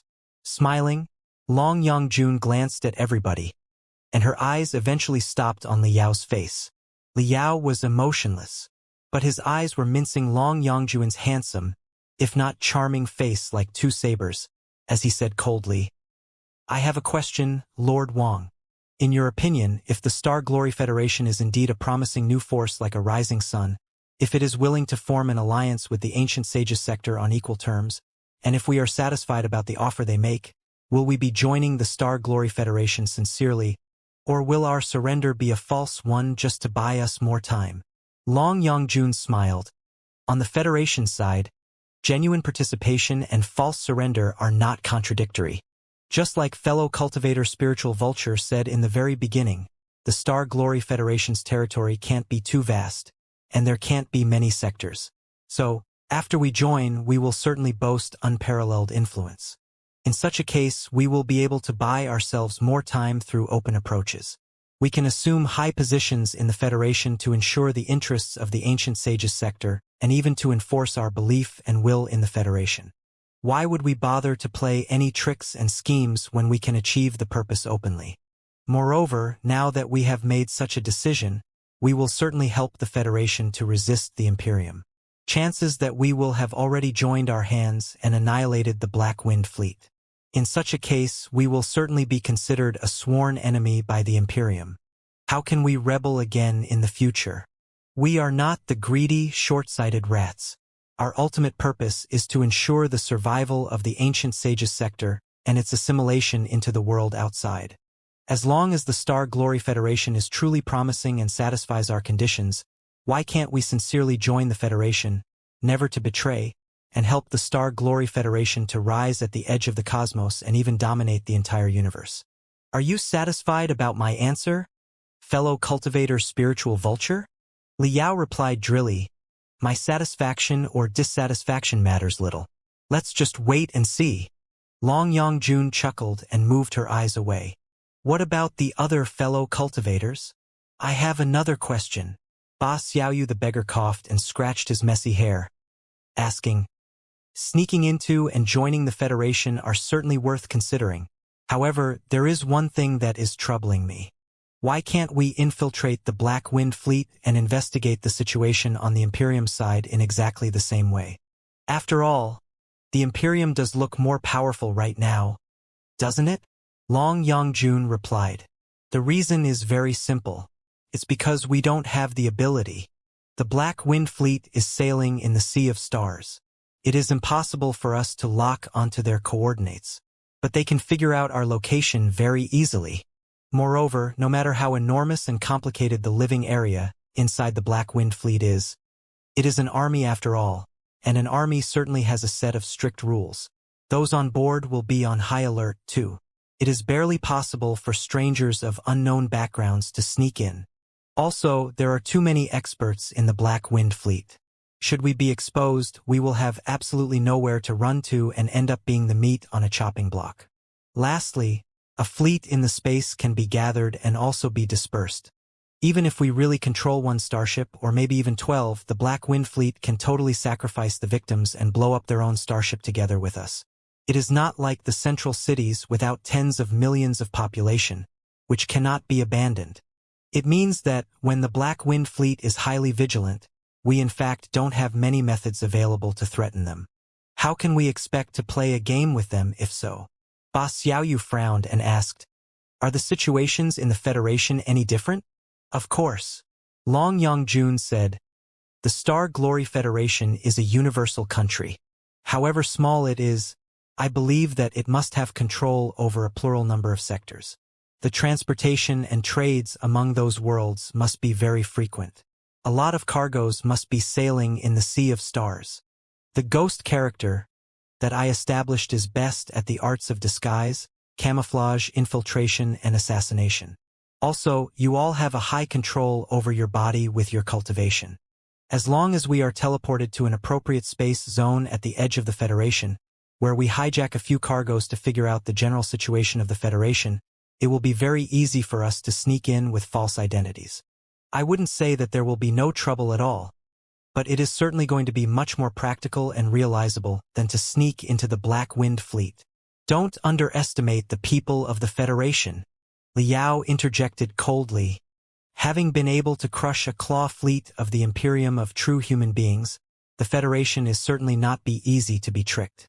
It's very likely that we identities may be exposed. I have never underestimated the Federation, but I fear that fellow cultivator Spiritual Vulture and everybody else have overestimated the complexity and difficulty of the whole issue and underestimated ourselves. Long Yongjun stared back at Liao without giving in at all. Let's just get to the bottom of it. The one thing that is scaring all the fellow cultivators here is that we may be seen through by the Star Glory Federation after we sneak in without any support, right? But have you considered this? They may see through us, but so what? Let's just put aside the fact that I can help arrange a few flawless identities and stories to explain our backgrounds. Even if we don't disguise ourselves at all but simply tell everything honestly, what can the Federation do about us? I'll propose a most extreme, dangerous, terrible, and unlikely situation for evaluation. Assuming that the moment we enter the territory of the Star Glory Federation, we are discovered by them and completely seen through. No. This still isn't the most extreme and terrible situation, which should be that while we are discussing and making up the entire infiltration, or to wit, exactly at this moment, the Star Glory Federation has already noticed us. Wait! Ba Xiaoyu the beggar couldn't help but shouted. Here and now? How can the Federation possibly notice us? This is just an assumption. Long Yongjun said in a smile. Let's assume that an expert who is adept at the stealth arts is hiding right next to us and eavesdropping our entire plan. He knows all the operations we are to carry out and sends back the intelligence to the federal government. As a result, the moment we sneak into the Federation, we will be discovered and monitored by them. Fellow cultivator Ba, fellow cultivator Spiritual Vulture, this should be the worst situation possible, right? There can't be a situation that is even more terrible than that. Can there? Liao and Ba Xiaoyu looked at each other in bewilderment, before they struggled to say, seems so. Long Yongjun raised her narrow, long and slightly blue eyebrow. Then so what? So what? Ba Xiaoyu bulged his eyes. The Star Glory Federation will siege us, of course. Siege us? Long Yongjun smiled hideously, her eyes suddenly turning sharper than ever. 10 cultivators at the high level and peak of the nascent soul stage, 2 in the divinity transformation stage, and each of us has a colossus. How much price is the Federation prepared to pay in order to siege us, and how much damage can they bear in their fierce battle against us, especially considering that they are faced with a war against the Imperium? If we run a simple calculation about the comparison of combat ability, we will realize that we are definitely not as weak as we imagine. According to Highland's intelligence, there is one blazing Tyrannosaur Ding Lingdang in the Star Glory Federation, who is probably one step away from the divinity transformation stage. It means that she is at the peak of the nascent soul stage with a colossus. And such a person is already respected as a legendary expert of the Federation. You can only have a handful of legendary experts in a country. It's not like that any random guy on the street can be given such a title, right? All right. Same as her, we are at the high level or the peak of the nascent soul stage, and we can also learn to use the Colossus. There are even divinity transformation stage cultivators among us. How much worse than blazing Tyrannosaur Ding Lingdang can we possibly be? I don't think that such an inference is fair. Liao couldn't help but refute again. I've been studying the Colossus in the last couple of days and even tried it in person 2 days ago. Such primeval treasures are definitely not something to be grasped so quickly. It is possible that blazing Tyrannosaur Ding Lingdang has practiced hard for decades and completely melted with her Colossus. It's impossible that we can be stronger than her after only a few months of quick learning. We don't have to be stronger than her. Long Yongjun snapped resolutely. Let's just say that Ding Lingdang is a crazy devil with 3 heads, 6 arms, a green face and a mouthful of tusks. Liao, well, I believe that she can't be that unbelievable. Long Yongjun, it doesn't matter. Let's just say that she is as awesome as that. Can we expect to kill her with 6 of us? If 6 experts attack her, even if we are not as good as the Colossus as she is, it should be enough for us to die together with her, right? It means that the 12 of us should be more or less enough to waste 2 legendary experts of the national level such as Ding Lingdang. Alright, do you think that the Star Glory Federation can bear the consequence of losing 2 legendary experts of the national level now that a life-and-death war against the expedition army of the Imperium is drawing near? That is not counting the damages that we can possibly case when we are struggling before our death in our desperation. Therefore, assuming that the worst-case scenario is true, and a bro invisible from the Star Glory Federation is eavesdropping our plan here and now, so what? Is he really bold enough to reveal our information to the federal government and ask the Federation to siege us at the risk of the death of 2 legendary experts? Is he bold enough to do so? Is he? Hee. If I were this bro invisible, chances are that I will scratch my head and try my best to cover us so that the federal government will not discover our real identities, in case we go on a rampage and sabotage the Federation after we are exposed. Lord Wang's theory is truly insightful. Heaven-battering King Qi Chongqing burst into laughter. This is the simple logical of, those who have nothing to lose fear nothing. In the past days, we have indeed been too worried and fretful. In fact, on second thought, we all have nothing to lose. Both the Imperium and the Federation should be more scared of death than we are. Let's just be fearless and fight a bloody path in the Sea of Stars. Exactly. Long Yongjun smiled. The 12 of us combined might not be enough to help the Star Glory Federation defeat the Imperium of true human beings. But we are definitely capable of dragging the Federation to die with us. Such a threat that, I can die with you, will be the greatest bargaining chip for us during our game with the Federation. It will also be the charm for us to live a comfortable life inside the Federation. As long as the people of the Federation are not entirely stupid, they wouldn't want to reveal our identity and force us to go on a rampage. Whispers were echoing among everybody again, this time with less suspicions and objections but more deductions and calculations. Brilliance was beaming out of the eyes of more and more cultivators. Fellow cultivator Wang's proposal is indeed a great eye-opener for us all, Meng Qixin remarked. If we abandon the ancient sage's sector temporarily, chances are that we can get the entire Star Glory Federation and even a vaster world beyond. Does any of the fellow cultivators here object to fellow cultivator Wang's proposal in principle? However, there are many specific questions as to the implementation of the infiltration plan. The most crucial question of all is location. Where exactly is the Star Glory Federation? Fellow cultivator Wang said that we cannot lock onto the Black Wind Fleet, which is true. But we don't know anything more about the location of the Star Glory Federation either. The universe is such a vast place. How can we expect to infiltrate them when we don't even know where they are? We actually may know a thing or two about them. I think a few guesses are necessary. Long Yongjun glanced at Liao casually again, before she turned her eyes to Meng Qixin. Senior Meng, you mentioned 3 days ago that you and Senior Wu discovered certain scraps of star maps in the Nuwa warship and had a general understanding about the space zones not far away from the ancient sage's sector. Also, the Nuwa warship once sent a mysterious signal to a certain space zone in the universe. Right? Meng Qixin and Wu Suiyun looked at each other and nodded their heads. The wolf god bulged his eyes and cast a spell in silence. A primeval treasure that looked like a helmet surfaced from his body.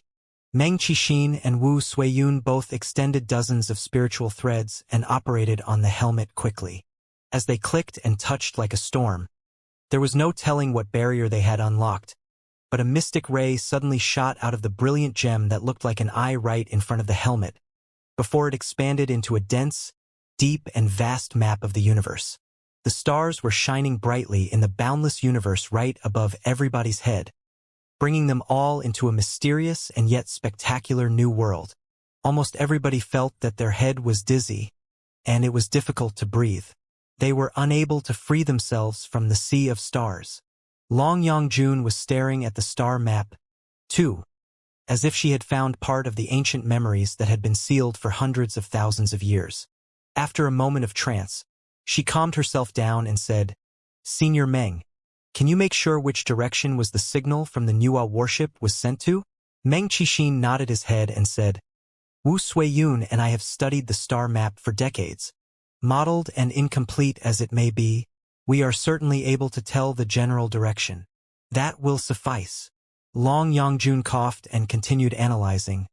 Since the Nuwa warship sent a signal to that particular space zone, it is very possible that the place used to be a mother port of the Nuwa warship. There should be a habitable planet with a suitable environment, right? Both the Pangu clan and the Nuwa clan were both of flesh and blood despite their bizarre appearances and body figures. Also, they were supported by many human soldiers, too. Therefore, the planets suitable for their survival are probably suitable for the survival of human beings. Can you accept that, everybody? All right, let's think about what Hailan said. This is the edge of the cosmos which is short of resources and spiritual energy.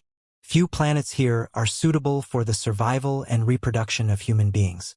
Every one of them is too precious to be forsaken. If we take all the factors into consideration, isn't the answer obvious? If there is indeed a country named Star Glory Federation, which is capable of universal voyage nearby, it would have certainly discovered the mother port of this Nuwa warship and left traces there during the development. Or maybe, it could have been originated from the very mother port itself.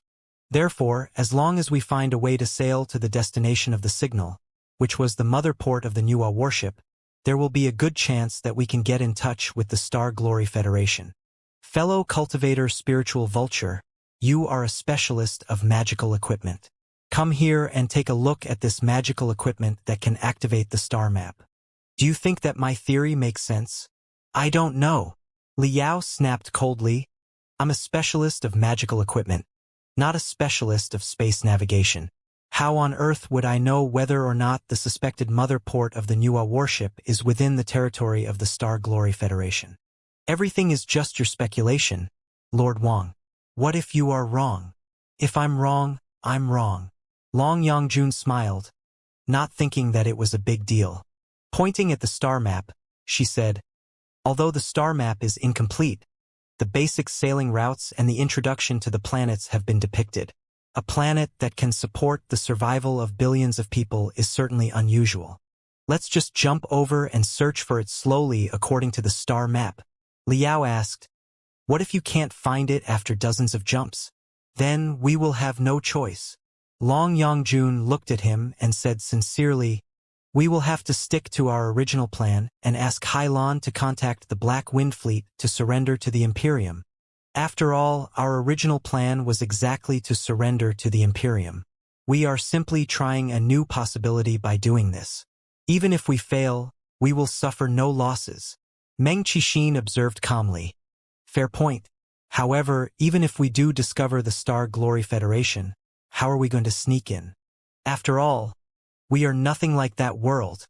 That's simple, too. We don't have to directly jump to the mother port of the Nuwa warship. We can jump to the edge of the Star Glory Federation first and capture a few business starships of the Star Glory Federation one way or another, so that we can figure out the general situation of the local area. Long Yangjun said, or we can fabricate a new identity. For example, we can claim that we come from a world oppressed by the Imperium of true human beings and have fled all the way here after slaying the local officials from the Imperium in our place. The Star Glory Federation is in perils right now. Such reinforcements who share a common foe with them must be desirable for them. Will they be skeptical about us? All in all, as soon as we sneak to somewhere close to the Star Glory Federation, there will be countless tricks that we can play with. If we are left with no choice, we can always turn to our last resort and demonstrate our real cultivation in the peak of the nascent soul stage and in the divinity transformation stage. Should we worry that the Star Glory Federation will not treat us as honorable guests? Everybody nodded their head. Fair enough. Pondering for a moment, Meng Qixin asked again. Fine. Let's say that we can find the Star Glory Federation. But how exactly are we going there? Hailan has an assault warship from the Imperium that crashed in the Ancient Sages sector. Long Yangjun said, the woman tried repairing the warship, but due to the lack of the resources, she put the project on hold. If the 12 of us join our hands, What materials in the entire world can we not find? Is it difficult at all to have the warship fixed? Look around us. This Nuwa warship cannot be repaired anytime soon. But we can totally dismantle certain magical equipment and facilities from this warship and transfer them to Weary Tooth, the warship from the Imperium, thereby enhancing it and making it qualified as the mount for the 12 of us. You have been studying here for almost 100 years, seniors. I believe that you must have figured out the features of a lot of magical equipment and facilities. Didn't you? Also, fellow cultivator spiritual vulture is Grandmaster of Great Zhou. With your extraordinary refining arts, you will certainly be able to significantly build up Weary Tooth. As long as we can be shipped to the border of the Star Glory Federation, wouldn't it be more than easy for us to switch to another starship? Liao said coldly, a voyage in the space is not child's play. Even if the warship can be repaired, who's going to pilot it? Long Yangjun smiled again. Hailan can teach us. To think that she was able to maneuver Weary Tooth on her own, how difficult can it possibly be? I assume that even in the Imperium of true human beings, most of the crew members on a starship should be in the building foundation stage or the core formation stage, right? Are the nascent soul stage cultivators and divinity transformation stage cultivators incapable of doing what they can do? Besides, extraordinary brilliance suddenly beamed out of the eyes of the elite warrior of the Nuwa clan. She said confidently, I sensed something the moment I entered the Nuwa warship. Maybe I am born with the wisdom to pilot a starship and I can pick it up very quickly. Who knows? Ha ha ha ha. Liao was rendered speechless, knowing that the elite warrior of the Nuwa warship could probably really be an expert pilot of starships. Thinking for a moment, he asked, why would Hailan teach us? Long Yangjun said quickly, we will tell her that we are planning to sneak into the Federation for sabotage in cooperation with the Black Wind Fleet. Will she refuse us? Meng Qixin asked again. If all the 12 of us are away to the Star Glory Federation, what about the Ancient Sages sector? What about the Ancient Sages sector? Long Yangjun asked aback. Right now, the cultivators outside have all learnt that deities have arrived, and divinity transformation stage cultivators have shown up again. They have witnessed the horror of the Cloud Qin gold statues. 2. After we can pilot the 12 colossi skillfully, we will tell them we are going to pay a visit to the deities' realm, where we will practice the sophisticated arts of the deities and we will return a few years later. Who will rebel when we are away? Are they not scared that we will be back? We will seal the Nuwa warship completely. Can they ever break our barrier? Even if they can, we will not leave any colossus for them. Besides, we are not alone. In the battle against deity Raincloud 3 days ago, some of our subordinates have proved their loyalty. With those people supervising the situation, no big trouble will take place in the Ancient Sages sector.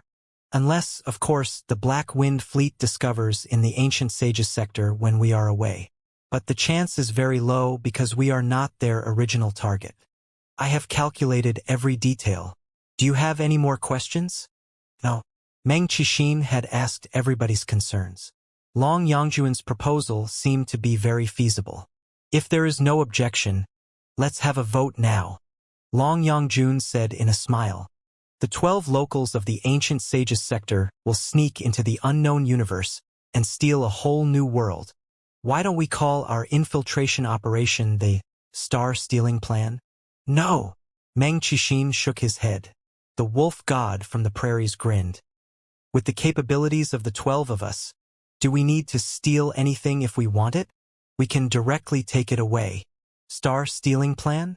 I think we can simply call it Star Picking Plan. We will march out of the dark nebula and pick the most brilliant stars beyond the sky. In the next, we will have a vote on the Star Picking Plan, proposed by fellow cultivator Wang Shi. Doubtlessly, the Star Picking Plan was unanimously approved by the 12 top experts of the Ancient Sages sector. The plan to infiltrate an unknown country on their own was still immature, with many flaws and risks. However, faced with an unprecedented change in its 100,000 years of history, it was impossible for the Ancient Sages sector to survive the catastrophe safely without any danger. Even if they were to surrender to the Imperium of true human beings right now, They were still under the risk that they would be exploited and devoured by the Black Wind Fleet. All the 12 experts understood the point perfectly. Nobody was born an expert. The 12 of them had experienced too many dangers, risked too many things, and knocked at the door of hell more times than they could count, before they advanced to the level that they were at. However high the risk was, as long as the final gains were 10 times more than the rest, it would certainly be worth a try. The star-picking plan was passed successfully, but not much time was left for them. Deep inside the universe, the war between the Imperium and the Federation might be breaking out at any time. Or maybe it was now being fought heatedly or even coming to an end. They had to seize every second and take action immediately. After repetitive calculations, the 12 experts reached the same conclusion that they only had half a year to maintain Weary Tooth, the warship from the Imperium, and to familiarize themselves with the modern magical equipment such as crystal suits and colossi. They would have to take off half a year ago and run to the universe beyond the darkness. Only by doing so could they expect to jump to the Star Glory Federation within a year before the Great War broke out completely. In the three-party game of the Imperium, the Federation, and the Ancient Sages sector, the greatest trump card for the Ancient Sages sector was the immense strength of the 12 of them.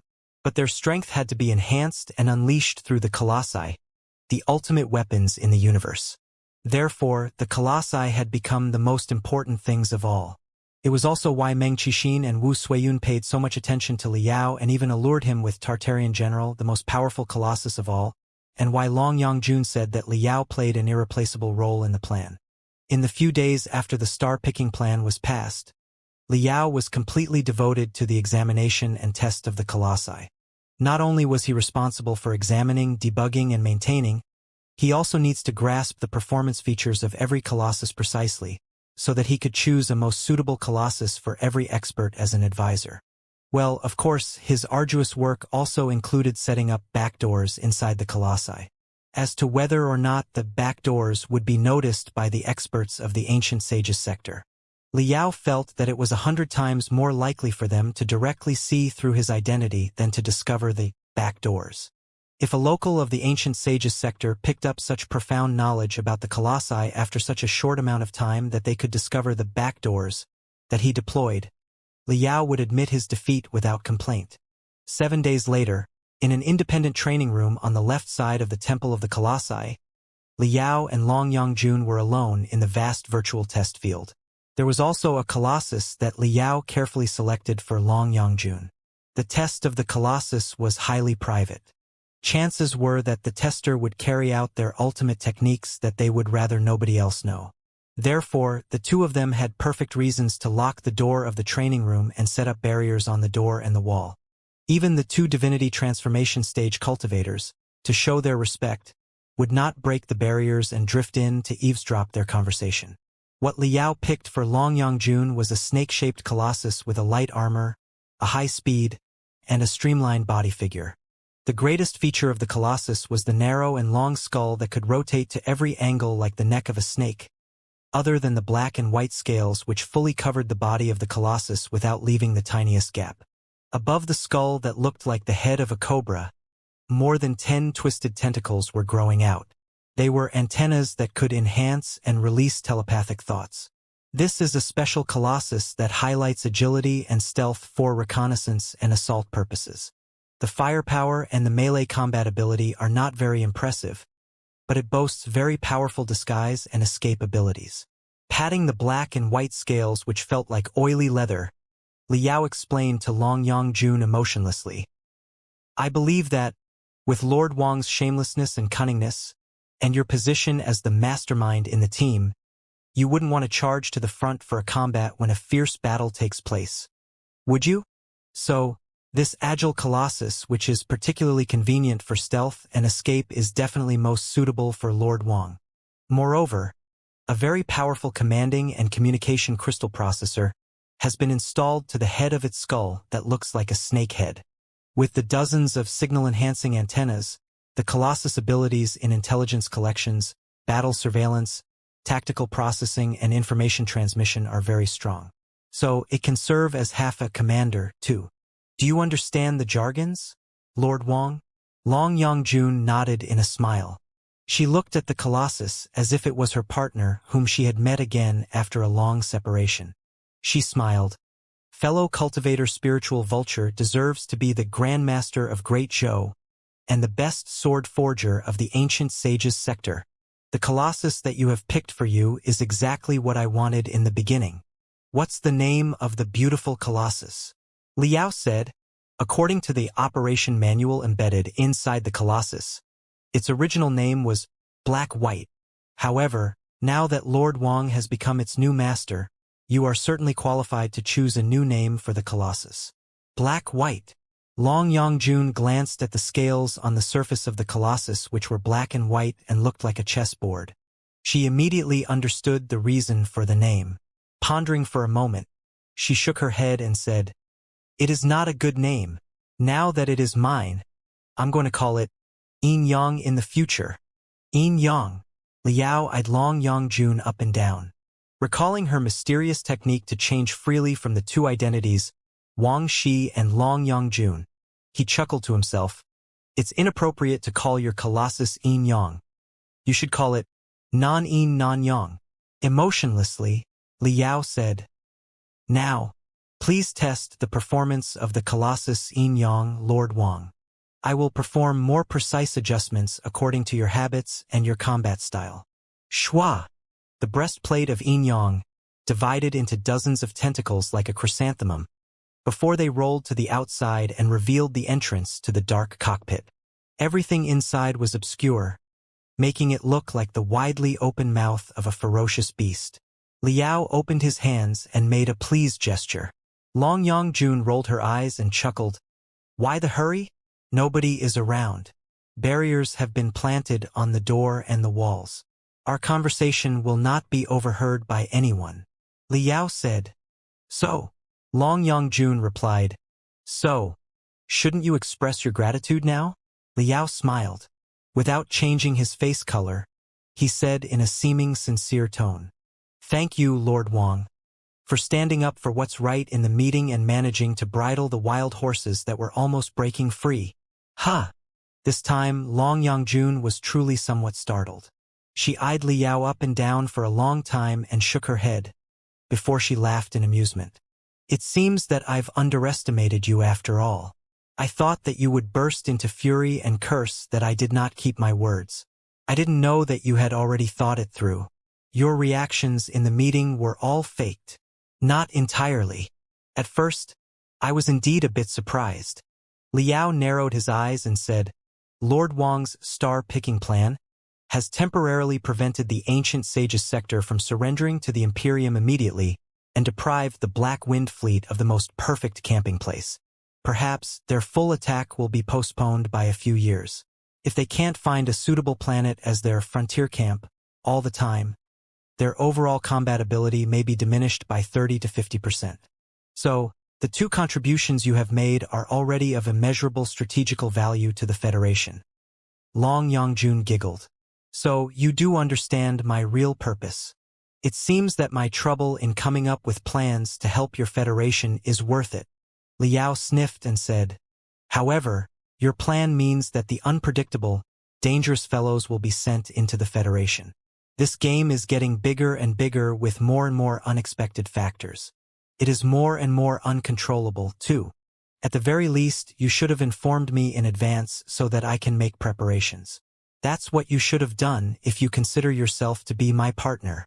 Otherwise, next time, I'm simply reveal your identity as an heir of the Nuwa clan to everybody without any warning. Before I raise a series of follow-up plans in a smile when everybody whets their scalpels ready to dissect you into slices for research. Do you want to taste what it feels like? Well, I didn't know that fellow cultivator spiritual vulture acting skills would be so excellent. However, on second thought, it does make sense. A spy of the Federation who is bodacious enough to sneak into the ancient sage's sector on his own can't be somebody easy to deal with. Your position in the Federation must be 100 times higher than Highland's position in the Black Wind Fleet. Isn't it? It was my negligence to underestimate the capabilities and the acting skills of such a big shot from the Federation like yourself. I can apologize to you." Long Yangjun was still smiling. The game is indeed getting more and more thrilling. However, if you think about it carefully, you will realize that we actually don't have a choice. Meng Qixin, Han Bailing, Qi Zhongdao, Qi Changsheng, Wan Mingzhu, Ba Xiaoyu. None of them are easy to be fooled and convinced. How could I have talked them into action if I hadn't understated the difficulty to infiltrate the Federation and exaggerated the benefits of the endeavor? If we don't get them to the Federation, they will only be able to surrender to the Imperium. Once the Black Wind Fleet acquires such a perfect base in the rear like the Ancient Sages sector and receives the support of manpower and resources, you will be dead for sure, won't you? Moreover, what are you scared of, fellow cultivator spiritual vulture? The simple-minded locals of the Ancient Sages sector, however wise they are, will never understand what the modern cultivation civilization is exactly. However, I have managed to get a glimpse of the enormity, complication, and horror of the wars and armies in the universe from the modeled memory pieces deep in my head. Every individual only has limited strength. However powerful a cultivator is, they cannot expect to compete with an entire modern country. You must know that very clearly. That's why you agreed on the star-picking plan so quickly, right? What's more, for the star-picking plan to work, and if the 12 experts of the Ancient Sages sector want to overturn the Star Glory Federation, they will have to depend on the Colossi. But the critical parts of the Colossi are all in your hands. I don't believe that you won't do any trick. Fellow cultivator spiritual vulture, my proposal is essentially tying up the other 10 experts, cleaning them up, and sending them into the bloody mouth of your Federation. Can you just let go of the flawed details? Glancing at the Colossus Inyang next to them, Liao did not deny that he had indeed did tricks on the Colossi. He merely said, for an expert at the peak of the nascent soul stage or even in the divinity transformation stage, even without a colossus or a crystal suit, they can still be highly dangerous barehandedly. The most horrifying thing is not the strength of the nascent soul stage cultivators and the divinity transformation stage cultivators right now, but their shocking learning abilities. Once they sneak into the Star Glory Federation, they will certainly swallow everything in the modern cultivation civilization like a bottomless hole. With their immense deduction and computational abilities, before long, they will be assimilated into it and turn into standard modern cultivators. It's impossible to control everybody just through the Colossi. Long Yongjun smiled. So, are you scared after all? If the Star Glory Federation is scared of 12 locals of an ancient world, why do you think you are qualified to compete with the Imperium of true human beings? Wouldn't it be better to surrender right now? Liao smiled too. Confidence flowed out of his face, making him look entirely different from the meeting a few days ago. Who says that I'm scared? It will be a dangerous challenge. But the Federation will never refuse any challenge, be they from the Imperium of true human beings, the Ancient Sages sector, or any other forces in the Sea of Stars. This was the first time that Liao admitted the secret that he was from the Star Glory Federation to Long Yongjun. It was a mark that from this moment on, he would be completely dedicated to the dangerous game and secure the final victory. Also, you're wrong about one thing. Pausing for a moment, Liao said solemnly. From your perspective, you may have tricked the other 10 experts into the mouth of a ferocious beast. But in fact, the Star Glory Federation is neither a dangerous land nor a ferocious beast. I have no intentions to hurt anyone at all, either. I have come to the Ancient Sages sector after such a long journey, because I am hoping to find some friends whom I can cooperate and fight side by side with sincerely. To this moment, I still haven't given up the hope of win-win yet. I believe that there is plenty of room for cooperation between Ancient Sages sector and the Federation. If we can join our hands for a common purpose, it will benefit us both. That's why I didn't object to the idea that the 10 experts should pay a visit to the Star Glory Federation. Despite their different stances, sides, and experiences, and even if many of them are not the good people in the conventional sense, I believe that they do share one thing in common. At the very least, they are not the shameless, short-sighted, selfish people who care nothing but themselves. They all want to find a way out for those around them, those who share the same destiny as themselves, in this world of chaos. They can never find a way out in the Ancient Sages sector.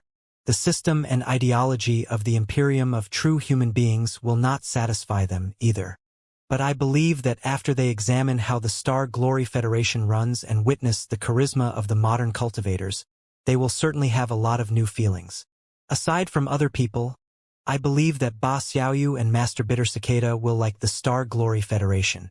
Qi Chongxing and Wan Mingzhu, as rebellions who are born poor, will have new insights after seeing the way the ordinary people are treated in the Federation. Wu Suiyun and Qi Zhongdao will be able to study the constitution of cultivators of the Federation carefully and see what exactly the rules established in the modern cultivation civilization look like. Meng Qixin, Han Bailing, Yen Liren, Emperor Phoenix. They may discover different shining points from the different fields of the Federation. Eventually, you will all come to the realization that the Federation can offer the ancient sages sector so much more than the Imperium of true human beings can. That's the biggest reason why I supported the star-picking plan. It's not because I wanted to fool those people into the Federation to capture, enslave and force them to hand over the entire ancient sages sector, which is the Imperium's practice, not the Federation's. Long Yangjun raised her eyebrow. So this is the real you. You are indeed very confident. I'm not confident about myself. Liao smiled, revealing his white teeth. I'm confident about my country and my compatriots. I believe that the Federation must have prospered and grown into the real future of humanity because of their hard work while I was away. I believe that the cultivators of the ancient sages sector, who have scrambled in darkness for 100,000 years in darkness, will not refuse the future. Glimmers were flashing inside Long Yangjuan's eyes, as she mumbled, I can't wait to see it now. However, if you are so confident about the Federation, and you can control everything with the Colossi, why do I still sense unpredictable concerns from you? What are you worried about? Liao raised his eyebrow. You're right. If 12 locals of the ancient sages sector sneak into the Federation, there will be many ways to resolve the issue perfectly for a win-win. I'm not worried about Meng Qixin, Qi Zhongdao, Han Bailing, and the rest of them. What troubles me is something else. Oh! Long Yangjuan's eyes were glittering. What can possibly be more troublesome than Meng Qixin, Qi Zhongdao, Han Bailing, and the rest of them combined that is making such an extraordinary person from beyond the sky so ill at ease? Liao stared at his opponent. In fact, it's you. Long Yangjun blinked her eyes. Me? You are too dangerous. Liao frowned and said, I've been reflecting on your speech during the meeting the other day and get to know the meaning of cunningness better and better. No wonder you manipulated the court of the great Qian dynasty, divided the entire world of cultivators, and even destroyed many sects without sending a single soldier. What you spoke to Meng Qixin and the rest of at the meeting and what you are speaking to me right now are for exactly two opposite purposes, although their topic is the same. Who are you trying to sell exactly? Is it possible that I've been sold by you and yet I'm counting the money happily for you? That's what troubles me. I'm not worried about the star-picking plan itself, but you who raised it. Long Yangjun was amused. Fellow cultivator spiritual vulture, you are too paranoid. Meng Qixin and the other guys do not know my real identity and origins. That's why they were misled. However, you are very clear of my purpose, which is to find a force that I can cooperate with to repair the Nuwa warship so that I can look for my destiny. That's all. Right now, the Star Glory Federation is the most suitable partner for me. Under the pressure of the Imperium and the Covenant Alliance, it's unlikely that you can infuriate me and swallow my warship, right? Then, wouldn't it be very reasonable that I come to you for sincere cooperation? So far, everything I've done is in the favor of the Federation. What are you suspicious for exactly? Because of this. Liao pointed his temples. My intuitions. Intuitions. Long Yangjun laughed while she shook her head. Although my intuitions are not right every time, something terrible has always happened when they did prove to be right. Liao stared at his opponent's eyes, but they seemed to be covered in a vague mist, stopping him from seeing the waves inside Long Yangjuan's head. Meng Qixin, Qi Zhongdao, Han Bailing, Emperor Phoenix. I know exactly what they are up to. I can guess a thing or two about the strategical purposes of Hylon, the Black Wind Fleet, and the entire Imperium of true human beings. However, as for you, Long Yongjun, or a certain human-shaped being who claims to be Long Yongjun, I can't guess what you are and what's on your mind at all. I do not like such a feeling. Allowing the ancient people such as Meng Qixin, Qi Zhongdao, Han Bailing, and even Qi Chongsheng and Wan Mingzhu, who in the eyes of the righteous cultivators may be heinous, to enter the Federation does not bother me because I believe that they will be shocked, edified, and assimilated by the Federation. However, when I think that you, Long Yongjun, are entering the Federation, I always have a bad feeling for reasons I don't know. I feel that you are more dangerous than the rest of them combined, even if there are 2 divinity transformation stage cultivators among them and you are just in the nascent soul stage. Long Yongjun put on a weird smile. Not denying her dangerousness, she simply said, "However, you cannot stop me from entering the universe. If you forbid me from going to the Federation, it doesn't matter. I will find my own way to communicate with the Black Wind Fleet and return to the brand new universe after hundreds of thousands of years." Liao stared at him. "What exactly do you want?" Long Yongjun opened her hands. "Nothing particular. Just like all the other reincarnated persons who have found the world utterly reshaped and everything in it changed after their prolonged sleep. I want to visit the new world and make a few new friends. That's all." Liao put on a weird expression. "Friends?" "Yes," Long Yongjun said. "Most regular human beings have friends. I have experienced the emotions such as slaughter, schemes, and betrayal more than sufficiently. Now, I want to taste what the other emotions feel like, including friendship. Is there a problem?"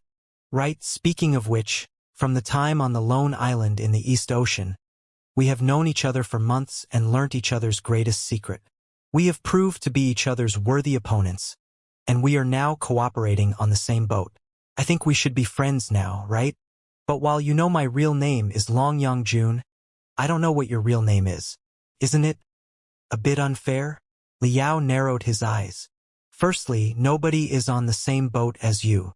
Secondly, who can guarantee that Long Yongjun is your real name? Thirdly, I will not tell you my real name.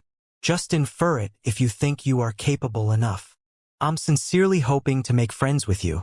Why do you have to be so rejective?" Her eyes deep, Long Yongjun said calmly, "Maybe one day, you will discover that everything I have said today is true. What I want is really just to go out and observe the whole new world and new human beings. What a shame. When you do discover that I wasn't lying, chances are that the situation will be irreversible." Long Yongjun's words cast Liao into a brief daze. He was about to open his mouth and ask again, when Long Yongjun smiled and floated to the midair more than 10 meters from the ground like a cloud into the Colossus. The Colossus Yin Yang was activated. The black and white scales suddenly stood erect. Deep inside the cockpit, or the spiritual residence, a mysterious sigh that had been sealed for hundreds of thousands of years came over. A month had passed since the star-picking plan began. However dangerous the star-picking plan was, and whatever unpredictable consequences it might bring, the benefits of the plan were obvious. First of all, the plan prevented the ancient sages sector from taking the Imperium of true human beings sides immediately and the Black Wind Fleet from acquiring a base with abundant spiritual energy, resources, and cannon fodder that it could take advantage of. If the Black Wind Fleet truly acquired such a base, it would be able to recover from the consumption and exhaustion in the 100-year journey within a year and a half. They would show up in front of the Star Glory Federation with, in their most terrifying form, utterly refreshed and prepared. In such a case, the Federation would barely stand any chance of winning. Without such a delaying tactic, it would have been impossible for Liao and Long Yongjun to stop the 2 divinity transformation stage cultivators and the 8 nascent soul stage cultivators from sending a signal to the Black Wind Fleet through Hailon. Even if Liao had sent a signal to the Star Glory Federation at the same time, and the Federal Fleet and the Black Wind Fleet arrived at the Ancient Sages sector simultaneously, Liao wouldn't have high hopes in the Federal Fleet's combatability in such head-on clashes. 100 years ago, in the meeting of the nascent soul stage in the Star Glory Federation, the general principles to defend the Federation had been settled. They would focus most of their attention on counteroffensive battles by taking advantage of the territory of their homeland. Marching reckless and attacking the Black Wind Fleet deep inside the Dark Nebula were not in their favor. Fighting the enemy's strong suits with one's weaknesses was a military taboo that should be avoided. Secondly, the plan allowed the nascent soul stage cultivators and the divinity transformation stage cultivators from the ancient era to appreciate the wonders of the modern cultivation civilization. Liao believed that he could at least sway the majority of them and therefore achieve a sincere partnership between the Federation and the Ancient Sages sector. It was even possible that the Ancient Sages sector would join the Federation genuinely and become its indispensable part. The trend of the universe was unstoppable. Liao truly believed that the Star Glory Federation represented the future of the civilization of mankind and was much more advanced than the Imperium or the Covenant Alliance. As long as they saw it with their own eyes and experienced it in person, most of the ancient cultivators would certainly be attracted to it. It was where Liao's belief lied. He couldn't suspect or waver about that. The Star Glory Federation would march to the center of the cosmos one day and bring a whole new future to all the human beings, including the citizens of the Imperium and those of the Covenant Alliance. If it couldn't even fascinate a bunch of ancient people, how could it expect to attract, assimilate and liberate the citizens of the Imperium and the citizens of the Covenant Alliance? Meng Qixin and the rest of them considered the star-picking plan an open scheme, one that the Federation couldn't resolve even if it was seen through. But for Liao, the plan was also an open scheme, one where an advanced civilization assimilated an underdeveloped civilization. Liao believed that the Star Glory Federation made of Ding Lingdang, Guo Chunfeng, Jin Xinyue, the Fire Ant King, Professor Mo Xian, Fiend Blade Peng Hai, Xiong Wuji, Lei Dalu, Bai Kaisen and all his other family, friends and compatriots would certainly not disappoint him after 100 years of rapid development. It was the most important reason why he was fully devoted to the star-picking plan. Besides, another benefit that was much more straightforward when the star-picking plan was pushed forward at a super high speed was that Liao, as the technical director of the whole plan, received the magical equipment and jade chips from the Meng Qixin and Wu Suiyun, the two nascent soul stage cultivators, who had collected the items from all over the Nuwa warship for decades. He was also free to study the more than 10 intact colossi and the debris of even more colossi. He even received the trust of Hai Lan, the female warrior from the Imperium, and was able to glean the technological intelligence about the Imperium from her. Hai Lan was just a warrior. The infiltration operation that she was forced to carry out because of the accident had far exceeded her abilities. She was already completely exhausted after making it to this step. After Long Yongjun told her the camouflage star-picking plan, claiming that the experts of the Ancient Sages sector had decided to sneak into the Federation for sabotage in cooperation with the Black Wind Fleet, she did not notice anything wrong. Or rather, she never thought even in her dreams that the bodacious, insane ancient people would have the courage to consider allying with such an insignificant country like the Star Glory Federation under the threat of the magnificent Imperium. Even if she was suspicious, there was nothing she could do. The barriers and secret techniques of the two divinity transformation stage cultivators were not to be got rid of easily. Her resistance would only lead to tougher and crueler treatments. If anything, the situation would only be tenser. Therefore, after much deliberation, Hai Lan decided to fully cooperate with the 12 experts. She was born in a noble family in the Imperium of true human beings, and she was the daughter of the commander of the Black Wind Fleet. Although her specialty was the Colossus, she had learnt a fair amount of knowledge in terms of the navigation and piloting of starships and the emergent maintenance of various kinds of magical equipment. Otherwise, it would have been impossible for her to force the assault warship to land on the Ancient Sages sector on her own after all the crew members on Weary Tooth were ripped apart by the storms in the four-dimensional space. In the star-picking plan, she was temporarily working as Liao's acolyte and carried out the maintenance and examination work on the crystal suits, colossi, starship, and other advanced magical equipment together with him. On the other hand, she was also responsible for teaching some of the 12 experts the basic skills to maneuver a starship. Long Yongjun was the first one to volunteer to study the arts of starship piloting from Hai Lan. In such a case, even if she showed amazing expertise on starship piloting half a year later, she would be able to ask Hai Lan to take all the credit. The terms in return that the 12 experts of the Ancient Sages sector offered to Hai Lan were that, after the star-picking plan was activated, Hai Lan would be brought to the Star Glory Federation together, so that she could collect the first-hand data about the Federation. It was the only solution, They couldn't keep Hylon in the ancient sage's sector, which might lead to more changes. Besides, if they were to sit on the fence, they would need someone who could directly speak to the Black Wind Fleet, too. Naturally, on Liao's side, he wanted to get Hylon, the daughter of the commander of the Black Wind Fleet, to the Federation, too, so that the Secret Sword Bureau under Guo Chuanfeng's lead would elicit more intelligence from her. The poor Hylon had no idea that those ancient people were so shrewd at all. They were simply considering her a fish on a chopping block and rolling her over while they pondered where they should cut her open. To facilitate the cooperation between the ancient sage's sector and the Imperium of true human beings, she was truly confessing a lot of technological secrets dutifully and earnestly.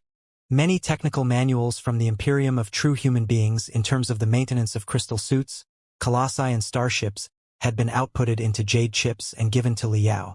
From Highland's perspective, Master Spiritual Vulture was an ancient cultivator after all. No matter how remarkable his ancient refining arts were, how on earth could he possibly understand the most complicated, state-of-the-art technologies from the Imperium of true human beings? Little did she know that the Master Spiritual Vulture had in fact been swapped since a long time ago. The guy standing before her was in fact one of the most frightening refiners in the Star Glory Federation. When he was still in the Federation, Liao had already studied a lot of the secret technologies from the Imperium of true human beings by analyzing the crystal suits and starship brought over by Su Changfa and his fellow immortal cultivators. However, Su Changfa and his teammates were not real warriors after all, but some sort of pioneers. They did not bring ultimate weapons such as the Colossus together with them, either. Highland's jade chips helped Liao to fill the most critical missing part.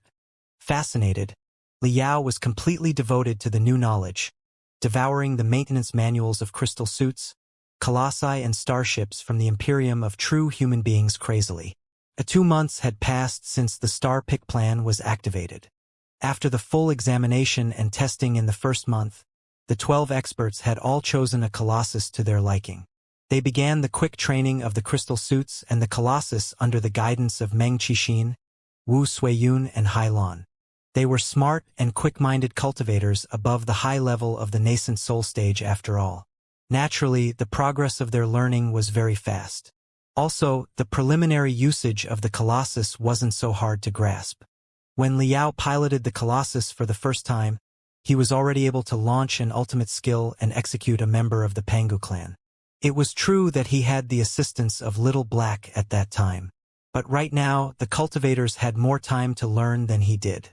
Naturally, they were getting the hang of the Colossus very quickly. As the technical director, Liao had the full knowledge on the performance features of every Colossus and the combat style of every expert. He also finished deploying all the backdoors during times of maintenance and modification. The backdoors he installed on the Colossi and the crystal suits Hylon brought to the ancient sage's sector could mainly be classified into 3 categories. The first category of backdoors was used to determine the location. As long as they were activated remotely through special telepathic thoughts, the specific location of the target would be displayed on his receptor clearly. The second category of backdoors could also be activated remotely. Once activated, they would generate weird space waves, making the device unable to be absorbed into a cosmos ring. Its effect was basically the same as the barriers Long Yangjun imposed on the Thousand Stars tray. Ancient Sage's sector was an enclosed world. Many secret treasures had been passed on from the primeval era, including tremendous cosmos rings. The storage space of the cosmos rings in this sector was much larger than that of the cosmos rings the Federation gathered from the edge of the universe. During the Dragon Spring meeting, Yen Liren once unleashed an enormous sword dozens of meters long from one of his cosmos rings.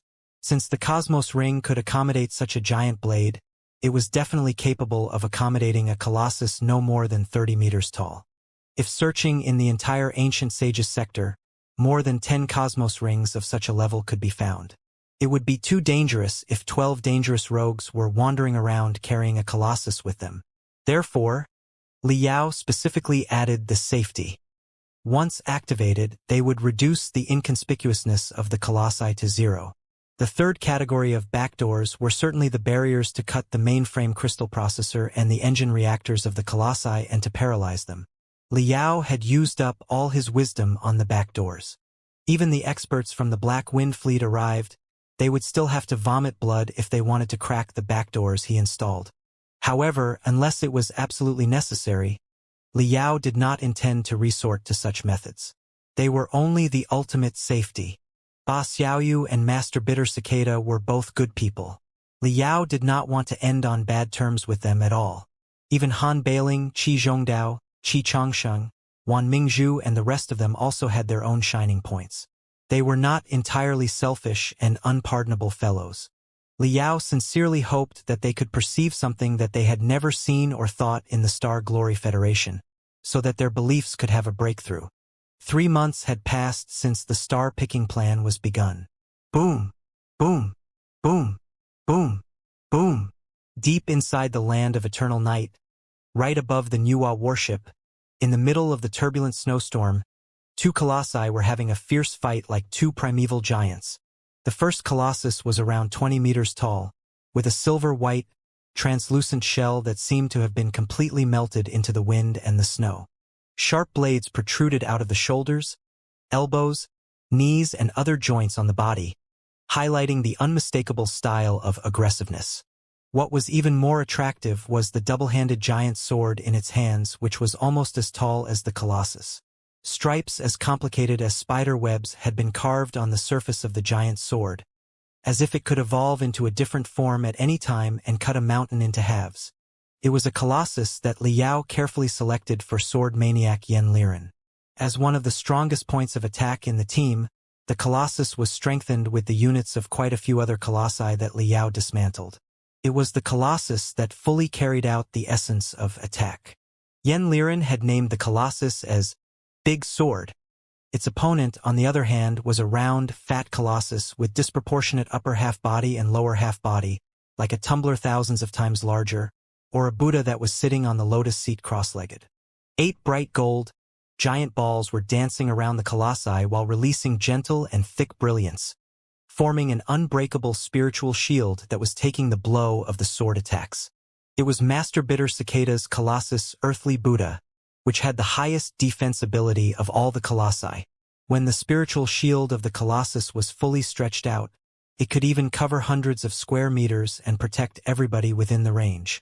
Liao, on the other hand, was busy collecting and analyzing their battle data, trying to adjust the connection and distribution of the units all the colossi, so that they would be better fit for their users' characteristics. Behind the battlefield of colossi, flying boats were running in and out non-stop, shipping the units and critical facilities dismantled from the Nuwa warship to the south. A few of the 12 colossi were temporarily working as porters. With the assistance of the Iron Giants, even the furious tempests seemed to be conquered completely. The deepest part of the land of eternal night had turned into a heated workshop. While Liao was completely dedicated to the research of the colossi, the others of the 12 top experts were not idling by either. The star-picking plan was being pushed forward quickly. Meng Qixin, Han Bailing, Qi Zhongdao, Qi Changsheng, Wan Mingzhu, Emperor Phoenix. Those people controlled the most powerful forces in the ancient sages sector. When they joined their hands, the energy that they could unleash was shocking. They chose a large refining workshop in the border between the Cloud Qin and the Great Qian dynasty, which was originally established to craft flying boats. Then, the workshop was modified into a secret base to maintain Weary Tooth, the bloody blade-level assault warship from the Imperium of true human beings. Tremendous units and facilities on the Nuwa warship had been shipped to nearby for the enhancement and upgrade of the assault warship. Naturally, the project was too eye and ear-catching to fool the high-level cultivators from the 6 major sects who went to the Divine Palace and explored together with the 12 top experts. However, the 2 Divinity Transformation Stage cultivators and 10 Super Nascent Soul Stage cultivators represented the strongest forces and the highest personal combat ability and cultivation in the Ancient Sages sector. Now that they had been united and suppressing the other cultivators together, what could the other cultivators do except to obey their orders dutifully? Besides, Long Yangjun understood precisely what was on those people's mind. She made an enticing promise to them. There are only limited number of Cloud Qin gold statues in the Ancient Sages sector. Naturally, they can't be given to you. If you challenge us and demand them right now, you will gain absolutely nothing. I believe all the elders and leaders here understand it perfectly, right? But it doesn't matter. We have learnt shocking news about the deity's realm from Deity Raincloud, and we are about to explore the channel between the ancient sage's sector and the deity's realm. As long as the channel is successfully established, not only will we receive tremendous magical equipment from the deity's realm, such as the divine armor and the Cloud Sheen gold statue, the difficulty of ascending to the deity's realm will also be significantly reduced. Every one of you will have the opportunity to enter the deity's realm. Our trip won't take long. In 3 to 5 years at most, we will certain return with a large batch of ultimate treasures of the deities. Chances are that we will bring more people to fly to the deity's realm by then. After all, we are all compatriots living in the same world. However, as to exactly who will be given the ultimate treasures of the deities, and who will be granted access to the channel to the deity's realm, it will depend on your attitude and behavior while we are away. Her statement successfully bluffed everybody. Besides, Long Yangjun was not entirely lying. Whether they cooperated with the Federation or the Imperium, their future partner was not something that the 6 major sects or the disorganized community of cultivators could resist. If any of them dared to stir trouble in the ancient sage's sector when they were away, they would certainly lay their vengeance upon the traitors ruthlessly after they returned from the deity's realm. Also, Han Bailing, Qi Changsheng, Long Yangjun, and the rest of them had a batch of loyal subordinates in the first place. Since those people did not rebel under the intimidation of Deity Raincloud, they had even less reason to rebel now that their leaders had controlled 12 colossi and the future was nothing but promising. With their loyal subordinates stabilizing the situation, and the prospect of the deity's realm alluring everyone, it was impossible for the ancient sage's sector to fall into chaos in the next couple of years. For months had passed since the star-picking plan was initiated. In a valley on the border of the Cloud Sheen and the Great Qian dynasty, inside a secret dock, the maintenance of Weary Tooth went quite well. The assault warship of the Imperium shared a lot of similarities with Flourishing Sun, the warship piloted by Su Changfa, Ko Ruhua, and Tang Qianhe, who were the first batch of immortal cultivators that the Star Glory Federation got in touch with. The warships boasted equally advanced automatic maintenance and expansion abilities. As long as they collected enough resources, they would be able to produce tremendous mining spider puppets, maintenance spider puppets, combat spider puppets, etc., and to run simple self-maintenance. Highland's progress was very slow in the beginning, partly because she couldn't find most of the rare metals and heavenly materials and earthly treasures, and partly because it would be a major fuss if mining, refining, and maintaining were conducted at the same time. The experts of the ancient sage's sector would definitely sense the spiritual waves after they spread to hundreds of kilometers away. That was why she put the maintenance plan on hold in the beginning. Right now, both problems were no more. With the support of the 12 experts, all the heavenly materials and earthly treasures and rare ingredients of the ancient sage's sector were open to the project. The maintenance did not need to be hidden from anyone now. Moreover, a lot of experts of refining from the forces under the 12 experts or summoned from the 6 major sects had come to help.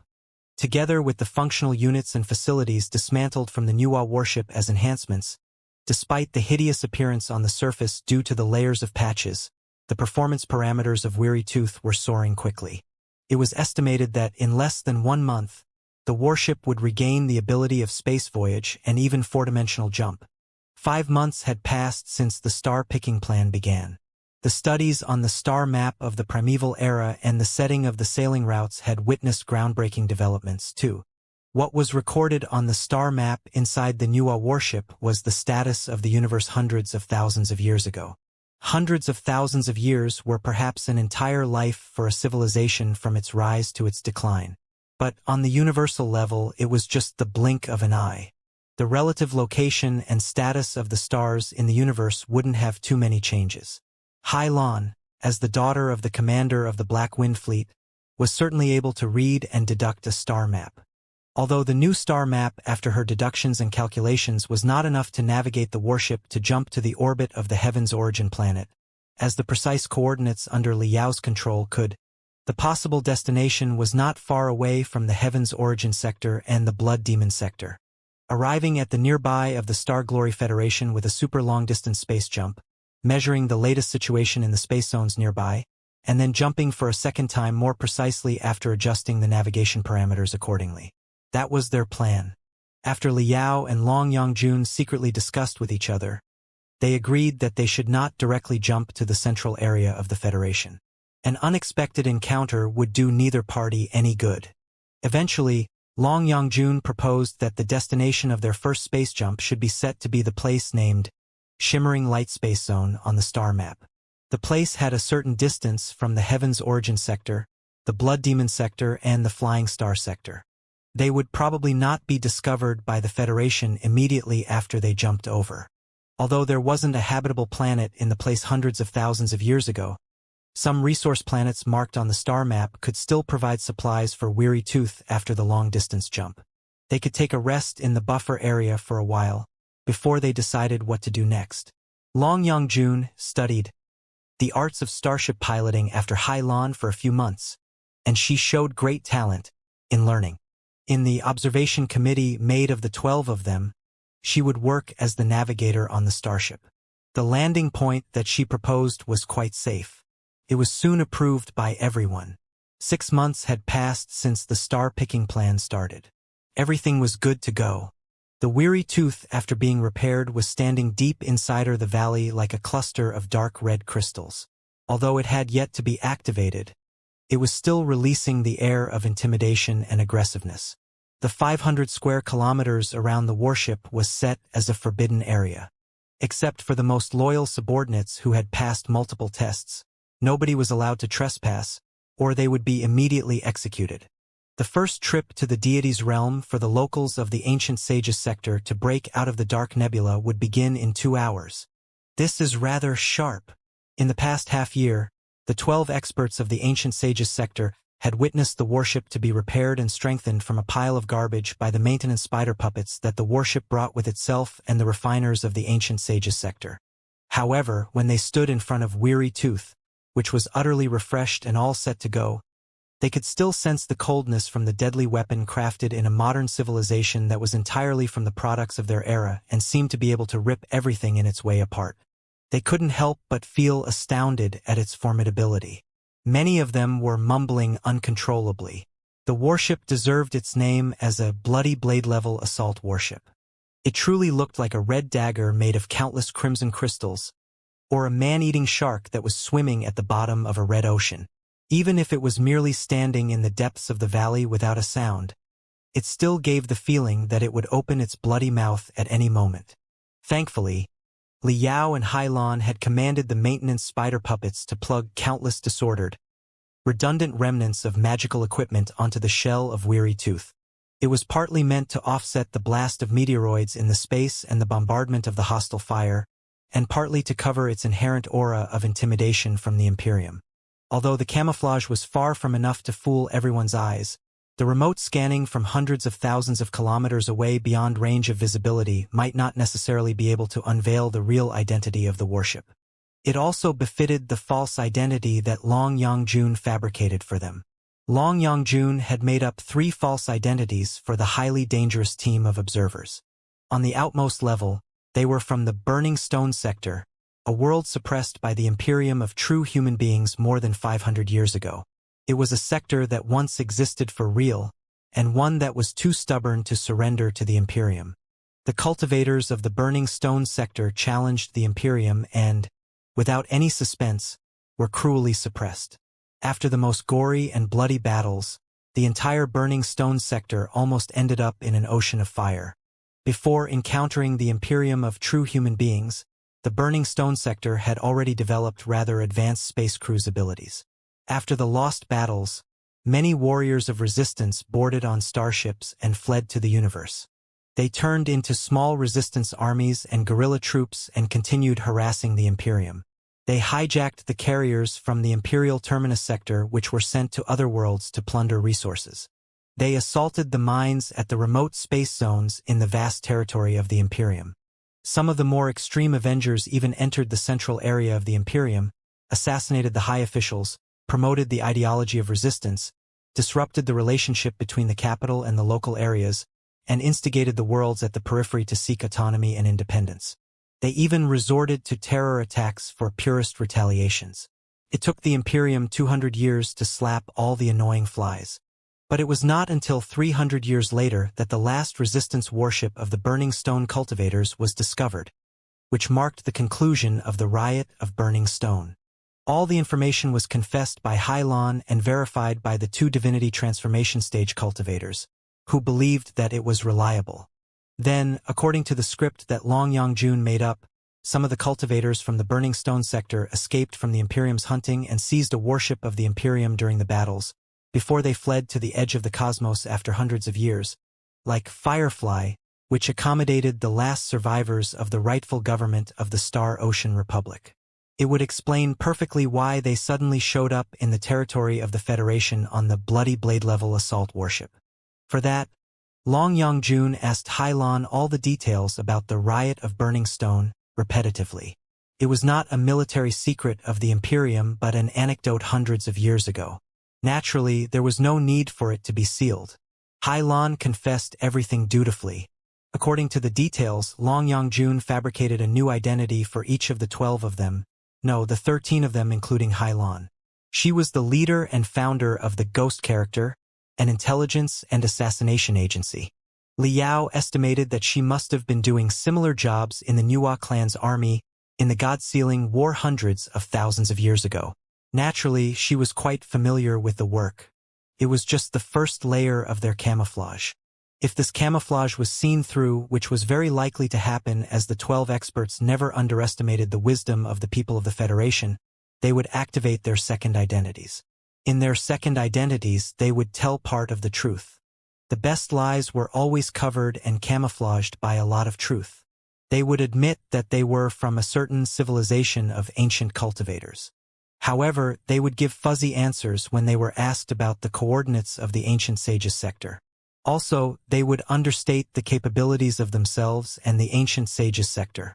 In the ancient sages sector before, because of the opulence of spiritual energy, it could be squandered blatantly. Therefore, there was no such thing as soul-converging technique, which allowed a cultivator to conceal their air and capabilities. But the soul-converging technique itself was not an advanced or sophisticated technique. Both the Star Glory Federation and the Imperium of True Human Beings had a lot of similar techniques. Naturally, Hylon knew a few of them too. Years ago, when Liao only just awakened his spiritual root as a common college student, he had already grasped soul-converging technique and soul-igniting law. Those nascent soul stage cultivators and divinity transformation stage cultivators, with their immeasurable wisdom and cultivation, had half a year to learn such simple techniques. How could they not grasp it? Therefore, they were now free to suppress their cultivation by 1 to 2 major levels and pretend to be common building foundation stage cultivators or core formation stage cultivators. Long Yongjun had also devised a new script for their second identities, telling the story of how they accidentally excavated a prehistorical warship from their world, how they finally grasped the ways to drive the warship after hundreds of years of studies, how they were discovered by a claw fleet of the expedition army of the Imperium in their first space voyage, and how they captured a warship of the Imperium after battles of wisdom and courage and fled all the way here. Naturally, such a story entailed a lot of loopholes and could be seen through. Therefore, they had their third identities, which were their real identities. Under the most extreme circumstances, they could tell everything about themselves, the ancient sages sector, the Nuwa warship, and even the Bloody Blade-level assault warship which was forced to land on the ancient sages sector. Everything they said would be true, but only one part needed a minor revision. In their story, they did not take the Imperium of True Human Beings' sides. When they interrogated the warrior of the Imperium from the assault warship with soul-searching techniques, they accidentally killed the captive in their mistake. Having killed the warrior of the Imperium, they had no choice except to take the Star Glory Federation sides. The 3 layers of identities were each truer than the last. Even if the government of the Federation did discover their existence, they would be able to cover and disguise themselves step by step. Such an idea gave most of the 12 experts of the ancient sages sector an illusionary sense of safety. Master Spiritual Vulture Weary Tooth has finished self-testing. It is ready to go. Hylon, the female warrior of the Imperium, spoke to Liao respectfully. In the past 6 months, she and Liao almost spent every day together studying and maintaining the colossi and the starships.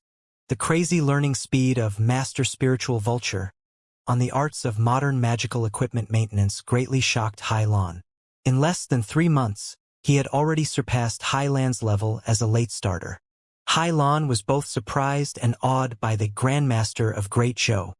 She couldn't help but feel awed by the marvelous ancient sword forging techniques that he showed unintentionally and the application of such techniques in modern magical equipment. The naturalness, creativeness, and fluence of his refining arts were great eye-openers for her. What an important role he could have played with such extraordinary sword-forging arts and such naturally endowed instincts about the crystal suits and the colossi if he were working in the technical department of the Black Wind Fleet. Hai Lan already considered Liao as one of the ancient cultivators in the ancient sages sector who deserved to be recruited by the Imperium most. She tried her best to cajole him and even using the courtesies of a disciple in front of him. She was told that Master Spiritual Vulture had yet to recruit any disciple and was all by himself. Although she was a pure warrior and did not intend to become a refiner, it couldn't be anything bad if she was in a good relationship with such an excellent refiner. Liao was also glad to have such a female warrior from the Imperium as his assistant, servant, housemaid. Naturally, he did not refuse her flattery and even taught her some of the half-true knowledge of the ancient sword-forging arts. As a result, the spy of the Imperium and the spy of the Federation were actually in rather a close and friendly relationship. Fellow cultivators, it's running late. Let's take off now. His eyes glittering, Liao smiled at the other 11 experts of the ancient sages sector who were wearing different expression in front of Weary Tooth. The boarding stairs of Weary Tooth extended to their feet like the long tongue of a ferocious beast. Looking at each other, everybody gritted their teeth and stepped on the stairs. When it was Ba Xiaoyu the beggar's turn, the slobby, innocent man who was scared of nothing was suddenly perspiring hard with sweats as large as beans. He chewed his tobacco tube so hard that it was cracking, and he was hesitating to move forward. Fellow cultivator Spiritual Vulture, you were the one who supervised the maintenance of this warship. Just tell me the truth. Is it really able to bring us beyond the sky across the universe to somewhere billions of kilometers away? Hesitating, Ba Xiaoyu asked in a low voice. Instead of waiting for Liao to answer, he waved his hands quickly, as if he were trying to wipe off what he had just spoken. Forget it.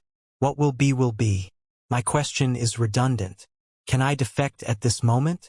Staying in the ancient sages sector means doom anyway. However dangerous it is, this is a step that we must make. Holding the tobacco tube, he moved a few steps forward, before he thought for a moment and paused again. He said to Liao in a low voice, "Thank you, fellow cultivator Spiritual Vulture." Liao was slightly dazed. "Thank me for what?" "Thank you for persisting in your belief and proposing a different opinion in the meeting half a month ago, when the 11 of us did not object to surrendering to the Imperium of true human beings." Ba Xiaoyu smiled bitterly. "Otherwise, we probably would have sent a message to the Black Wind Fleet half a year ago, and the ancient sages sector would have ended up to be a base for the Black Wind Fleet. As for me, I would have to leave my home and wander in the universe as a helpless affiliated cultivator in the space." Liao was touched. He said in a low voice, "Do you dislike the Imperium of true human beings so much, fellow cultivator Ba?" "Yes, I don't like it at all." Looking at Hai Lan somewhat at a loss, Ba Xiaoyu mumbled, "In the past half-year, I have studied Hai Lan's confessions repetitively. I also spoke to her in private many times, asking her the Imperium of true human beings' attitude towards the ordinary folks. The path that the Imperium of true human beings is walking on hardly satisfies me. We are all the same kind of people. We are all born by our parents, made of flesh and body, and have feelings and emotions.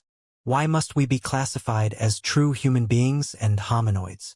The so-called hominoids can't be called humans just because they don't have a spiritual root? That's downright outrageous." Ba Xiaoyu sighed and said, "In my younger days, I lived in a noble family of cultivators. My life had been extravagant, and all my fancy desires could be met. However, such entertainment was in fact intertwined with the suffering when I had to be involved in the conflicts, betrayals, and treacheries of the cultivators. I was as happy as I was tormented. Then one day, pirates raided and burnt my family's island to the ground. My family lost all the fortunes, and I was heavily wounded and fled to the coast on the southeast. I lived among the ordinary folks and treated my wounds. It was then that I learnt the simplicity of the life of the ordinary folks, where I didn't need to be wary of anybody or make plans to take advantage of anybody, even if their life was anything but wealthy. After tasting the feeling of such a life, I finally realized that cultivators are not necessarily noble and ordinary folks are not necessarily humble. In the 100 years that follows, I have always been hanging around the ordinary folks as slobby as I am today. People like Xianxia and Wan Mingzhu think that I was merely being pretentious. They don't know that I truly have fun in it. I've already been used to such a life after 100 years. The life of the Imperium of true human beings where decent people are classified into true human beings and hominoids, for no good reason is really not something that I can tolerate. Liao asked, "Why didn't you object to it at that time, fellow cultivator? It? Object to it?" Boss Xiaoyu smiled bitterly. "Would my opposition have been helpful? The Imperium of true human beings is too powerful. The small assault warship right here will be the first clue. Although I am reluctant to surrender to the Imperium, how can I bear to drag so many folks of the ancient sages sector to die in the infernos of blood and fire together with me?" I was in such a dilemma that I didn't know how I should decide at all. I was pondering that I had no choice except to run away. Out of sight, out of mind. That was my best hope. Thankfully, fellow cultivator Spiritual Vulture stopped the collapse at the last moment and pointed out the advantages and disadvantages. Then Wang Shi raised his star-picking plan. So, there may still be new changes and the surrender may not happen until a few years later. I wonder what kind of country the Star Glory Federation is exactly. Will it bring hope that is entirely different from the Imperium of true human beings to the ancient sages sector? Liao felt that his heart was warm. He couldn't help but clench his fists and tried to remain calm. Maybe. I'm looking forward to a Star Glory Federation. That is entirely different, too. Please, fellow cultivator. Let's open our eyes and watch the universe clearly. All crew members have boarded. All doors are closed. All the air gates are shut off. The internal oxygen circulation system has been activated. The ancillary launch rune arrays on the ground have been activated. It is good to go at any time. The 12 experts of the ancient sages sector and Hailan had all entered Weary Tooth, the bloody blade-level assault warship of the Imperium. On the ground, the loyal subordinates of Han Bailing, Long Yongjun and the rest of them had finished the preparations on the launch platforms, too. The so-called assault warship, as its name suggested, was a type of starship small in size, high in speed, suitable for multiple terrains and spaces, with the abilities to march into a hostile warship or the atmosphere of a hostile planet for an assault battle. Such warships often needed to be engaged in the battles on the orbit of a planet and even within the atmosphere, and they needed to retreat very quickly after the battle. Therefore, they boasted very powerful abilities against the gravity, which allowed them to get rid of the boundary of a planet very easily. Liao had also dismantled 4 ancillary engine units for the micro-adjustment of direction from the engine compartment at the rear of the Nuwa warship with Long Yongjun's help. He connected the units to the back of Weary Tooth, replacing the previous rune arrays that had been seriously damaged. The basic performance parameters were restored to 70% of the original and could finally support a launch. On Weary Tooth, the other 10 experts had already dived into the buffer gel. Long Yongjun and Hailan, who were the navigator and the pilot, and Liao, who was the chief controller of the magical equipment on board, were the only ones who were fixated to the zigzagging cabin through the magnetic hooks. Lord Wang, Liao was somewhat anxious, too. The mainframe crystal processor of Weary Tooth had not been wrecked in the fierce battle 10 years ago, and the warship had been set to the automatic operation mode, which was an operation pattern devised for the situation where most of the crew members had been killed in a fierce battle. With the great reduction of the performance as a trade-off, the demand on the number of operators was lowered to the maximum. It was in such a mode that Hailan managed to bring the assault warship to the ancient sages sector only by herself. However, the warship had stayed in the ancient sages sector for quite a few years after all. Also, they had adopted too many improvised designs during the maintenance. Almost all the maintenance personnel were not modern refiners who had received professional training but the ancient sword forgers whose expertise was questionable. Under such circumstances, whether or not the units from the Imperium's warship and the units from the Nuwa warship could work in harmony, whether or not the squeaky warship endure a long-distance space jump, whether or not the storms in the four-dimensional space would invade the warship and rip them apart while they broke the void. Even Li Yao did not have enough confidence to answer those questions, although he was the technical director. Long Yongjun responded to his calling with a smile. Then, she smashed the activation rune array brutally. Boom! Weary Tooth was immediately enshrouded by light and fire. Everybody found themselves placed in the middle of a furiously burning furnace which happened to be also rotating fast. Even their grunts were pressed back to their internal organs along their bronchia and stomach before the noises were let out of their mouths. When they finally came back to themselves from the ear-splitting fulminations and the scorching spiritual waves, they had already entered the dark, pure, lonely, and vast universe. Their hometown, the ancient sage's planet, was floating behind them quietly like a small apple. In front of them was a sun 1,000,000 times larger than the planet, which brought light and heat, life and energy, to the ancient sage's sector. Under Long Yongjuan's control, Weary Tooth flew to the sun unhurriedly, like a moth darting towards the furious flames. Fellow cultivators, we have successfully left the ancient sage's sector and made our first step on the trip to the deity's realm. Long Yongjuan's voice was so excited that it almost sounded frivolous. She said in a smile, as the co-pilot and the navigator of Weary Tooth, I feel obliged to repeat for the last time our journey up ahead. In the next, we will perform a long-distance space jump, which will bring us to the nearby of the Star Glory Federation, or more specifically, this place, the Shimmering Light Space Zone. Why here? First of all, this place has a fairly long distance from the destination of the Nuwa warship signals, which is presumably the mother port of the Nuwa warship and the heartland of the Star Glory Federation. There aren't any habitable planets in the space zone, either. So, it is unlikely to be in the territory of the Star Glory Federation. Even if it is indeed within the range of the Star Glory Federation, we estimate that it will probably be unpopulated borderland. It is barely likely that we will run into a powerful army of the Federation. Therefore, there will be room for us to catch our breath and make clear of the situation before we rush into anything. Secondly, the few resource planets in the space zone can provide materials for emergent maintenance and upgrade for our ragged starship after such a long-distance space jump. So, as long as we are lucky enough to be still alive after we are teleported to the Shimmering Light Space Zone on this broken warship that is riddled with holes, there will be no big problems in future. Our destination is the nearby or the edge of the Star Glory Federation. After we finish the emergent maintenance, we will be able to sneak in very precisely through multiple short-distance jumps according to the star map. Thirdly, and most importantly for a space jump, other than the coordinates of the destination on the star map, the most important factor is the guidance of the star beacons. We don't know the parameters and the locations of the star beacons of the Star Glory Federation. Naturally, we cannot jump recklessly at the risk of being completely lost. According to the map on the Nuwa warship, there was a red giant in the Shimmering Light Space Zone 100,000 years ago. Also, the parameters and spectrum features of the red giant are marked clearly on the star map.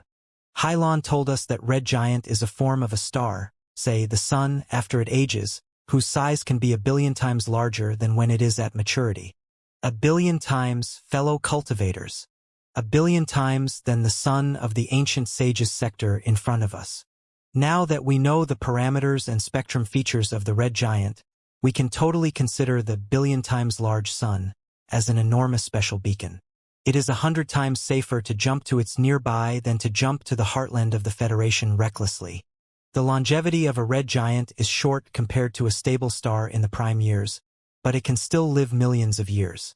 The star map under our control was from 100,000 years ago. After such a short time, the red giant must be still alive and hasn't collapsed into a white dwarf yet.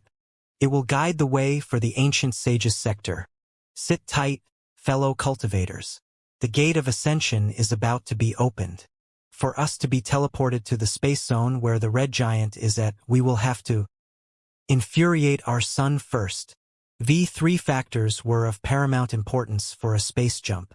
The most important factor was naturally the coordinates of the destination, which was a series of information sets made of hundreds of parameters.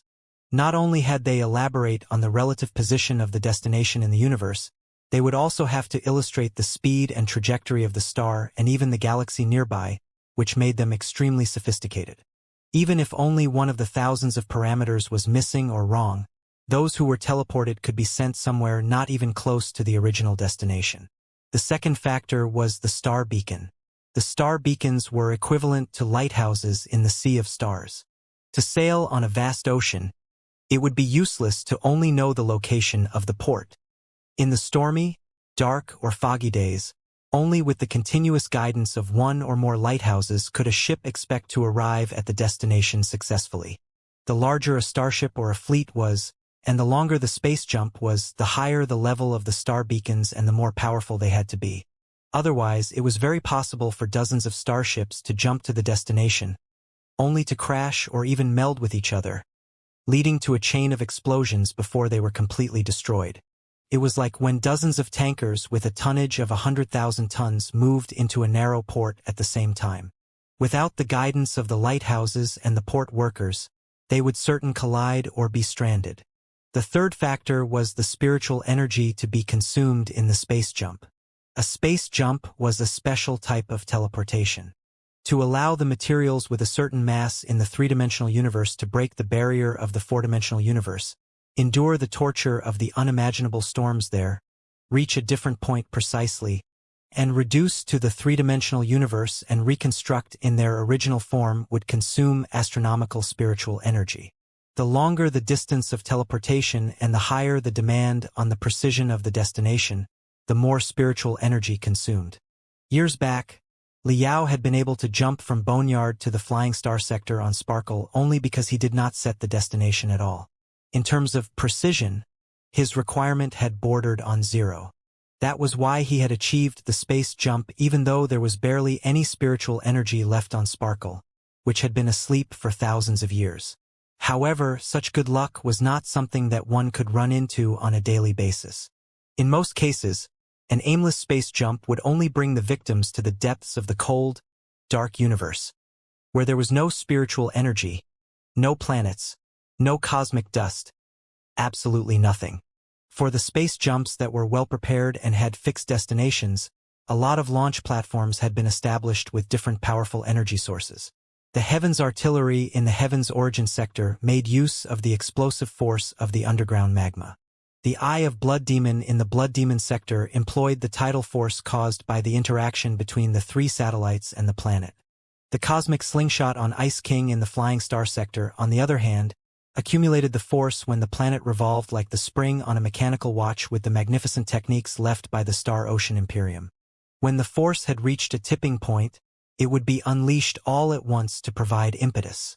Right now, the experts of the Ancient Sages sector had the star map on the Nuwa warship and the traces of the signal that the Ancient Sages sector sent to the Heavens Origin sector and the Flying Star sector 100 years ago. Taking the two factors into account, they would be able to lock onto the basic coordinates of the Star Glory Federation. As for the red giant in the shimmering light space zone on the star map, presumably beyond the territory of the Star Glory Federation, its spectrum and parameters had been thoroughly recorded and locked onto, which meant that it could serve as a natural star beacon to guide the space jump. The only problem was the spiritual energy to be consumed in such a long-distance jump. The Bloody Blade-level assault warship was a tactical starship. The general usage of such warships was to follow a super-large mothership and launch short-distance assaults at the enemy, like sharks around a blue whale. Normally speaking, the Bloody Blade-level assault warships would not perform super long-distance space jumps by themselves. They were usually grouped in a fleet in the Imperium. In every fleet, there were teleportation starships which were responsible for establishing super-large teleportation arrays in space. Not only could they radiate temporary teleportation arrays in the universe, they could also output a very powerful protective magnetic field to cover and restrict the Bloody Blade-level assault warships together with the commanding mothership, the carriers, the destroyers, and so on, so that they could be teleported to the destination simultaneously in their original battle formation. Without the cover and the push of the powerful teleportation starships, the bloody blade-level assault warships could only perform short-distance jumps. It was already a miracle that this warship had jumped from the periphery of the Dark Nebula to the center, and it was impossible for it to directly jump to a space zone near the Star Glory Federation, which was simply too far away. To put it more simply, somebody needed to kick the warship hard in the backside to make it cross the stars. Moreover, the higher the cultivation of the passengers, the larger the mass they displayed in the four-dimensional universe during the space jump would be, which meant that more spiritual energy would be consumed. It was exactly because of such a point that the Occult Orbs Fellowship in the Star Glory Federation could only choose cultivators in the building foundation stage to carry out the exploration missions on the occult orbs. Of course, it was also partly because the Heavens artillery at that time had not been powerful enough. Counting Hylon, 11 nascent Soul Stage cultivators and 2 nascent Soul Stage cultivators were to be teleported. Even a main force mothership in a fleet in the Imperium might not carry so many unparalleled experts at once, not to mention such a bloody blade-level assault warship that was basically a patch-up job. Liao, Long Yongjun, Hylon, Meng Qixin, and Wu Suiyun had thought and studied for quite a few months. Finally, Liao and Long Yongjun had come up with a risky solution. They had dismantled a space jump unit from the Nuwa warship and connected it to the bottom of Weary Tooth as a one-time thruster. The energy to support the space jump unit of the Nuwa clan to tear apart the four-dimensional space would come from the sun. Sit tight, fellow cultivators. To make so many top experts teleport over such a long distance all at once, we will require an outburst of near-infinite spiritual energy. Long Yongjun rubbed her hands in excitement and smiled in the visible communication channel. Weary Tooth itself is not enough to store such immense spiritual energy. Therefore, we have to make use of the force of the sun. Or, to be more exact, we will make use of the force of eruptive prominence. You don't need to know what eruptive prominence is exactly. You can simply imagine it as a tide released by the sun. Next, I will search for one of the saddle-like dents on the surface of the sun, where solar prominence is generated most frequently. Then, I will maneuver the space jump unit of the Nuwa warship to shoot a special mystic ray toward the area, trying to break its originally stable spiritual and magnetic structure, and unleash the force of the solar prominence hidden in the solar corona. It will push us hard like an enormous tsunami beyond the three-dimensional level. You don't understand what I'm talking about? It doesn't matter. All you need to know is that it's a method recorded in the Operation Jade chips from the Nuwa warship. The success rate should be very high. Even if it fails, it will still be all right. We will instantly be swallowed by the solar prominence and melted in the tides of the sun. I guarantee that there will not be the slightest pain. Ha! I have located the saddle-like dent. Sit tight, everybody. Activate your arts and guard your heart and soul now. We are about to bombard the sun. Compared to the tiny Weary Tooth, the sun of the ancient sages sector was like a furiously burning ocean compared to a frog offshore. It was literally a mite on an elephant. However, at that moment, the frog that had just crawled out of the dry well near the ocean was croaking toward the incessantly burning ocean of fire. Faced with the sun, the starship and the mystic rays shooting toward the sun from the back of Weary Tooth together with the croaks were negligible. However, after the rays darted toward a saddle-shaped zone that was obviously darker than the surroundings like a black floating ice on the chromosphere of the sun, the black ice suddenly exploded and erupted tremendous materials and fire outside of the solar corona, providing a glamorous and brilliant spring. The spring rolled toward Weary Tooth, covering the distance of hundreds of thousands of kilometers between them immediately. Almost 100 solar sails had been opened at the back of Weary Tooth, which were designed to withstand and collect the energy from the surface of the sun. Boom!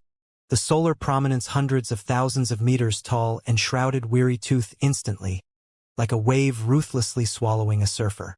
The 100 solar sails all bulged. The splendid runes carved on them densely were illuminated one after another as they absorbed the immense spiritual energy contained inside the solar prominence crazily. Despite the appalling appearance, the temperature of the solar prominence was actually very low, ranging from 5,000 degrees to 8,000 degrees. It was nowhere close to the sweltering inferno in the middle of the star that could be 1,000,000 degrees in temperature. One could even compare it to a cluster of cold air that was blown from the surface of a star to the universe.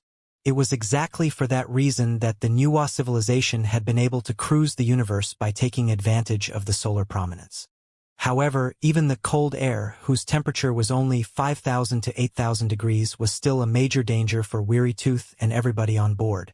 Everybody was wearing the mustard seed combat suits and crystal suits from the Imperium and crouching inside the protective gel. While they listened to the torrents from the sun brushing the shell of the starship in dull and twisting noises, they activated their cultivation arts to protect their body and soul and gritted their teeth for everything that they believed in. Even so, a lot of them were still bellowing under the blast of the torrents. Under the repetitive blast of the solar prominence, Weary Tooth had already become a translucent, crimson crystal that was gradually melting. Lord Wang.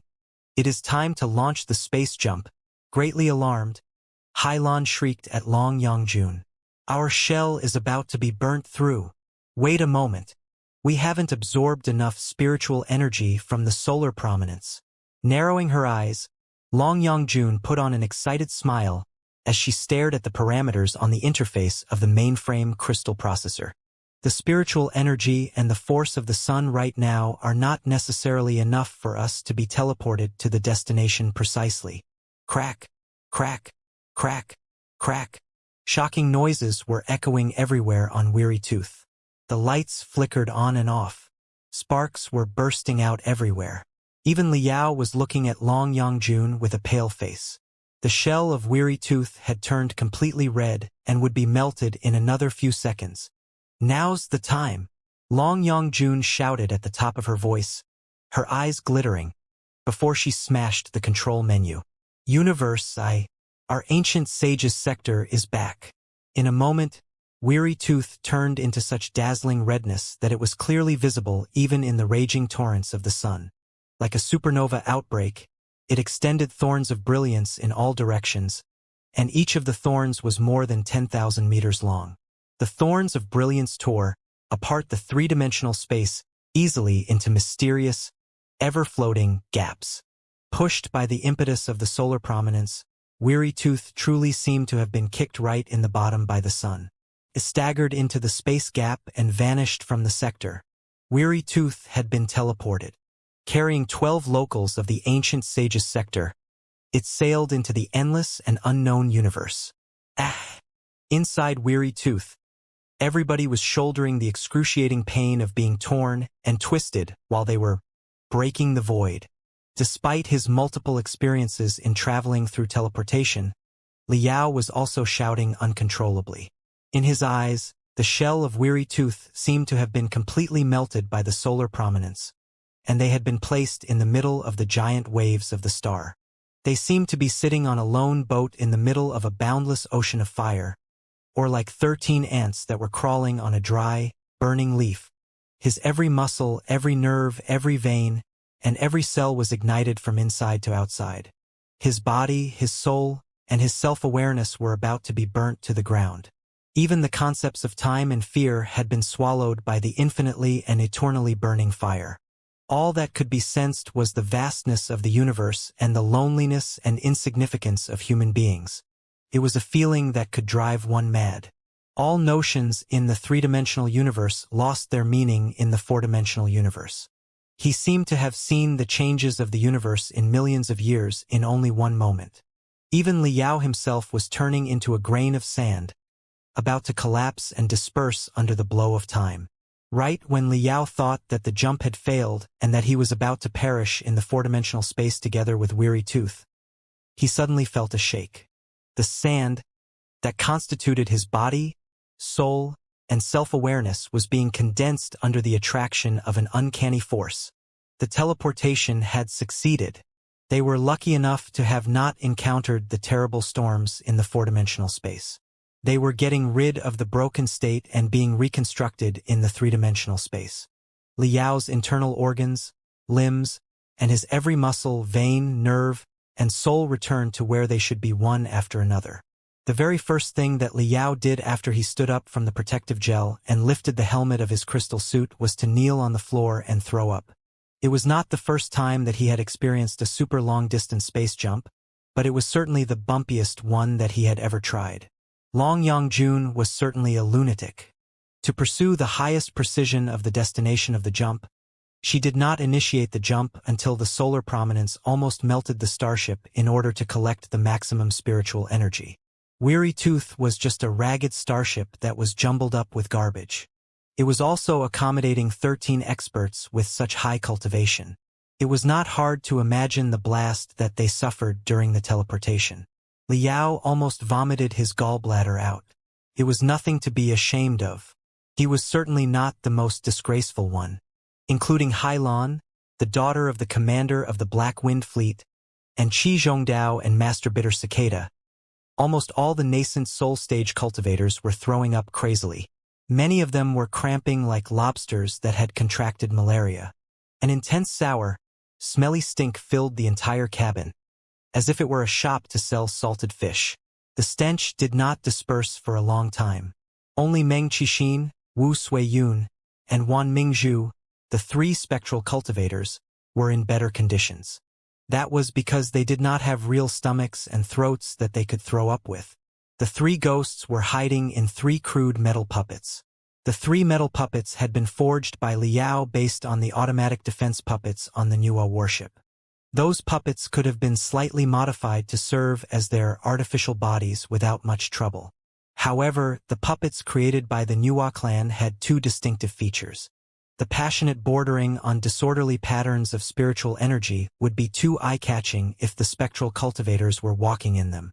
Therefore, after Liao's manual work and careful camouflage, the puppets had been reduced to such wretched appearances.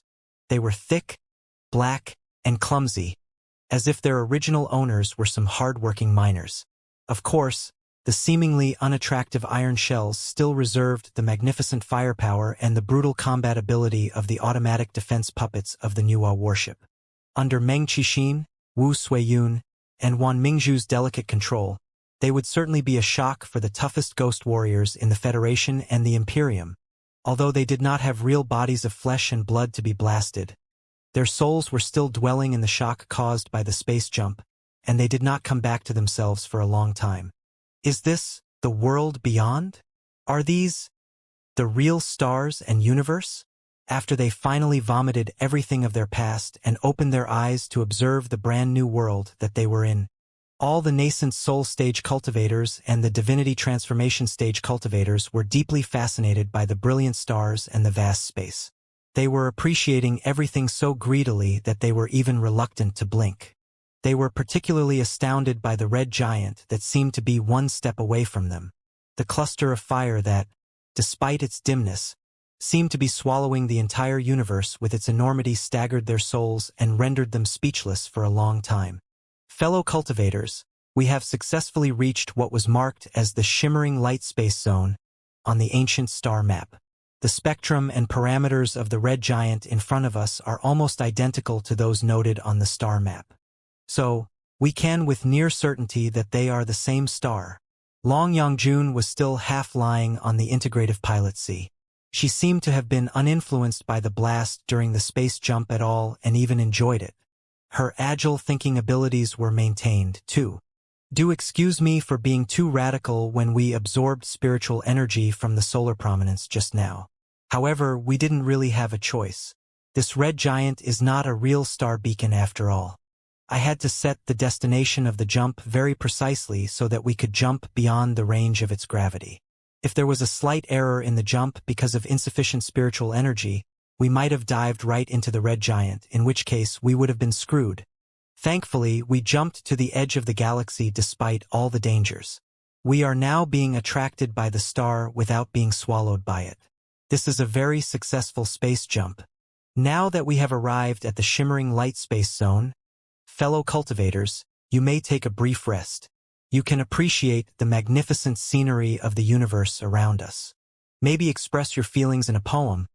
Refill your heavenly materials and earthly treasures and your pills and elixirs, and refresh your memories of the identity scripts I wrote for you.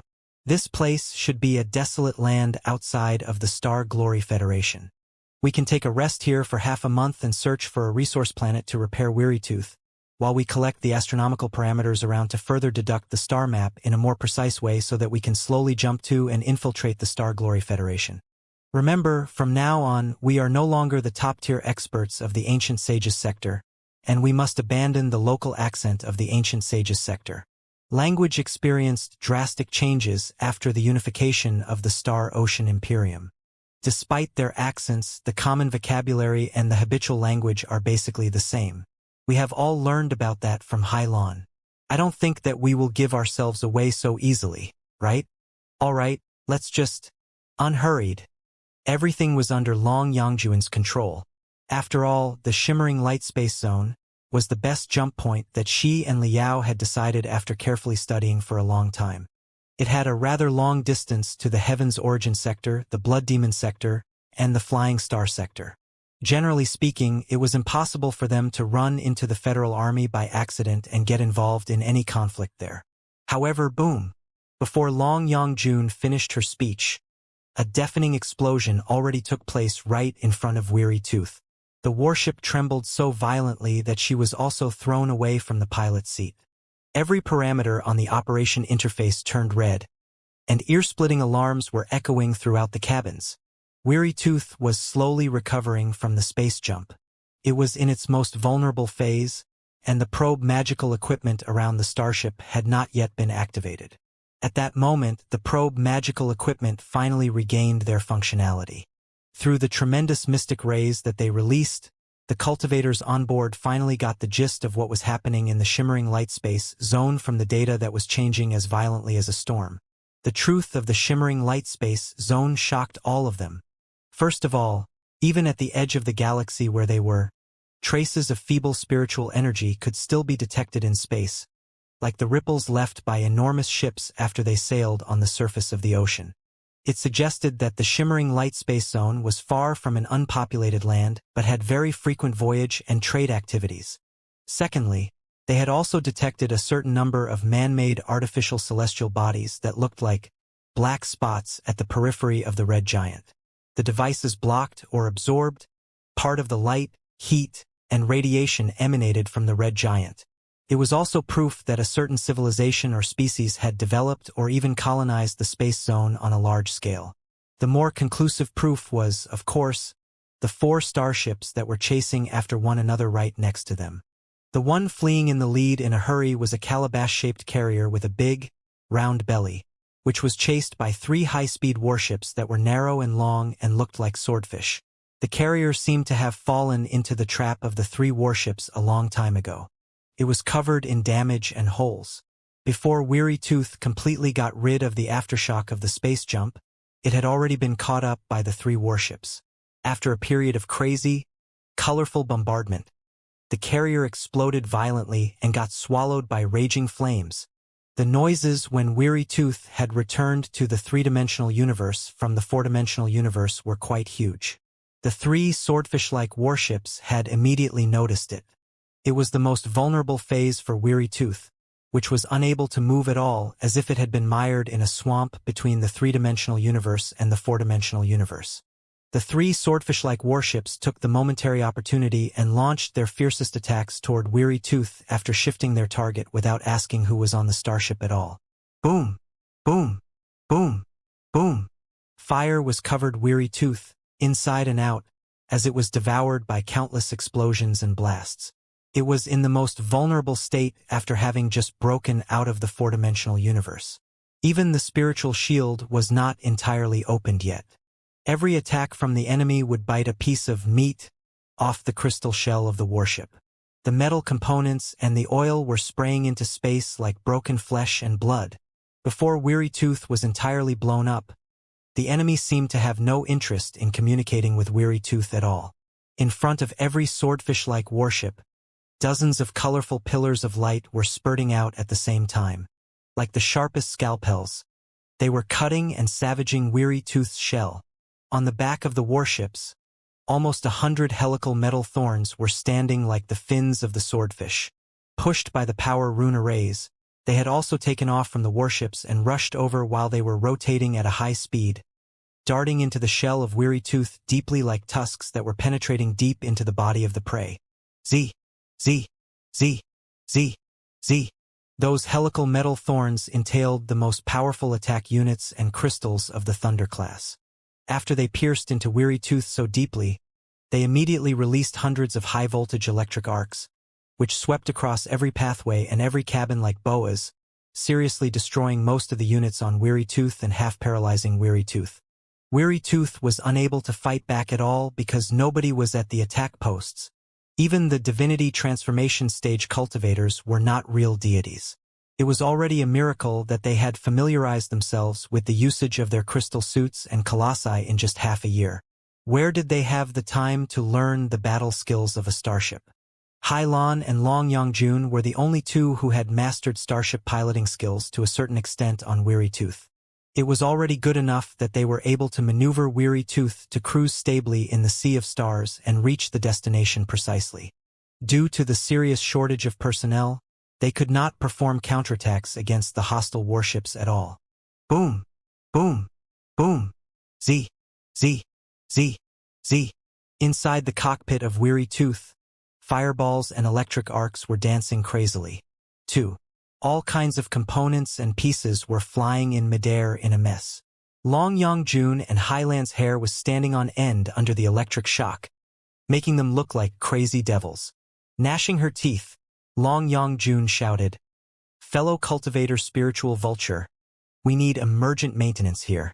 Come and give me a hand."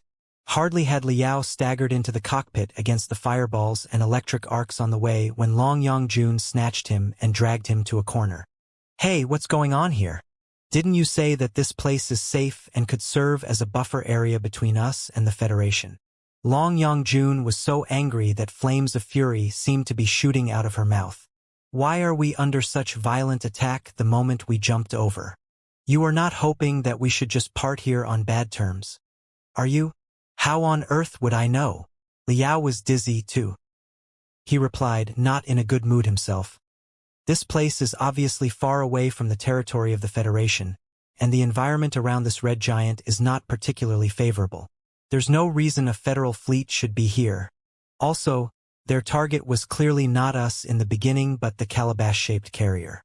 We were just a passerby that somehow got involved." He thought carefully about the appearance of the strange starships collected through the probe magical equipment. Both the calabash-shaped carrier that had been blown up in the space and the 3 swordfish-like warships behind it were in vastly different styles from the starships of the Federation.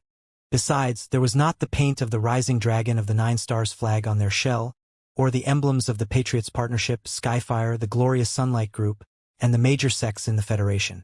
The shell of the strange starships was bare from head to toe. They did not look like the starships of the Federation, but that was highly unlikely. It had been a while since the Heavenly Path Plan, the Federation's project to explore the universe, began. Ding Lingdong's fleet was already capable of cruising to the nearby of the Dark Nebula, which was even further away. If there was a force independent from the Federation in this place, it could not have avoided the Federation's detection. Therefore, what was happening there? "There's something that you have always been reluctant to tell me, but with everything coming to this point, you have to tell me now," Long Yongjun said sullenly. "You swore that this place was not within the territory of the Federation and was a no-man's land that was absolutely safe. Let's say you were speaking the truth, but you've been away from the Star Glory Federation for at least a decade, haven't you? Is it possible that the Federation has undergone drastic changes when you were not around? Just tell me the truth. How outdated is your intelligence? 10 years? 20? 30? Don't tell me that it is from 50 years ago, and you wandered in the universe for 50 years. I wouldn't say that." Long Yongjun was greatly relieved. "That's good. Then tell me now, how far behind is your intelligence from reality?" 100 years. Boom, boom, boom, boom, boom. The explosions were still going on. Even the dazzling electric arcs and fireballs could not eclipse the wrath in Long Yongjun's eyes as she glared at Liao. Could it be? Liao pondered. That my curse has taken effect again? Long Yongjun was greatly alarmed. "What curse? How many more secrets have you kept away from me?" "I'll explain it to you," Liao said. "I seem to be born with an uncanny curse. Whenever I feel that everything is under my control and nothing can possibly go wrong, something unexpected always happens. Is it possible that my curse has taken effect again and even infected the whole team? When the last illumination rune array in the cockpit died down in the explosions, and few units were catching their last breath in darkness, the stormy attacks finally came to a halt. According to the blurred surveillance interface, Weary Tooth had completely lost the spiritual shield and the power source. It could neither run away nor withstand another barrage from the enemy. Besides, from the back of the helical thorns that deeply pierced into Weary Tooth, cables were shooting out to the 3 swordfish-like warships, shortening the distance between the 2 parties. They were essentially pulling Weary Tooth hard from 3 different directions, making it possible for the prey to escape. That was possibly why they had stopped attacking. From the enemy's perspective, Weary Tooth had lost all its combat ability. It was no better than a lamb waiting to be butchered. Shwa! A stream of powerful signals crashed into the mainframe crystal processor of Weary Tooth and hummed in hideous laughter.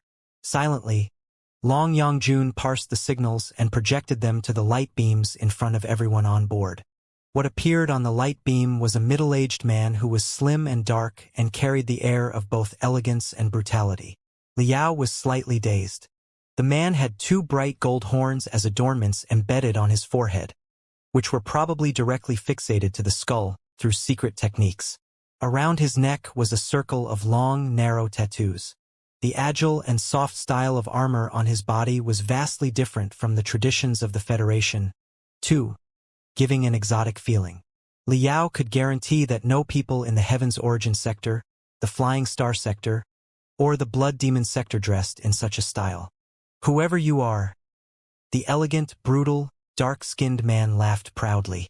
In a voice that was hollow and unpredictable, he casually said, "Deactivate all your magical equipment and give up resistance.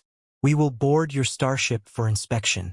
Otherwise, I believe that you must have heard the name of 7 Kill Space Pirate Gang before.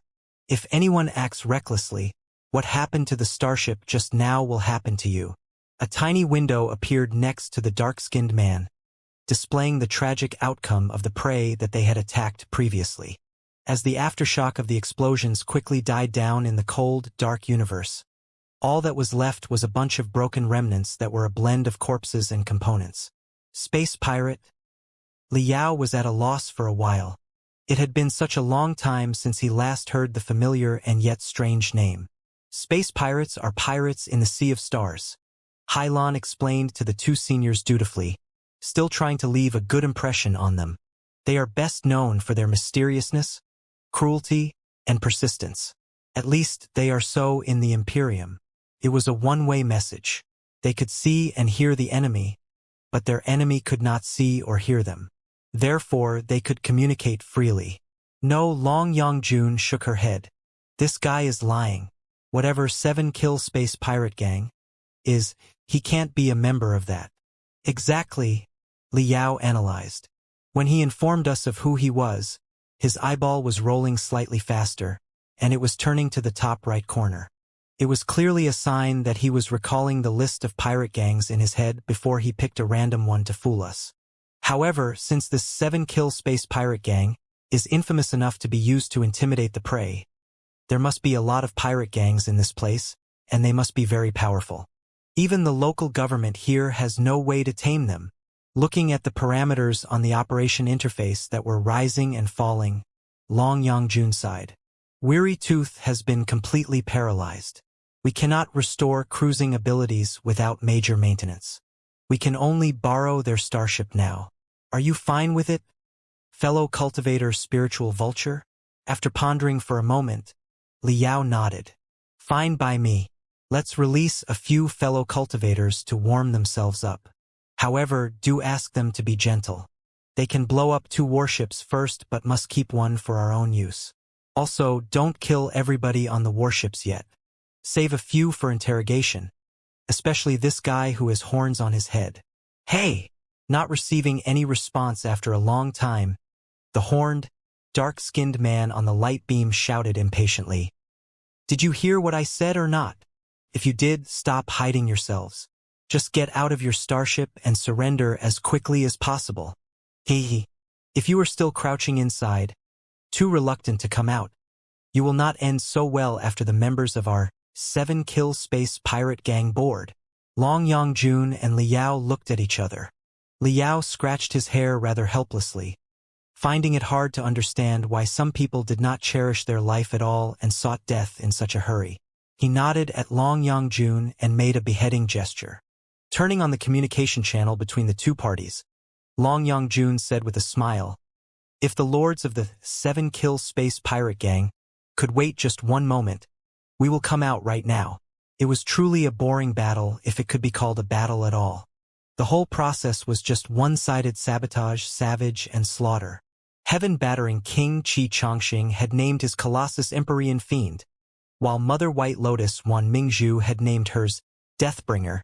When the two ultimate weapons of the universe were projected and stood in front of the 3 swordfish-like assault warships quietly, there was no need to say what happened next.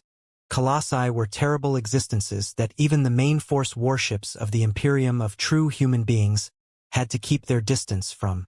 The tonnage, performance, magical equipment, and crew members on the 3 assault warships were magnitudes lower than their counterparts on the main force warships of the Imperium. Including Liao, the many nascent soul stage cultivators and divinity transformation stage cultivators were not even interested in commenting on the battle. All that could be considered as entertainment was the marvelous changes of expression on the face of the elegant and yet brutal man who had horns on his forehead. When Empyrean Fiend and Deathbringer rushed out of the broken Weary 2 and lunged at the 2 warships on 2 sides, the dark-skinned man's face collapsed so hard that somebody seemed to have whipped it hard at the center. After the 2 colossi began savaging the starships, tearing them apart and dismantling them as if they were paper boxes, the dark-skinned man finally realized in his disbelief that the terrible picture in front of him was not his imagination. He immediately collapsed to the ground, shuddering and unable to say anything, as if the bones all over his body had been plucked. He was a typical outwardly strong but inwardly weak guy. He could not have been a professional space pirate because he did not even have the cold indifference of the space pirates who were cruel enough even on themselves. Observing him carefully, Liao even felt that the guy carried the air of a pampered, gorgeous-looking but internally corrupted aristocrat. 10 minutes later, the battle was over. The 2 swordfish-like assault warships were both blown up. None of the crew members who had pretended to be space pirates were kept alive. As for the flagship where the dark-skinned man was, after repeated reminders from Liao, Meng Qixin, and Long Yongjun, Qi Changsheng and Wan Mingzhu finally stayed their hands and did not go on a rampage. They only killed half of the crew members, and those in the cockpit were knocked out but kept alive.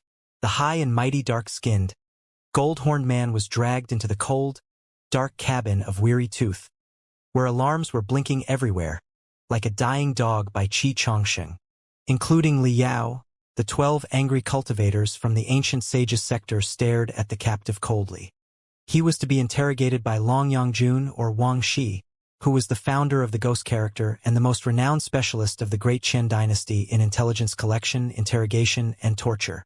However, before Long Yongjun began, the guy who was shuddering like a dog on the ground, after noticing a detail on the internal wall of the cabin by chance, suddenly jumped to his feet as if he had just been given a cardiotonic shot.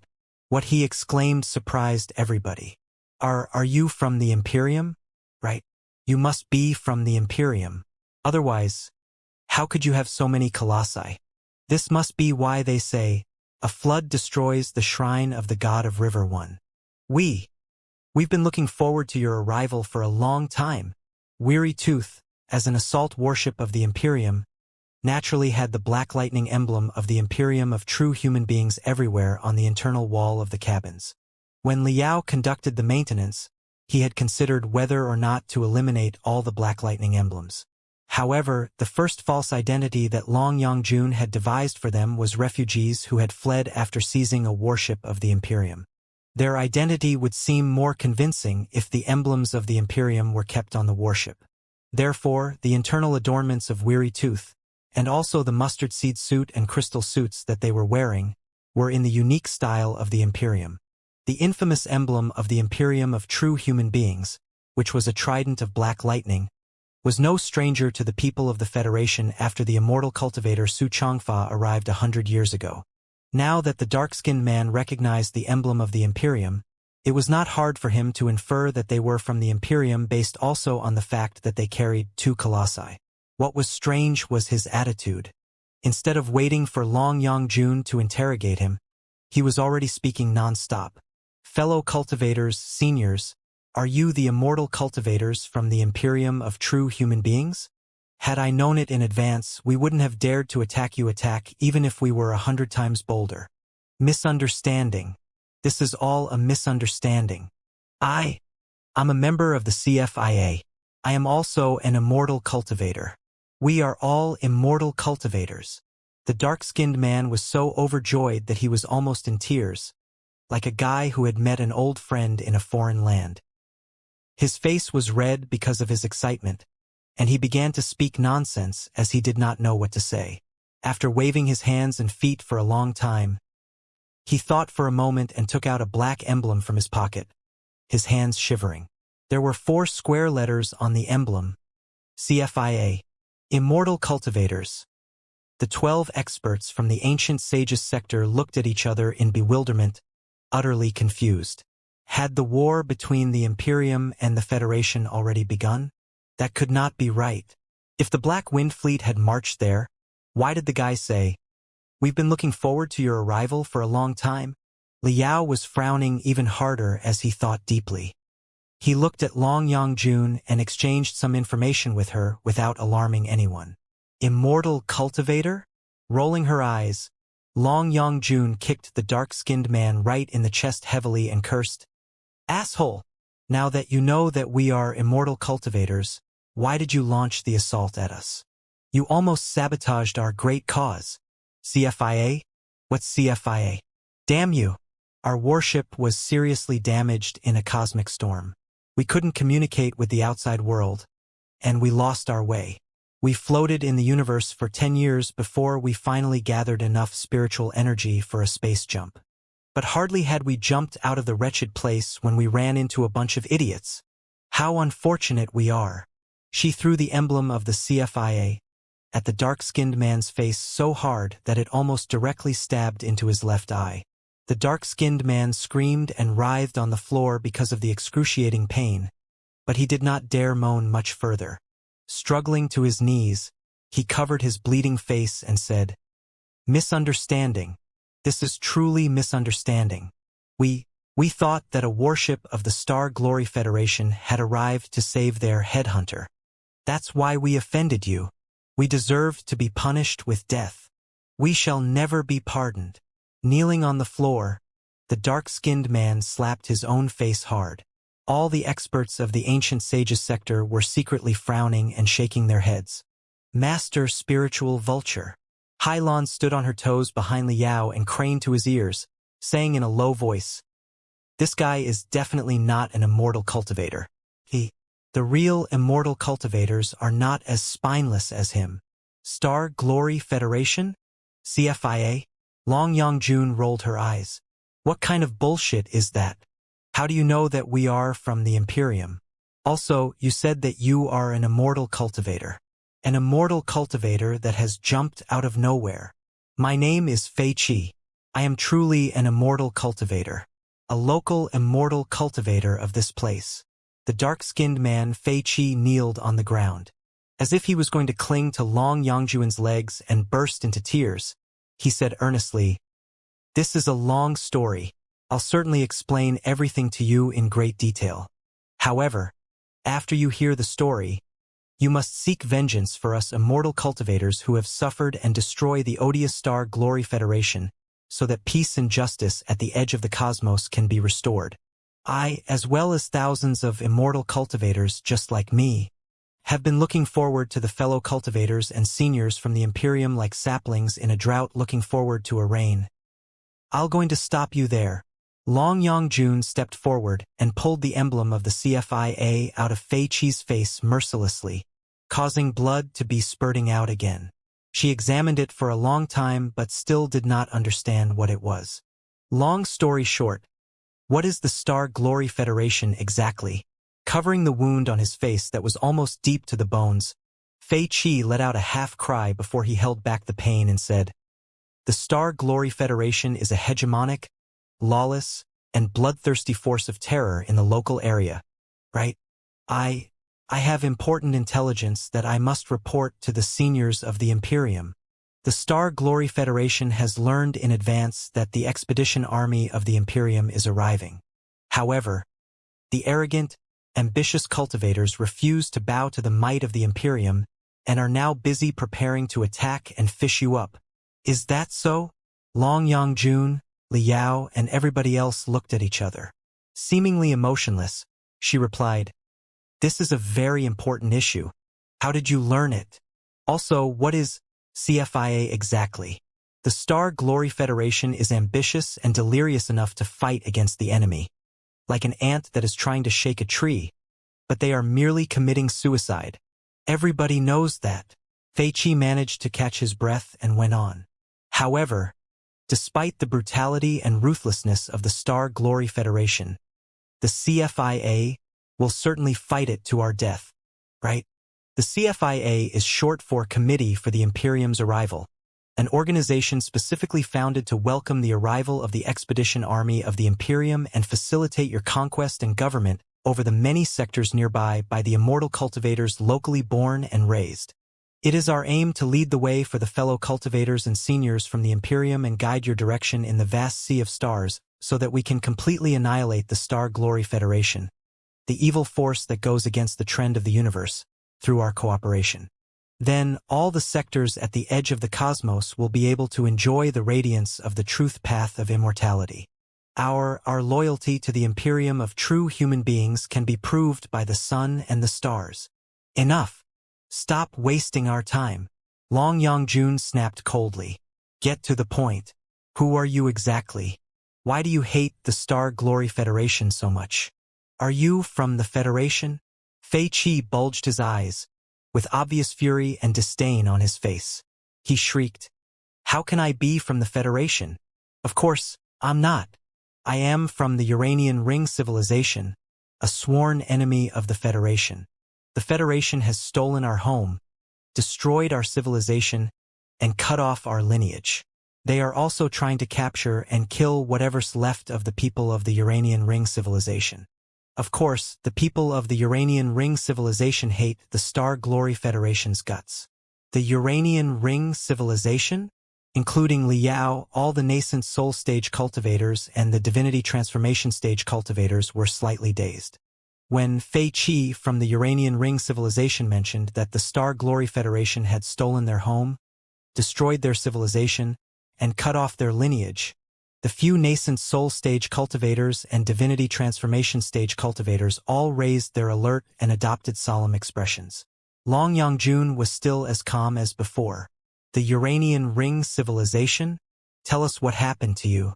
Is this place where your civilization is located?" "Not exactly." Shaking his head, Fei Qi replied, "This place is called the Dragon Snake Space Zone. As all you seniors here can see, this is an extremely chaotic place with not so many resources. It can barely be called a sector. How can the brilliant and glorious Uranian Ring civilization be originated in this place? We lost the war against the tyranny of the Federation and were exiled to this place from our lovely home, Uranian Ring sector." "Oh!" Long Yangjun and Li Yao's eyes were all glittering in glamorous colors. "Your Uranian Ring civilization had a war with the Star Glory Federation and lost. And even your home Uranian Ring sector has been occupied by the Star Glory Federation? It was not a war at all. It was a shameless ambush, a rebellion of the filthy and humble ones." Fei Qi burst into fury when the Star Glory Federation was brought up. With a twisted face, he gnashed his teeth and explained, "The Uranian Ring sector was originally a peaceful, orderly sector with a highly advanced civilization. As early as in the era of the Star Ocean Imperium, the Uranian Ring planet, the main planet in our sector, was already developed on a large scale by the Star Ocean Imperium because of the abundant crystals and rare metals buried below the ground. Outside of the gravity sphere of the main planet, beyond the atmosphere, An ultra-large orbit ring that surrounded the entire planet was established as an enormous, all-covering dock. That's how the Uranian ring sector got its name. In such a case, many starships that were large in size and relatively fragile in structure could be crafted directly in outer space, where they were not susceptible to the interference of gravity. After the Star-Ocean Imperium collapsed abruptly after the Armageddon Rebellion, the Uranian ring sector was caught in 1,000 years of chaos and darkness, too. In the War of the Armageddon Rebellion, the rebellion army led by the Blood God, or the Mad Armageddon, and the troops loyal to the Supreme Emperor had a fierce battle on the Uranian ring planet. It was the goriest, most insane, world-blighting war ever. To seize control of the Uranian ring sector, both parties resorted to all the approaches and techniques available. Not only was the surface of the Uranian ring planet completely blown into a wasteland, they also released a venomous fog that didn't disperse after hundreds of years, poison in the water that ran uninhibited under the earth, and genetic bombs that could explode after lurking for thousands of years and trigger the mutations of human beings and animals. All in all, the surface of the Uranian ring planet was utterly deformed, and the environment couldn't have been rougher. For 1,000 years, the ancestors of the Uranian ring people struggled to survive on the wasteland, which was brimming with venomous fog, poisoned water, high radiation, high pollution, and various mutated species. After 1,000 years of arduous struggles, the Uranian ring people finally freed themselves from the swamp of darkness and began to rebuild their civilization from scratch. Long Yongjun had been listening attentively the whole time. It was not until this moment that she asked, "Did you repair the wasteland on the surface of the planet into a natural paradise again?" "Not exactly." Fei Qi shook his head. "Our mother planet suffered too much damage in the collapse of the Star-Ocean Imperium. The wounds couldn't be healed, and the vitality couldn't be recovered. Not in a few thousand years. However, wasn't there an enormous planet ring beyond the atmosphere right above our heads? It used to be a super dock of an unbelievable scale. After slight modification, it would serve very well as a permanent circular space station. Later on, the Uranian ring people went two different ways and gradually evolved into two branches. Part of them, those who were smart, brave, diligent, determined, hardworking, and farsighted, focused their eyes on the Uranian ring that surrounded the mother planet. They hoped to transform the super-large dock of the Star-Ocean Imperium in the past into our new home. Of course, it was quite difficult in the beginning.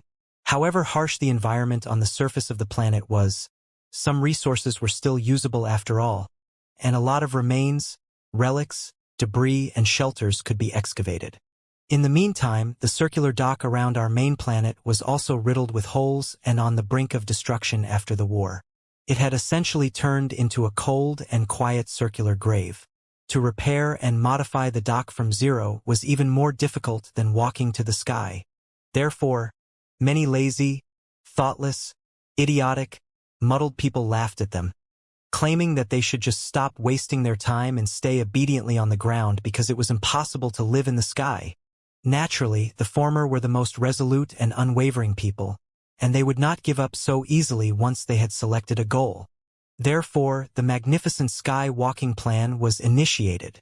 Those Uranian ring people spent 3,000 years slowly mending and modifying the circular orbit in the sky while they endured countless unexpected difficulties, including the mockery of their sluggish compatriots and blatant attacks. Generation after generation, they strived hard, fearless of sacrifices. While they worked together for a common purpose, they gradually formed a new people, the Heavenly Light. 3,000 years later, the preliminary maintenance and modification of the circular dock was completed by the Heavenly Light. It was renamed Uranian Ring. As the new foundation of our civilization, all the members of the Heavenly Light migrated into the Uranian Ring, where they lived a peaceful and happy life. Those living on the ground, who made absolutely no contribution in the 3,000 years but had been taunting or even sabotaging on purpose, believing that the sky-walking plan would never work out, were completely dumbfounded when they saw the glorious Uranian ring emitting brilliance and functioning again. Of course, they wanted to live in the Uranian ring, which was clean and safe from the scourge of the venomous fog, poisoned water, earthquakes, volcanic eruptions, and mutated beasts, but how could that be allowed? There was only limited room in the Uranian ring. Naturally, such vile, ignorant, lazy guys who knew nothing of construction, only destruction, could not be let in. As time went by, the people on the ground gradually formed a new people, named Earthly Brute. The heavenly light and the earthly brute represented the integrity and the corruption of the Uranian ring civilization, respectively. The heavenly light is a people made of the best elites of the Uranian ring natives. After the selection of the Skywalking plan during those 3,000 years, they were the essence of the Uranian ring people. They were the most diligent, brave, intelligent, devoted, and self-sacrificing members of the civilization.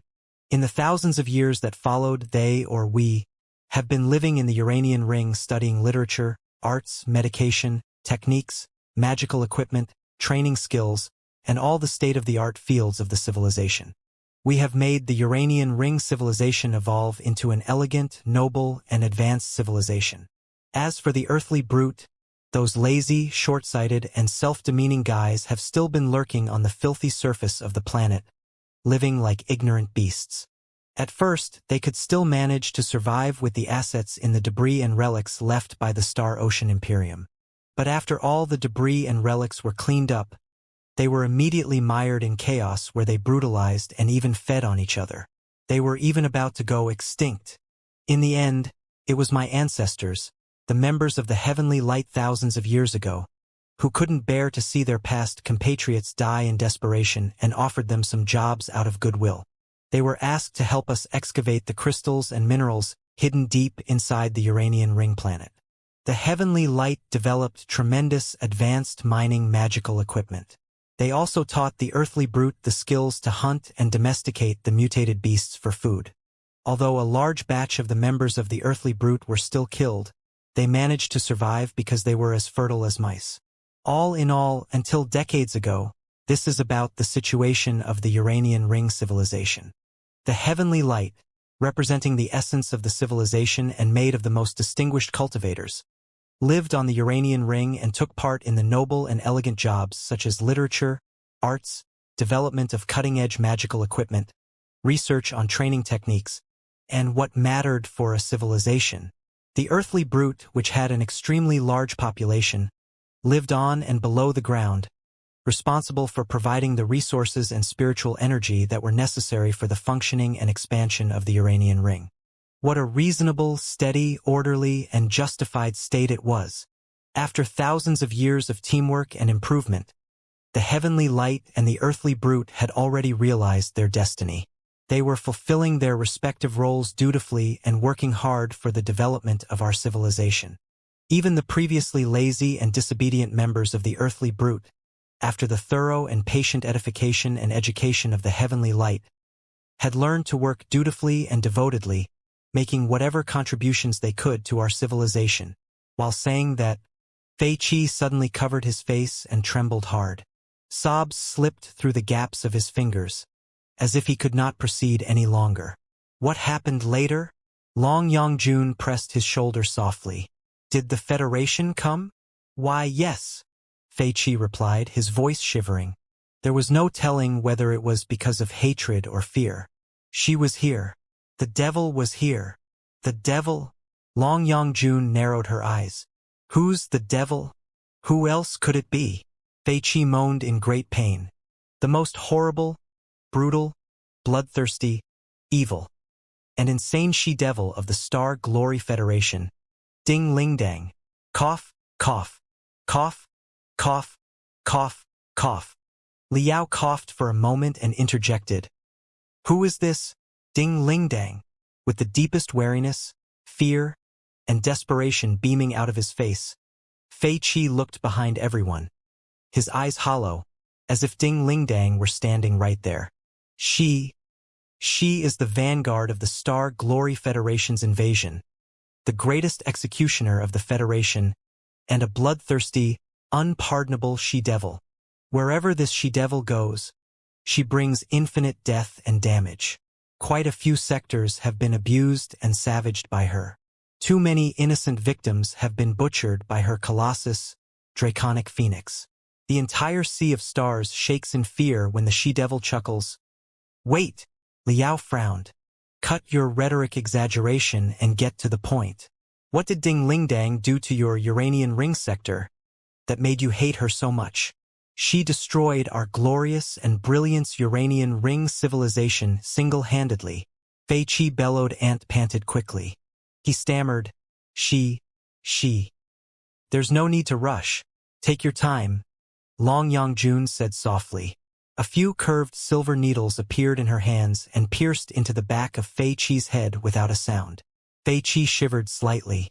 His breath gradually turned even, his pupils were slowly expanding, and his voice was getting clear again. Under the manipulation of Long Yangjun's unique techniques, he had entered a half-hypnotized state in his trance, where he would confess everything in his subconsciousness without him knowing it. Such a method was similar to what Meng Qixin and Wu Suiyun had imposed on Hailan.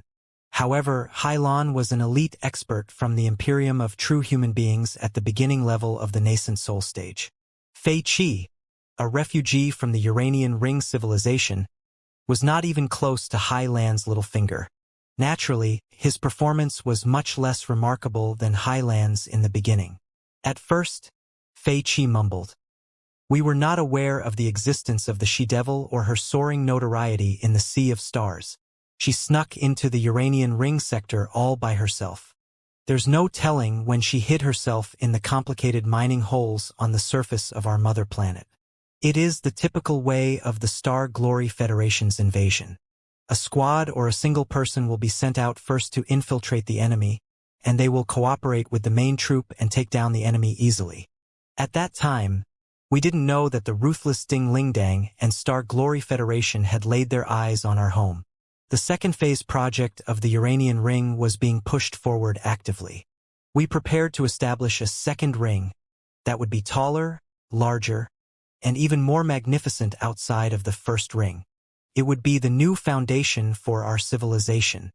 Both the heavenly light and the earthly brute were striving for the great goal without rest. At the critical moment, rumors were suddenly spread out among the previously dutiful and obedient miners of the earthly brute deep inside the mining holes, starting from who knows when. Some miners began to complain that the working hours were too long and that they were essentially working day and night.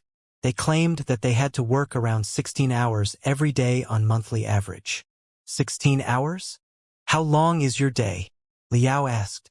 According to the standard time of the Star Ocean Imperium, it takes slightly more than 27 hours for our mother planet to revolve for one circle, Fei Qi replied. Therefore, the day length in our world is longer than the standard day. It's just mining for 16 hours. Is it really a heavy load? It must be noted that, on the Uranian ring, many designers, writers, and artists can work for 3 days and 3 nights without any stop once they are dedicated to what they are doing. Liao looked back at Qi Changsheng and Wan Mingzhu.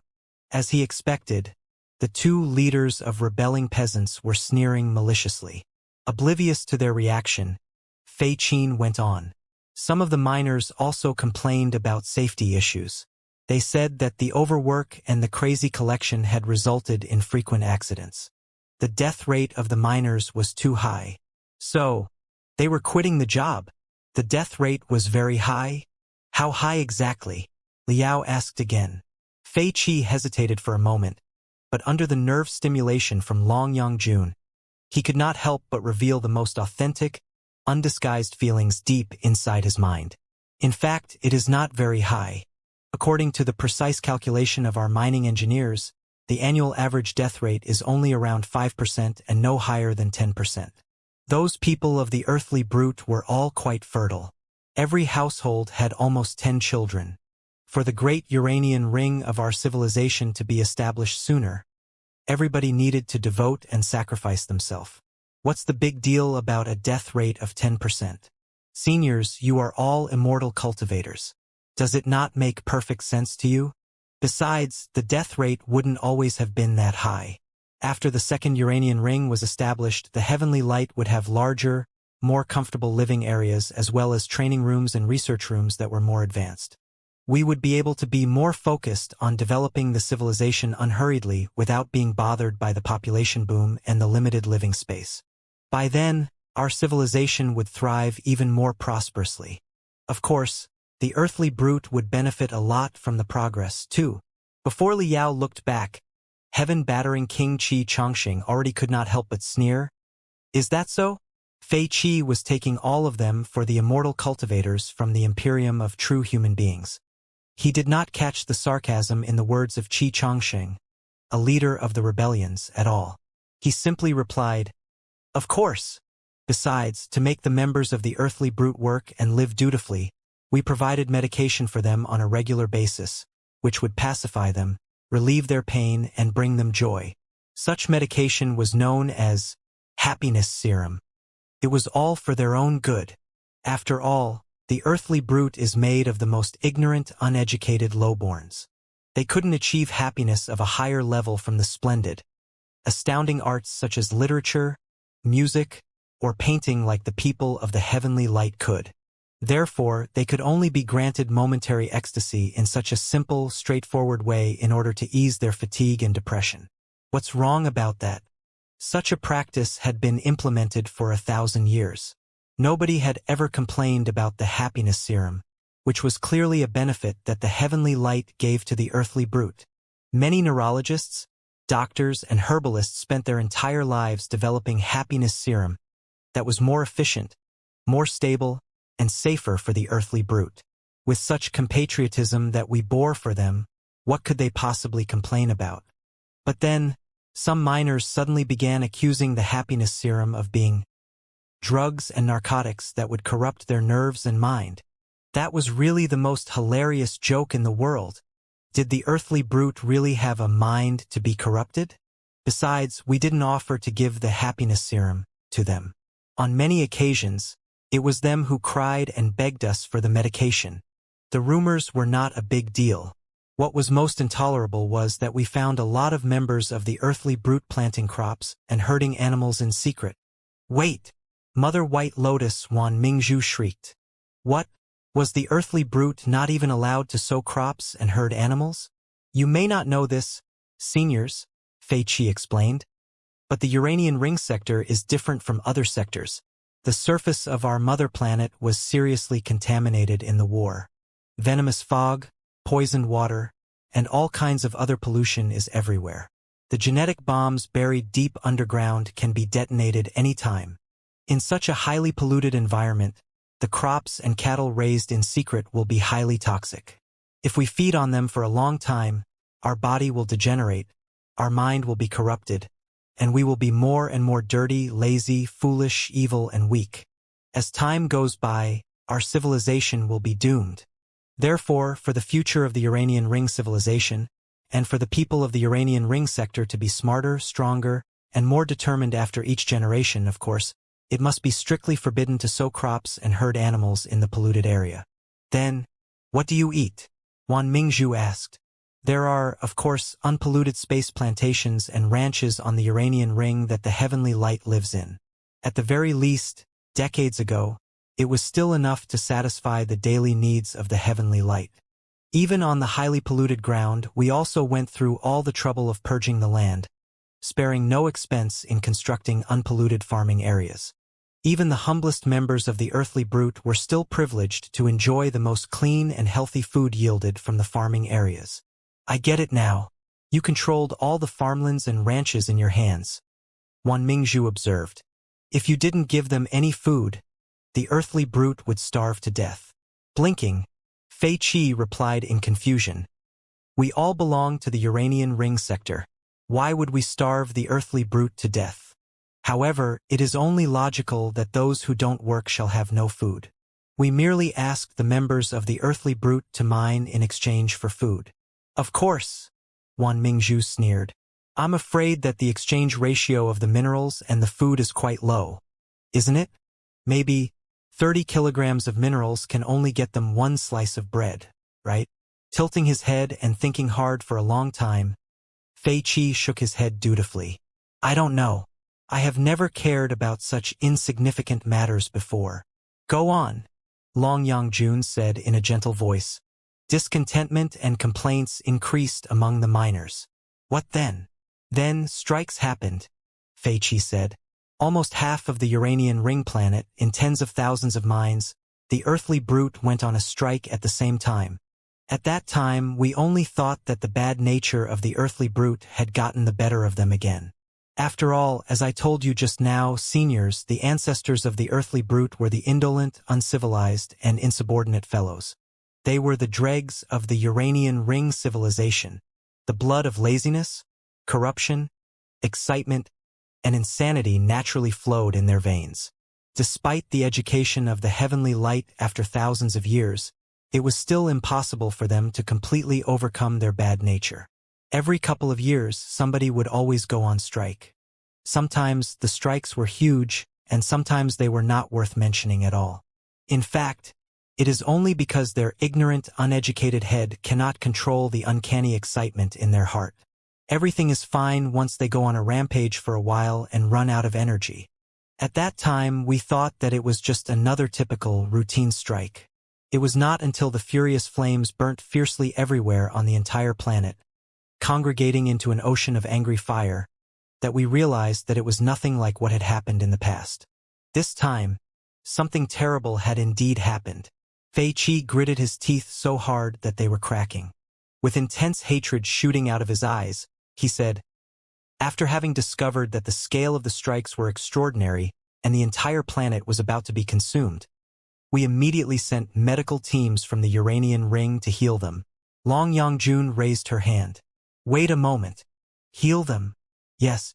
To treat their strike complex, Fei Qi explained very solemnly. In the knowledge of the Uranian ring civilization, striking is defined as a highly contagious mental disease, which is caused by the blend of the earthly brute's nature of laziness and corruption, and the disobedience and desire of sabotage hidden deep inside their genes. It is a disease that only infects and attacks the earthly brute. The people of the heavenly light only hate that we don't have enough time to work. We will never go on a strike. The explosive damage of the strike complex is very powerful. Once infected by such a disease, the previously hard-working, devoted members of the earthly brute become lunatics and monsters whose ravenousness cannot be satisfied, knowing nothing but destruction. Such a disease is infectious. In a large underground mine, as long as one miner contracts the strike complex, it often spreads out quickly after a very short amount of time. 10, 100, 1,000. In a chain reaction, the number of infected grows exponentially. The strike complex not only seriously damages the earthly brute and turns the decent workers into useless crap, it also corrupts our entire civilization and destroys what we have established if it is left undealt with. Therefore, once discovered, the disease must be treated at once. Is that so? Long Yangjun asked. How exactly do you treat this strike complex? The strike complex can be classified into different levels, Fei Qi explained. Generally speaking, happiness serum of different intensities will be enough to heal them. However, if a patient is diagnosed by psychiatrists to possess a severe strike complex, they will be hopeless and can only be delivered to the hospitals at the forsaken mines in the deepest part below the earth for lifelong quarantine. Or they can try routine, forced labor and see if there's any chance to wake up the genes of diligence and devotion in their body, so that they can be transformed from saboteurs and takers to someone useful to society and the whole civilization. Because the intensity of the latest strikes was unparalleled, we sent a medical team of a fairly large scale. Also, the situation was quite urgent. The strike complex was quickly spreading in the crowd. Our civilization was in peril, so we were forced to resort to some radical medical approaches. The idiotic members of the earthly brute did not know that we were rescuing them. They were resisting and even killing our doctors, while we were performing the mandatory therapy sessions. Just like that, the strikes turned into riots. We were not scared of the riots of the earthly brute before.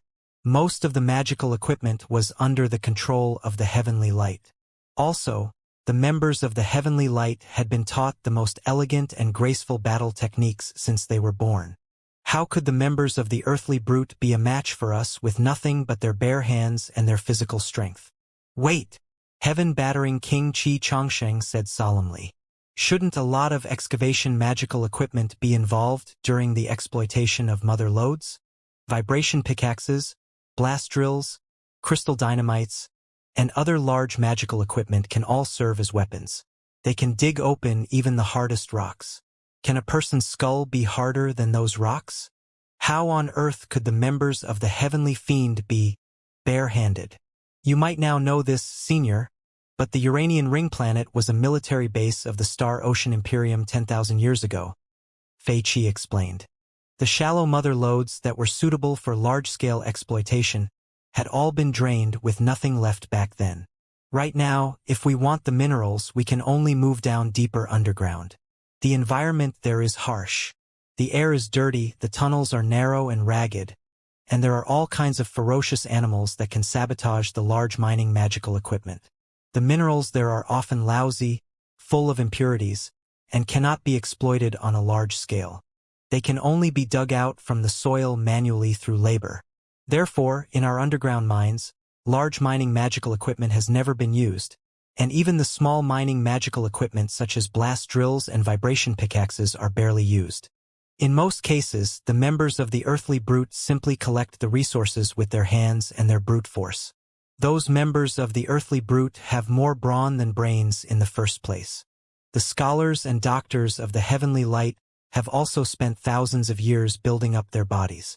Through the refinement and modification of various secret techniques, they have all been transformed into beings as tough as iron with infinite strength. We have also optimized and improved some fundamental cultivation arts, such as the iron body arts, copper arm arts, eagle claw arts, and so on. The members of the earthly brute are asked to practice them from a young age. As a result, their arms and palms undergo mutations and replace the mining magical equipment such as blast drills and vibration pickaxes. The excavation has a higher efficiency and is more adaptive. The cost is lower, too. After thousands of years of mining underground, their bodies have been getting stronger and stronger, and their hands are more and more powerful.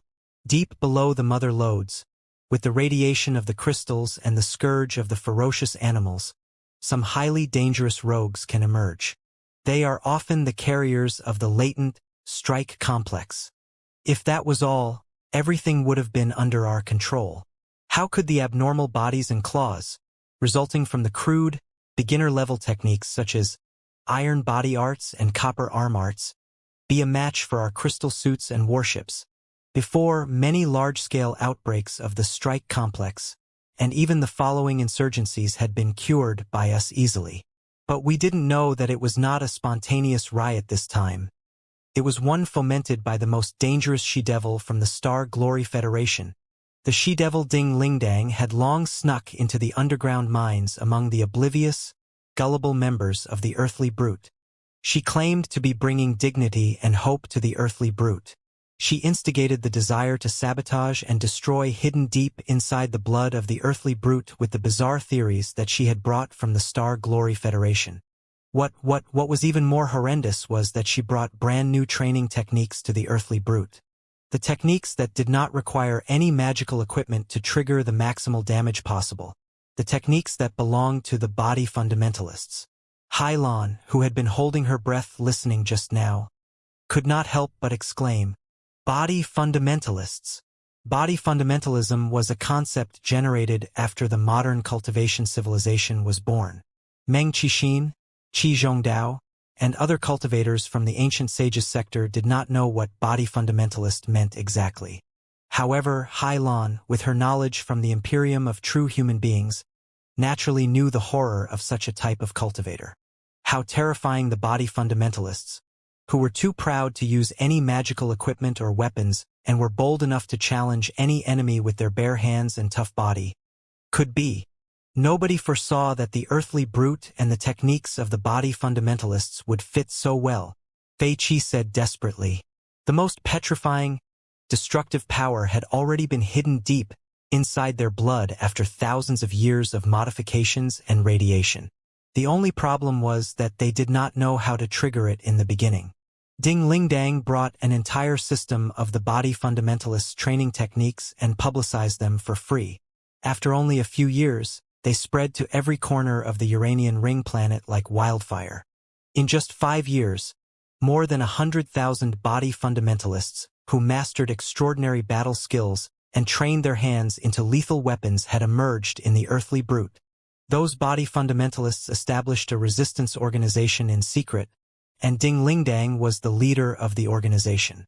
When we were curing the riot, we did not expect the assault of thousands of body fundamentalists at all. They captured 100 shuttles that were used to commute between the Uranian ring and the ground, and they launched an attack on the Uranian ring, the very symbol of our civilization. All the nascent soul stage cultivators and divinity transformation stage cultivators were listening attentively. Heaven-battering King Qi Changsheng, who had spent his entire life slaying authorities and rebelling, was beaming with great interest. He slapped his thigh and said to everybody through a discreet technique, "Good one! What a she-devil Ding Lingdang is. This woman is tougher than most men." Liao swallowed and calmly asked, "Did Ding Lingdang succeed in assaulting the Uranian ring with thousands of body fundamentalists?" "Not in the beginning." Fei Qi shook his head and said, "The heavenly light had lived on the Uranian ring for thousands of years. It had been modified to the extent that it was impenetrable. Also, a lot of crystal suits and starships were stationed there. It was not something that a few thousand beginner-level body fundamentalists could take down. They occupied a certain section of the circular orbit for only 10 days before they were driven away by our government. However, to this moment, we still failed to realize that Ding Lingdang was a federal cultivator from a foreign land with ill intentions. There were a lot of rumors in the earthly brute, depicting her as a 3-headed, 6-armed almighty. Naturally, we would not believe such folly easily.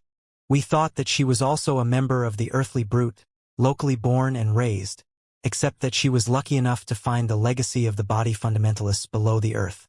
We also failed to realize that she had led thousands of body fundamentalists to attack the Uranian ring not in order to completely occupy the Uranian ring, but to seize the enormous antenna arrays on the Uranian ring, so that she could send the precise coordinates of the Uranian ring sector to the Star Glory Federation and guide the way for the first fleet from the Federation. When the riots on the ground were about to be completely cured, the first fleet from the Federation appeared at the periphery of the Uranian ring sector out of everyone's expectation. We were truly caught unprepared. The 5-year war between the Star Glory Federation and the Uranian ring sector thus broke out. In terms of starships, the Uranian ring was originally a super-large dock of the Star Ocean Imperium. Our starship technology was reasonably good, too.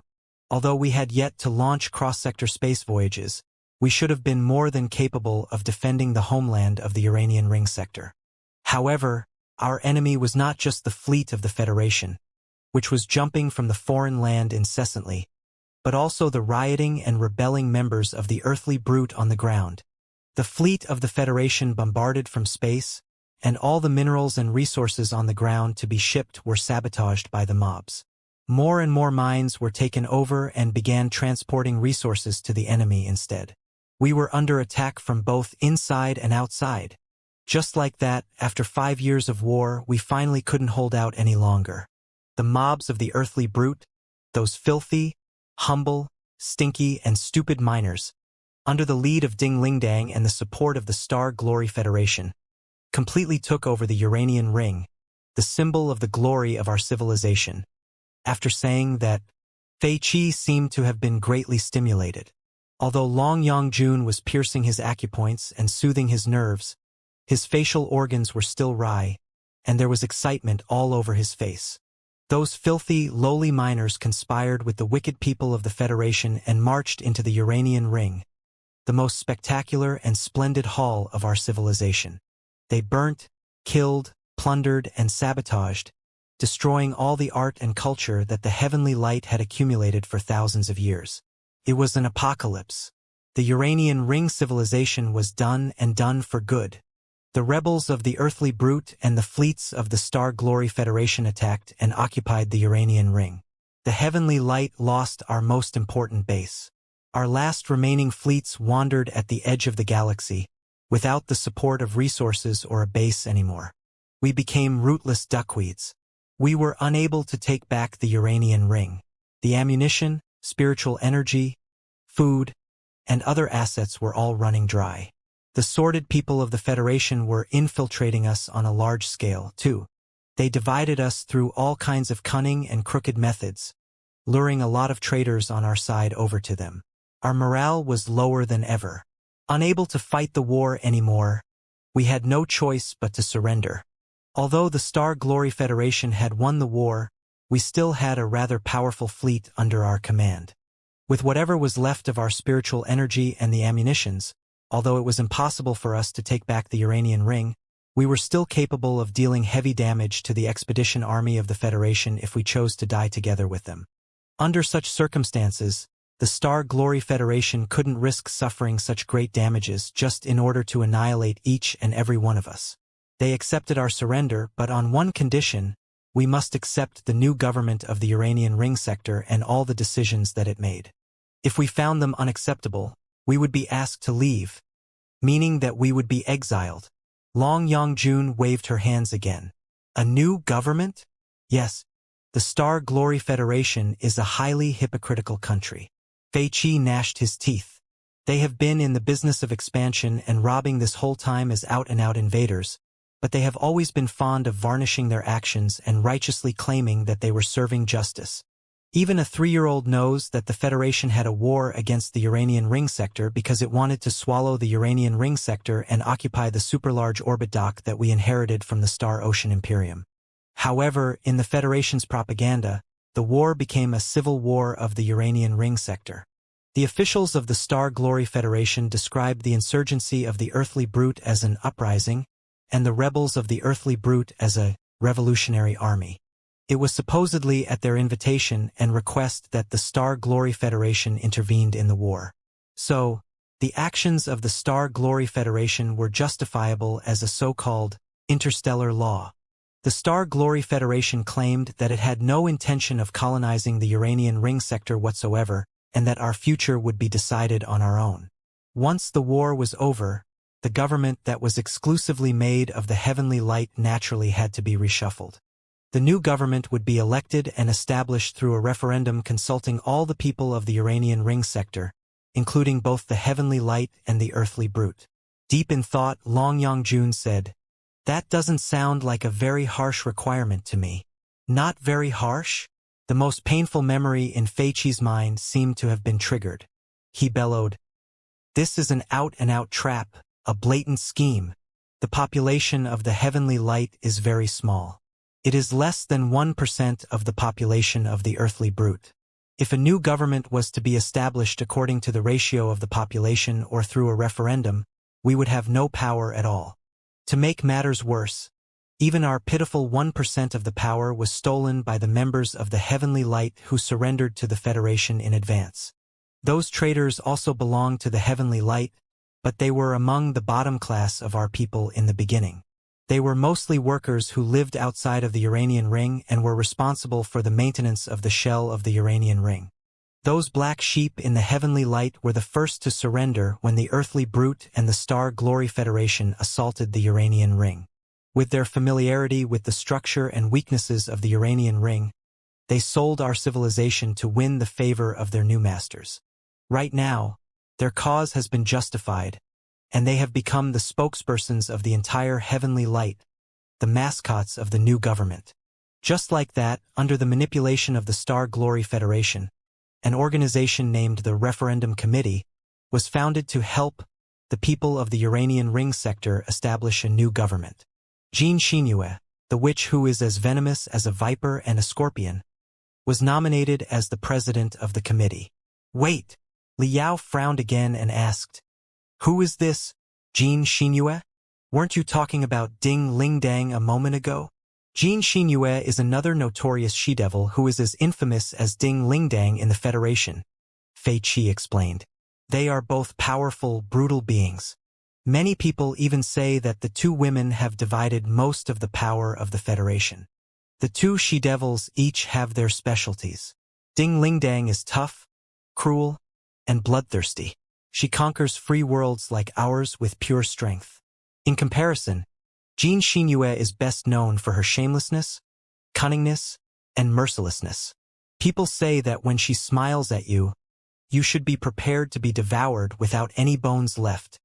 Half of the plots and schemes of the Federation have been planned by this she-devil. During the war, Ding Lingdang, the blazing tyrannosaur, naturally took the lead. Once the war was over and the Uranian Ring civilization was to be chewed and digested, it was certainly the turn of Xianxia, the venomous witch. Under Ding Lingdang's lead and Xianxia's manipulation, it shouldn't be hard to imagine what the new government of the Heavenly Brute Rebels and the traitors of the Heavenly Light is like. The very first decision that the new government made after it was established was to reorganize the Referendum Committee into the Accountancy Committee, which would still be directed by Xianxia and specifically focus on holding the Heavenly Light's oppression over the past thousands of years to account. The second decision was that the Uranian Ring sector would be merged into the Star Glory Federation and become a participant of the Federation. It was a sign that they did not bother camouflaging their purpose any longer but were desperate to swallow our world. The righteous members of the Heavenly Light such as us couldn't do anything at all while our lovely civilization was ravaged and devoured by the Star Glory Federation, because we could barely protect ourselves at that time. Under the shameless scheming of the wicked Xianxia, most of our properties were confiscated. Some of the less fortunate ones even went bankrupt and lost everything overnight with a huge debt. Liao scratched his chin and asked, "Your properties were confiscated? Well, under what ruse did this venomous witch confiscate your properties? Just because you lost the war?" Not exactly. As an extremely hypocritical and vile country, the Star Glory Federation certainly wouldn't resort to such a simple and straightforward excuse to achieve their purpose, Fei Qi said bitterly. The witch Xianxia brought tremendous skillful lawyers, actuaries, accountants, and insurance specialists from the Star Glory Federation.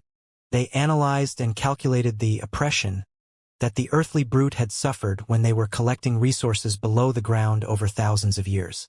The final conclusion of the Accountancy Committee was that the previous government of the Uranian Ring civilization was heavily responsible for the management faults in the development of the underground mother lodes during the past thousands of years.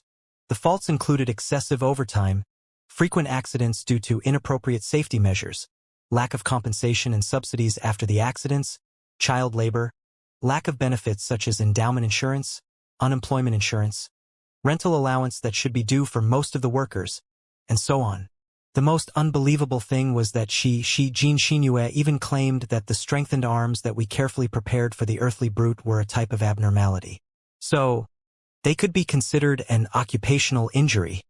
All in all, the compensation, overtime fees, belated salaries, and all the other money we owed, together with the interest from thousands of years, became a flabbergasting, astronomical amount of money. The Accountancy Committee spent a whole year drafting an accounts list that was altogether 120,000 pages, elaborating on our every default. They also pointed out that the previous government of the Uranian Ring civilization needed to pay the offspring of all the miners in the past thousands of years, namely the entire earthly brute, a huge amount of money including unemployment relief, pensions, overtime fees, work-related injury compensation, death compensation, and the corresponding interest. The previous government of the Uranian Ring sector had already been exploited in the war. Where on earth could we find the money to compensate them? Therefore, not only the entire Uranian Ring but also the affiliated facilities inside the Uranian Ring, including the training chambers, laboratories, docks, and residences that belonged to us individuals in the beginning, were all confiscated legitimately. Most of the Heavenly Light were deeply connected with the mining industry in one way or another. If we got to the bottom of it, everything on the Uranian Ring came from the surface of the planet. Faced with Xianxia's unreasonable logic, we couldn't argue at all, and we were now allowed to take even a single rivet away. The previous leadership of the government, who were big shots in the Heavenly Light that owned shares in the mining industries, had even more miserable outcomes. After the entire Uranian Ring and the affiliated facilities were reimbursed, the remaining part would have to be paid by themselves in person. Many mining giants were in so much debt that they wouldn't be able to pay it back in 10 lives. It was even more miserable than killing them instantly. Fei Qi was so despondent while he was talking that he struggled to continue due to sobbing many times. Finally, he calmed himself down and said sorrowfully, "Just like that, after the liquidation was over, the Uranian Ring sector was officially swallowed by the Star Glory Federation. The Star Glory Federation claims to hold the policy that everybody is free to come and go. If the Heavenly Light was willing to accept the reality that they had lost everything and had to start from scratch, and to lower their heads and pledge loyalty to the rising dragon of the 9 stars flag of the Federation, they would be allowed to stay in the Uranian Ring sector and even become a citizen of the Federation someday. As for those who were unwilling to join the Federation, the Star Glory Federation wouldn't force us. They chose a new habitat for us. This place, the Dragon Snake Space Zone. While wiping his snot and tears, Fei Qi said, under Xianxia's coercion, many members of the Heavenly Light elected to bend to the Federation.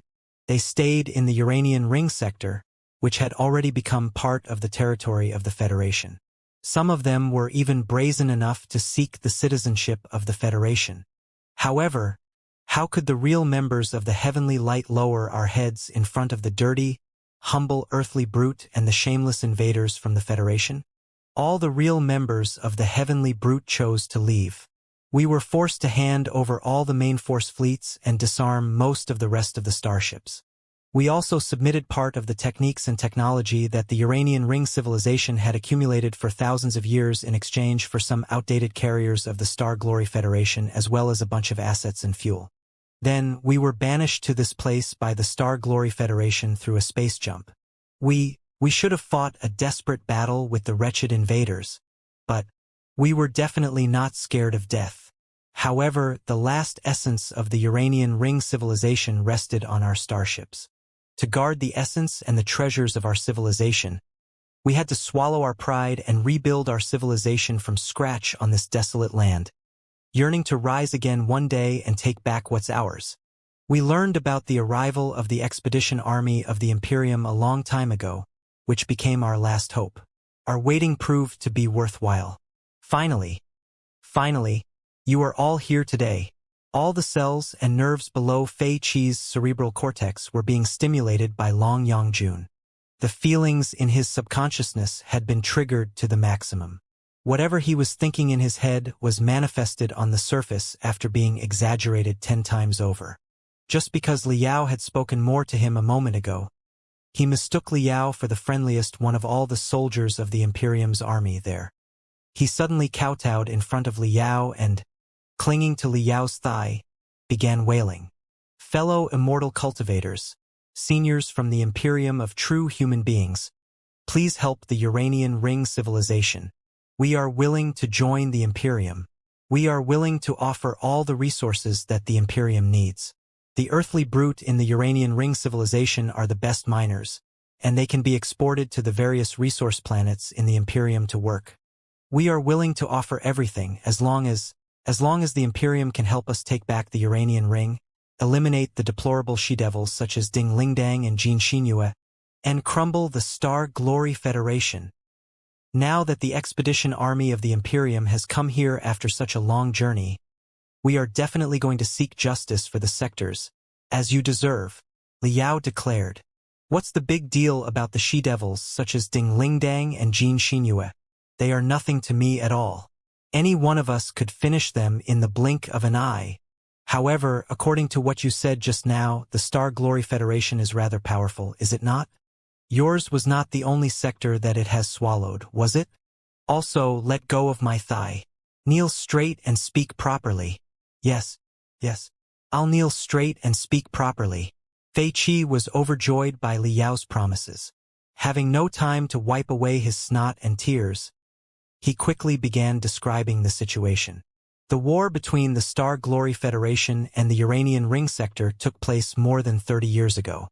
Having been banished to the Dragon Snake Space Zone for 30 years, we've gotten a deeper understanding about the Star Glory Federation. We have also run into a lot of compassionate fellow cultivators in the Dragon Snake Space Zone, who are also refugees that have lost their everything because of the Star Glory Federation's invasion. Through them, we have come to the realization that the Uranian Ring sector was not the only victim and prey of the Star Glory Federation. Before us, 3 sectors were unfortunately occupied by the Star Glory Federation, namely the Forest Ocean sector, the Water Crystal sector, and the Netherworld sector. The situations of the three worlds were similar to the Uranian Ring sector. They were also conquered shamelessly by the Star Glory Federation with both carrots and sticks. Most of the local residents were assimilated because of the dictatorship of the Federation. Only a few people were tough and determined enough to refuse to join the Federation. Most of them were exiled to the Dragon Snake Space Zone. Then, how many sectors does the Star Glory Federation have today? Liao asked. 7, Fei Qi said. When the new Federation was established, there were 3 core sectors. In the following 70 years, it gradually swallowed the Forest Ocean sector, the Water Crystal sector, the Netherworld sector, and the Uranian Ring sector nearby. So, there are altogether 7 sectors in its territory now. Liao frowned. The new Federation? Yes. The antecedent of the Star Glory Federation was a planetary civilization originating from a single planet named Heaven's Origin, Fei Qi explained. Its name was also the Star Glory Federation, with a history of 500 years. But today, people all call the Federation in that phase the Old Federation. 88 years ago, the Heaven's Origin sector and Flying Star sector, the Blood Demon sector nearby officially signed an agreement to be united as one country and adopt a brand new federal calendar, which marks the beginning of a universal civilization. To differentiate it from the planetary civilization in the past, the new country is known as the New Federation. According to the calendar of the Star Glory Federation, we are now in year 89 of the new federal calendar. Scratching his chin, Liao mumbled to himself, "That explains a lot." There are 7 sectors. Fei Qi, on the other hand, thought that the senior of the expedition army of the Imperium was worrying that the Star Glory Federation was too powerful to be conquered by an exhausted army after such a long journey. The émigré of the Uranian Ring civilization grew anxious. You may not know this, seniors, but although the Star Glory Federation does boast 7 sectors, 4 of them have only been acquired in the last century. How can they be conquered and assimilated so easily? At the edge of the cosmos, despite the ostensible dominance and invincibility of the Star Glory Federation, there are a lot of hidden problems and conflicts within the nation. For example, there is a deep contradiction between the 3 core sectors that founded the new Federation in the beginning and the 4 participative sectors that were conquered later, which is also known as the conflict between the 3 old sectors and 4 new sectors. Also, I'm told that Ding Lingdang and Xianxia, the 2 she-devils of the Federation, have a long history of disagreements too. Last but not least, while many outcasts who are unwilling to surrender to the tyranny of the Federation such as us have escaped to the Dragon Snake Space Zone, still more are lurking in our respective home in secret despite the mockery and mortification, waiting to rise from the ashes at an opportune moment. Therefore, although the Star Glory Federation looks like a majestic, unchallenged master at the edge of the cosmos nowadays, as soon as the magnificent army of the Imperium of true human beings marches to its border, with the local immortal cultivators such as us leading the way and cooperating internally, the Star Glory Federation will be nothing more than a clown that will make a joke of itself. It will be completely vulnerable and blown into smithereens in no time. Brutality flashed in Liao's eyes quickly. Is that so? So to speak. Many people who are discontent with the Federation have gathered in the Dragon Snake Space Zone.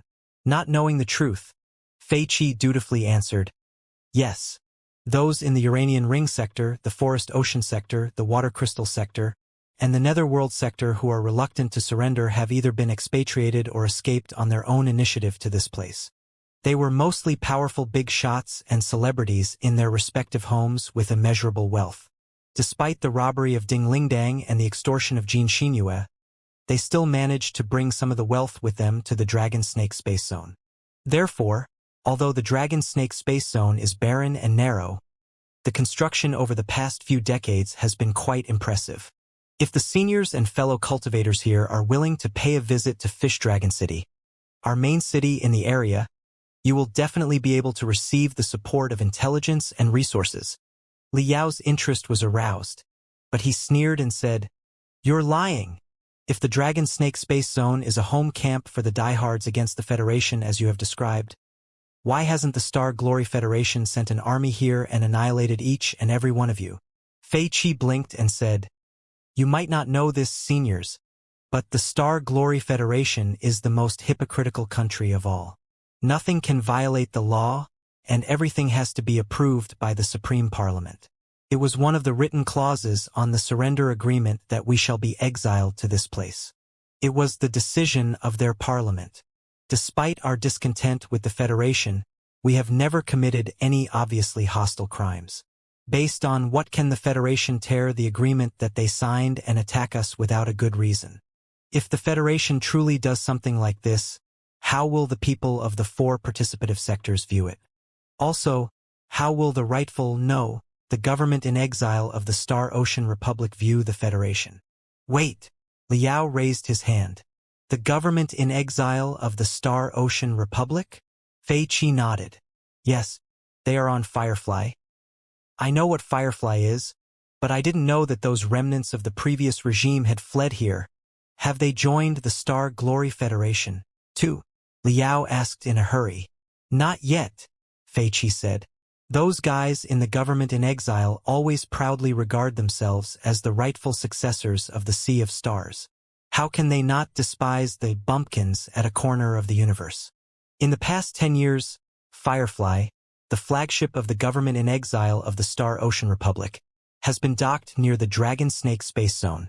Trading with us and the Federation, they exchanged magical equipment, techniques, and technologies from the center of the cosmos for all kinds of assets to repair their starship, which was on the brink of collapse after hundreds of years of running. I'm told that many people on Firefly actually grew interested in joining the Federation after visiting the homeland of the country. However, as the saying goes, it's better to be the head of a chicken than the tail of a phoenix. It won't be easy for the refugees from the center of the universe to abandon their pride that they have persevered in for 1,000 years and become a common member of a local force. The greedy Star Glory Federation naturally can't wait to get Firefly. However, the big ship from the center of the cosmos, housing the lost technology of the Republic, is certainly no pushover. The Federation can only tempt it but not assault it.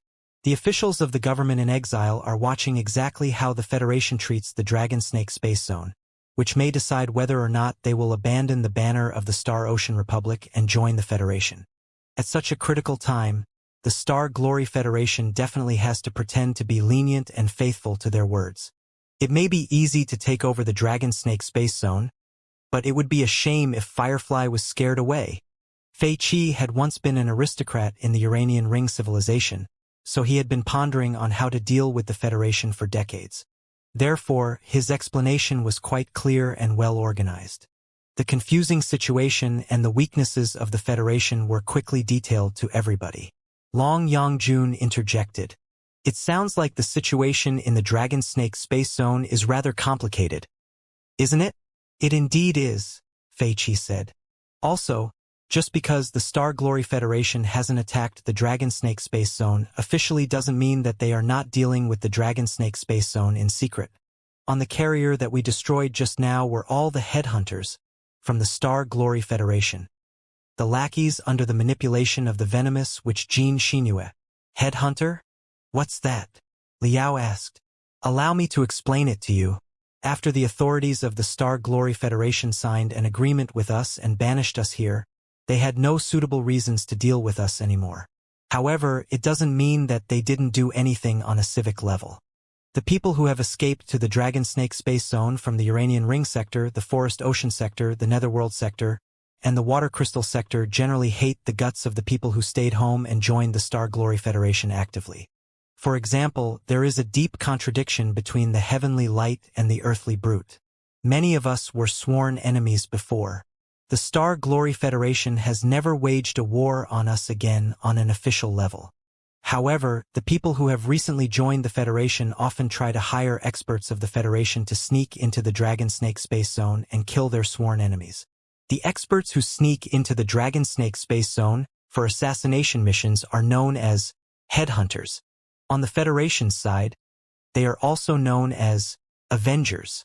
The group of headhunters that we just took down was actually hired by some people of the earthly brute to sneak into the Dragon Snake Space Zone and kill a compatriot of the heavenly light who is nicknamed Dr. Liao found it interesting. Why did they want a doctor dead? Decades ago, Fei Qi replied. Before the Star Glory Federation conquered the Uranian Ring sector, The doctor was responsible for treating patients with severe strike complex. Besides the usage of high-intensity happiness serum, which was a regular approach, he also studied hard and experimented to create a very marvelous electric stimulation therapy that proved to be highly effective in curing the strike complex. Many patients were cured of the disease due to his wholehearted treatment and returned to work, turning from lunatics into people who were of use to our civilization. However, the severe strike complex is a very dangerous illness, and there were bound to be side effects during the treatment. Most of the patients were unwilling to cooperate with him on their side, too. Therefore, some of the patients treated by the doctor died. Some others, although they survived, suffered brain damage to varying extents. In the old Uranian ring sector, it was anything but abnormal. Even the best doctors can only treat some diseases, not all diseases, and they can certainly not bring the deceased back to life, right? However, after the war, the doctor suddenly became unpardonable. Thankfully, the doctor changed his name and escaped to the Dragon Snake Space Zone in disguise during the post-war chaos. The guys who had side effects after the procedures of the doctor, and the families of the patients who were dead, on the other hand, didn't give up. Once they had turned into citizens of the Federation and got the invaders behind them, they grew even more insatiable and aggressive. They demanded that the doctor be killed no matter what. They believed that the doctor had not been killed in the war. Therefore, they asked some sects in the Federation that specialize in investigating and tracking to look for the whereabouts of the doctor. Finally, they uncovered the latest identity of the doctor 5 years ago. Therefore, they hired a batch of headhunters to sneak into the Dragon Snake Space Zone to carry out the execution on the doctor. It was quite a fuss a while back. The doctor had known that he was a target of the headhunters for a long time. Over the past 5 years, he has narrowly escaped 3 dangerous assassinations. This was the 4th time. We were all hired by the doctor to help him deal with the headhunters. To save his life, he spent almost every penny that he saved in his entire life on hiring so many hands. This time, we were quite lucky. The doctor paid for precise intelligence at a great price in advance and found out the route and vehicles of the headhunters to enter the Dragon Snake Space Zone. Therefore, we were able to prepare an ambush beforehand and caught them unprepared. It was exactly what you saw just now. Fei Qi's words made all the nascent soul stage cultivators and the divinity transformation stage cultivators whisper to each other in great interest. Headhunters? Avengers? Sounds interesting. Quite interesting. After pondering for a moment, Long Yangjun raised a new question. Wait, what you said doesn't add up. Both investigating on the new identity and appearance of a person who has been missing for decades and hiring experts to assassinate him in a foreign space zone would have required a lot of money, right? According to what you've described, those who hate your guts should be at the bottom level of society. Even if they did join the Federation, it's impossible for them to have become rich overnight. How were they capable of hiring the investigators and headhunters? This is yet another clue of the sordidness and shamelessness of the Star Glory Federation. Fei Qi replied gloomily. There's a good chance that those lowly miners and filthy lackeys cannot even recognize their own names. They are as destitute as can be. How could they have provided the money for the most elite assassins to carry out such a dangerous task? However, the few most powerful forces in the Federation, including the Glorious Sunlight Group, Skyfire, the Patriots Front, and so on, have established a fund known as the Vengeance Fund together, which is dedicated to providing financial support for those fellows. If those miners and lackeys are interested in hiring investigators and headhunters, they often only need to offer $1 or even 1 nickel symbolically, and the rest of the fees will be covered by the Vengeance Fund. The daily operations of the Vengeance Fund are run by the Skyfire, an organization led by the witch Jean Xinyue. Also, Jean Xinyue has also trained a batch of professional headhunters, who are the most brutal and skilled assassins dedicated to resolving the grudges of the miners, lackeys, and scoundrels in the past. Is that so? With weird brilliance shining in Long Yangjun's eyes, she asked, why are the experts of the Star Glory Federation doing that? On the surface, they have been doing everything under the pretext of the Federation helping every citizen seek justice, be they wealthy or poor, powerful or weak. But in fact, everybody knows that it is just an approach to win the support of those who've recently joined. Also, It is a way to spread terror and mayhem in the Dragon Snake space zone so that we will bend. Long Yangjun, Liao, and the other nascent soul stage cultivators and divinity transformation stage cultivators looked at each other. The Federation will help every citizen seek their justice? Everybody saw each other's amazement and fell into deep thought. For Ba Xiaoyu the beggar, who liked helping the weak and the poor best, his eyes were glittering in even more interest. Due to the limited time, Long Yangjun did not want to pursue the question any further and changed the topic. Tell me more about your CFIA-1. Who is your leader? Where did you learn the true path of immortality? The chairman of the CFIA is named Lu Qingchen, a citizen of the Federation born and raised there. Fei Qi replied dutifully. Please don't feel strange, everybody. Although Chairman Lu is a native of the Federation, he hates the Federation's guts. Both his grandfather and his father were killed miserably by the federal government. Chairman Lu chose to stand against the Federation a long time ago, too. He has caused quite a lot of damage within the Federation and is now the most wanted criminal with the highest bounty in the Federation. Also, Chairman Lu's master was an immortal cultivator of the Imperium true to its sense. He was also the mental pillar of the CFIA. His name was Su Changfa. Su Changfa. Hailan lost her calmness and shrieked, "Isn't he?" Long Yangjun looked back and glared at her to shut her up. She then turned around and calmly said, "So him. I didn't know that he ended up in the Federation. How's he doing now?" Senior Su passed away more than 50 years ago, Fei Qi said. However, all his knowledge and the glorious ideology of the true path of immortality have been passed on to Chairman Lu Qingchen. Chairman Lu has studied the true path of immortality for almost 100 years. He is a tough, determined, and loyal immortal cultivator who has been persisting in fighting despite the harshest environment. For a very long time, he was even fighting entirely on his own while he awaited the arrival of the fellow cultivators from the Imperium. After the 4 sectors were conquered by the Federation one after another, all the outcasts were quite confused and depressed. Our morale was lower than ever. Right when we ran into a dead end and couldn't find any light anywhere, it was Chairman Lu who showed up and brought us the true path of immortality. Finally, we were able to find a direction to walk in again. We were united and founded the CFIA. Lu Qingchen. Liao slightly frowned. He somehow felt that something was wrong. The very purpose of the CFIA is to wait for the arrival of the expedition army of the Imperium. Now that we are already here, where is your chairman Lu Qingchen? Lead us to him. I'm afraid that I can't do that. Fei Qi smiled bitterly. Chairman Lu is known as the most dreadful enemy for the Star Glory Federation. More people than anybody could count hate his guts and are waiting in line to cut him into pieces and burn his bones. His traces are usually unpredictable and mysterious, and he is the most prudent person I've ever seen. That's why he is still safe and sound after being wanted and hunted by the Federation for decades. Moreover, well, I'm in fact just a peripheral member of the CFIA. I've never seen Chairman Lu in person before. How can I know where he is right now and how to contact him? Long Yangjun nodded. That's very true. Then, you certainly have a supervisor or someone you can talk to in the CFIA, right? Of course. Fei Qi replied very quickly. I do have a contact who lives in Fish Dragon City right now. I can lead you there to him so that the news can be reported through the proper channels.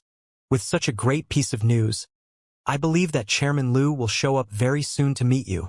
Long Yangjun rolled her eyes and smiled. Naturally. Since he is Senior Su Changfa's disciple who was thought highly of, we definitely need to meet him. However, there is no need for us to rush into anything. We are new to this place and don't know the first thing about the Star Glory Federation yet.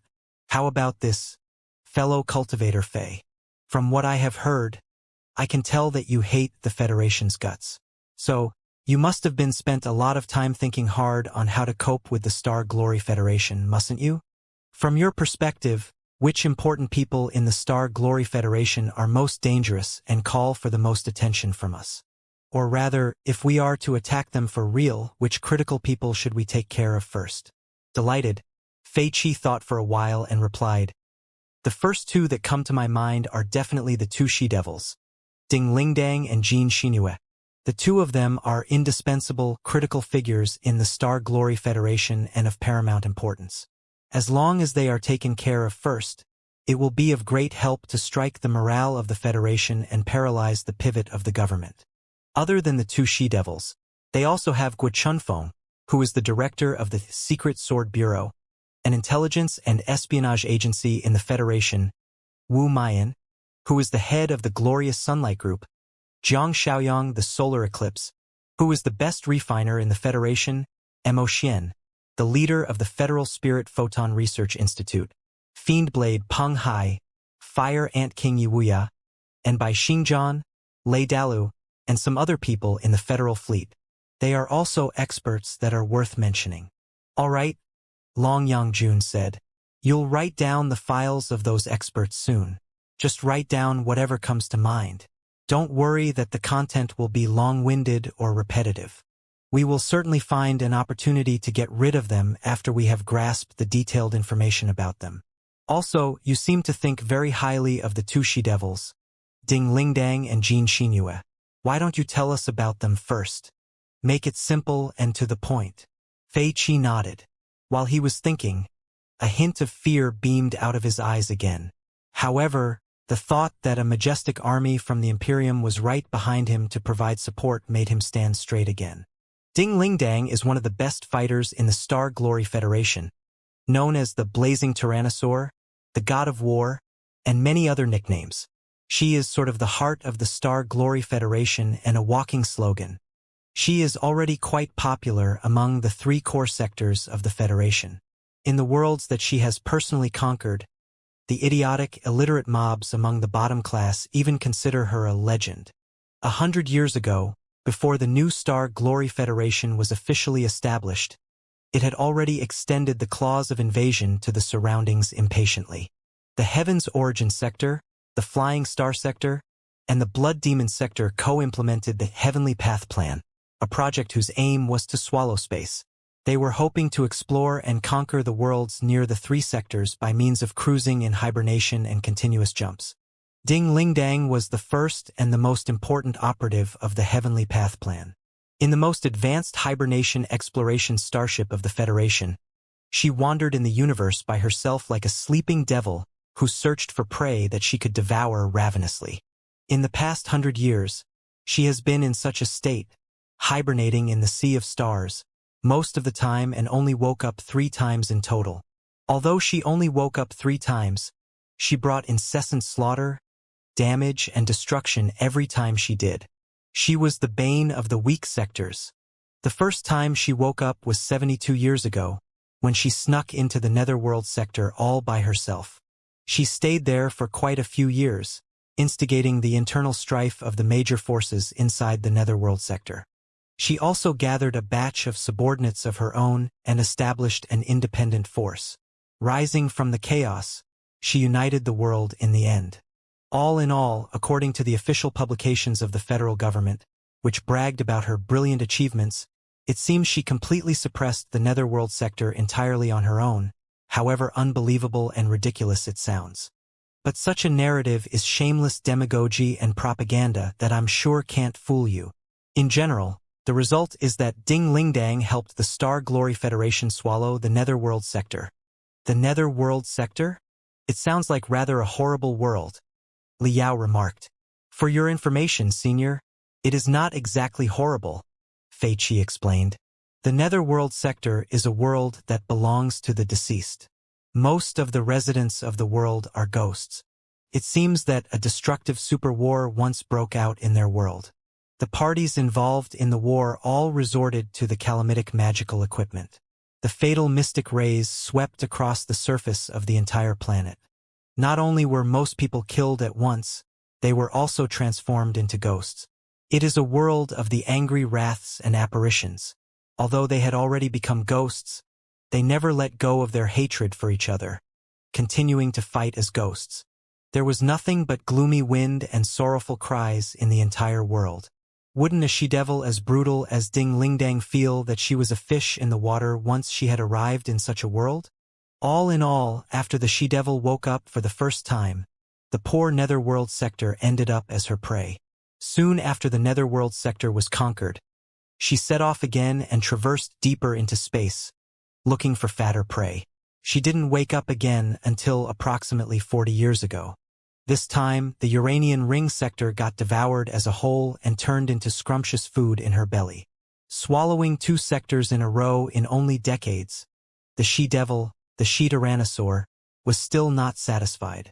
About 10 years ago, she woke up again while she was exploring the Sea of Stars. This time, it was Firefly, the last flagship of the government in exile of the Star Ocean Republic, that she discovered. According to the official propaganda of the federal government, Ding Lingdang was once again, innocently, involved in the internal conflict on Firefly and happened to help a certain force on Firefly resolve the crisis. She also summoned a federal fleet when Firefly was under the attack of a fleet from the Imperium. Yes, while the seniors here were lost in the cosmic storm, there should have been a subfleet on your side that was unfortunately annihilated by Ding Lingdang after a battle with her during a reconnaissance mission. All in all, Ding Lingdang helped the government in exile of the Star Ocean Republic to preserve their last flagship, thereby winning their friendship. She convinced them to dock at the border of the Star Glory Federation for trade between the two parties. The Star Glory Federation not only received countless marvelous techniques and technologies that originated from the center of the cosmos from Firefly but also captured a lot of immortal cultivators in the battle. They must have elicited tremendous intelligence about the seniors here from the captives. Ding Lingdang made great contributions yet again. With the 3 great achievements, namely swallowing the Netherworld sector, conquering the Uranian ring sector, and saving Firefly, Ding Lingdang was promoted by the federal government as a walking slogan like a superhero. She is now essentially a symbol of the Star Glory Federation, an almighty god of war. Therefore, you need to kill Ding Lingdang first. No, not just kill her, defeat her, savage her, trample on her, and torture her for 10 days and 10 nights, making her beg to be killed. If you broadcast that scene to the entire Star Glory Federation, I'm certain that the morale of the Federation will collapse. Thank you for your enlightenment, fellow cultivator Fei, Liao replied. You're truly thoughtful. I'll make sure that you are properly awarded someday. Overjoyed, Fei Qi obsequiously said, You are flattering me, senior. It's my greatest honor to be at the service of the Imperium. Long Yangjun smiled. So to speak, this she-tyrannosaur Ding Lingdang is indeed something. Of the 7 sectors that the Federation has today, she conquered 2 on her own and helped the Federation bridge the gap between them and the government in exile of the Star Ocean Republic. It seems rather appropriate to describe her as a superhero, the soul and symbol of the Federation. But I wonder, how exactly is Xianxia? The venomous which, in your words, capable of being a match for Ding Lingdang? Fei Qi swallowed hard, with sweat popping up on his forehead. On the surface, Xianxia is not nearly as accomplished and dominant as Ding Lingdang. But in fact, she is a person much more dangerous than Ding Lingdang.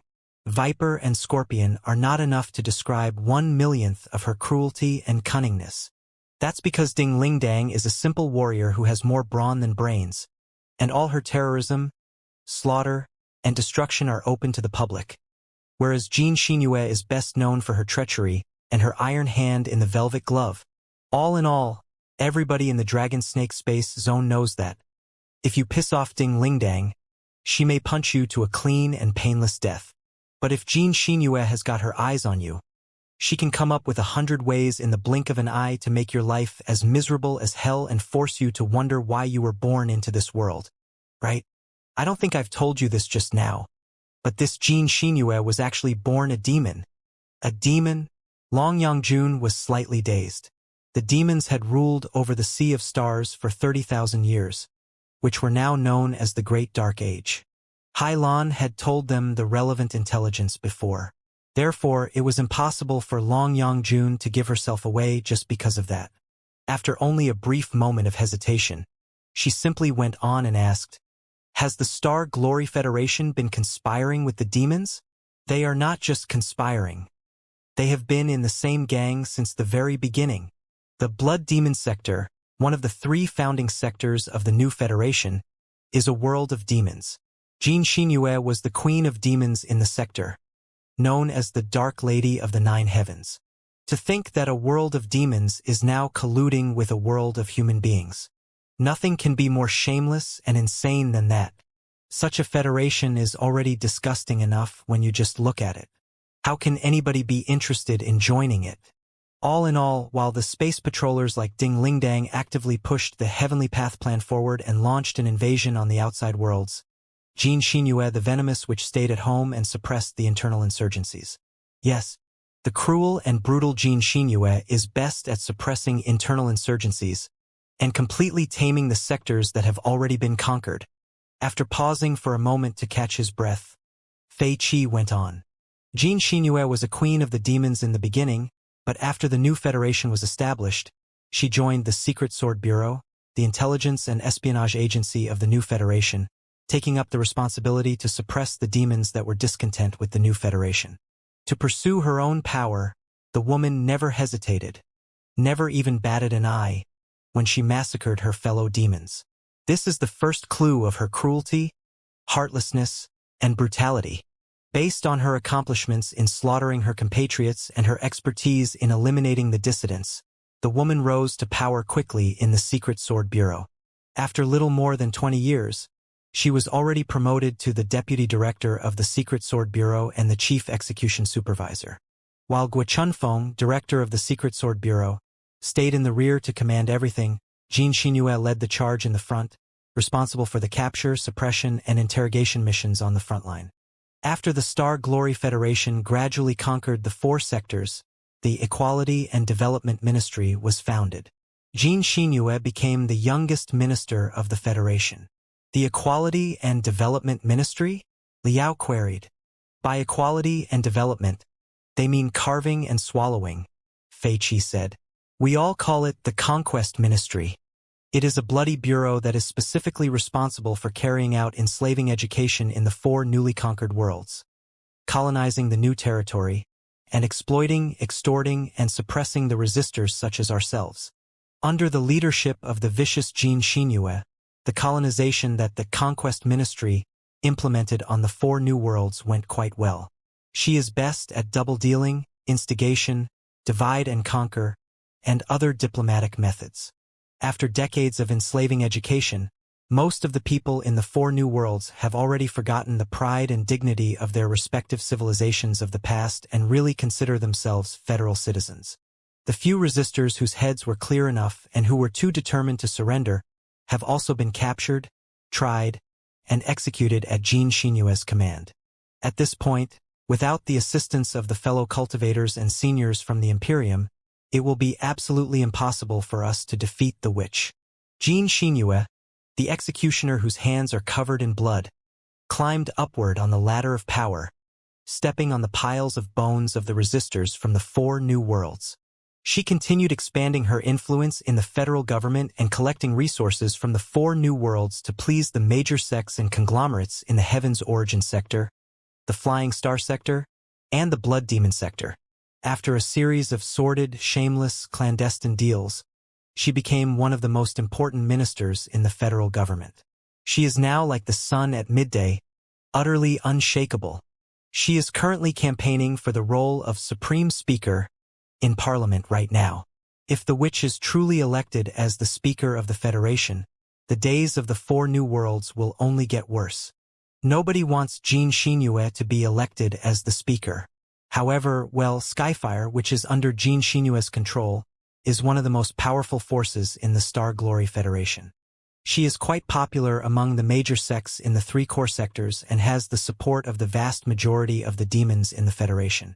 The odds that she will win the election are very high. Seniors, if possible, please try to take down Xianxia first before the final battle. As long as she is taken care of, half of the plots and schemes of the Federation will be gone. Showing neither approval nor disapproval, Long Yongjun coldly said, "It is not your place to decide our specific tactics. All you need to do is tell us everything that you know. Is there anything else you would like to say about the 2 she-devils? You just mentioned that the 2 of them are in disagreement. What, is their relationship not good? That makes sense. Two tigers cannot live on the same mountain. I can tell that neither of the two women are willing to work under somebody else. It is only natural that they are at loggerheads with each other. I couldn't agree more. The two she-devils have never been in a good relationship. Skyfire and the Patriots Front under their lead have also been competing openly and in secret for almost 100 years. It is not a big secret within the Federation. Licking his dry lips, Fei Qi added, although Ding Lingdang is Jean Xinyue's masteress, it's not like that Jean Xinyue would simply, wait, excuse me? Long Yangjun was slightly dazed. About the two most powerful women in the Federation, Ding Lingdang is Jean Xinyue's masteress? What do you mean by masteress? I don't suppose it is master's wife. Does it? What else can masteress mean? Fei Qi blinked and replied, Jean Xinyue's master and Ding Lingdang's husband are the same person. Well, that is rather... Even Long Yangjun was lost for words for a moment. She looked back, only to discover that the nascent soul stage cultivators and the divinity transformation stage cultivators were also dumbfounded, not knowing what was going on. For ancient cultivators, the title of master was 10,000 heavier than it was in the modern cultivation civilization. It was because the gap between ordinary people and cultivators in ancient times was larger, and it was more difficult for the former to be admitted by a cultivation sect. The cultivation arts and techniques were also highly confidential. It was impossible for some arts to be placed on the spiritual nexus where they could be downloaded by any random person. To be accepted by a wise master meant that the possibility of learning state-of-the-art techniques, getting rid of the miserable life of an ordinary person, and turning into a brilliant and wealthy deity. It was the biggest dream for everyone. Under such circumstances, if a master was willing to recruit someone, support them and their family, and teach them all kinds of techniques, the master would essentially be giving the disciple a new life. The disciple should respect their master more than they respected their own parents. Therefore, the formalities between master and disciple were highly valued by the ancient cultivators. A cultivator's master and masteress were equivalent to their birth parents in the sect. Of course, some disciples might have killed their master for various reasons, but they certainly did such things in secret. The notoriety of Master Spiritual Vulture could half be attributed to him slaughtering the many villages, but the main reason was that he had killed his master, Elder Five Despair. Were it not for the fact that Master Spiritual Vulture had been born in the Southland of Sorcerers and should not be treated with the manners and rules of the Central Plateaus, and if it were not the end of a dynasty where everything was in chaos and guidelines were no longer appreciated, it would not have been possible for the Master Spiritual Vulture that Li Yao played to shake off the aftermath of the event.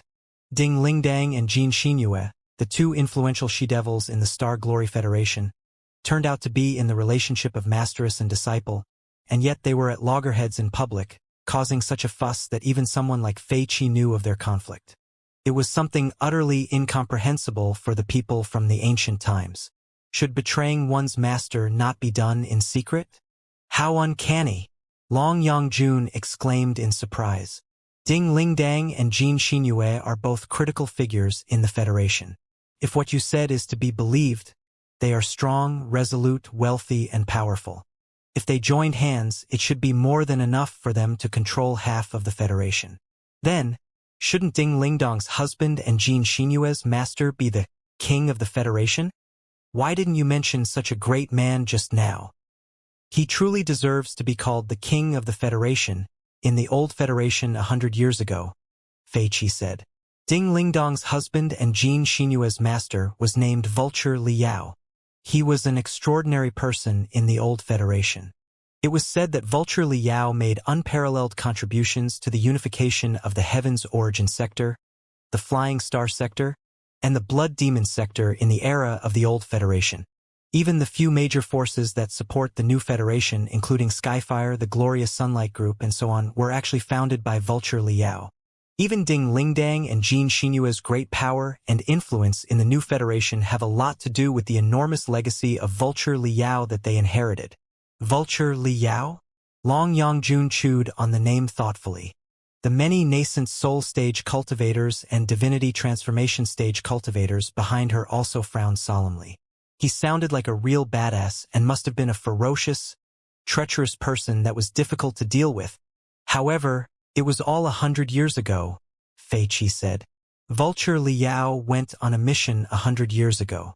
The authorities of the Federation have always tried to hide the traces and never offered any explanation to his outcome. However, a lot of rumors have been spreading among the people. The most trustworthy theory is that Vulture Liao went mentally deranged and died a miserable death abruptly 100 years ago because he grew famous too early and advanced into the nascent soul stage too young. Not to mention a certain superlative technique he practiced that severely exhausted his body and soul. Because he was a symbolic figure in the Old Federation and the greatest legend of the Old Federation, who in the official propaganda was even praised as the supreme person of the three sectors, the federal government was reluctant to acknowledge his miserable death. Therefore, they have always remained ambiguous as to his outcome. All in all, 100 years have passed. In the past years, drastic changes have happened to the Federation. From 3 sectors to 7 sectors, and from the old Federation to the new Federation, all kinds of heroes and experts have emerged. The old monsters such as Vulture Liao, who belong to the era of the old Federation, have already become pictures in history books. Except during the college entrance examinations in the Federation every year, and when Ding Lingdang and Jin Xinhue are mentioned, few people are interested in talking about him today. That's why I didn't mention the legendary old monster, who has probably been dead for 100 years when you asked me just now. He cannot become trouble for the Imperium. Wait! Long Yangjuan's pupils suddenly constricted. Her nostrils slightly expanding. She touched the tip of her nose softly. How many years? When did Vulture Liao die?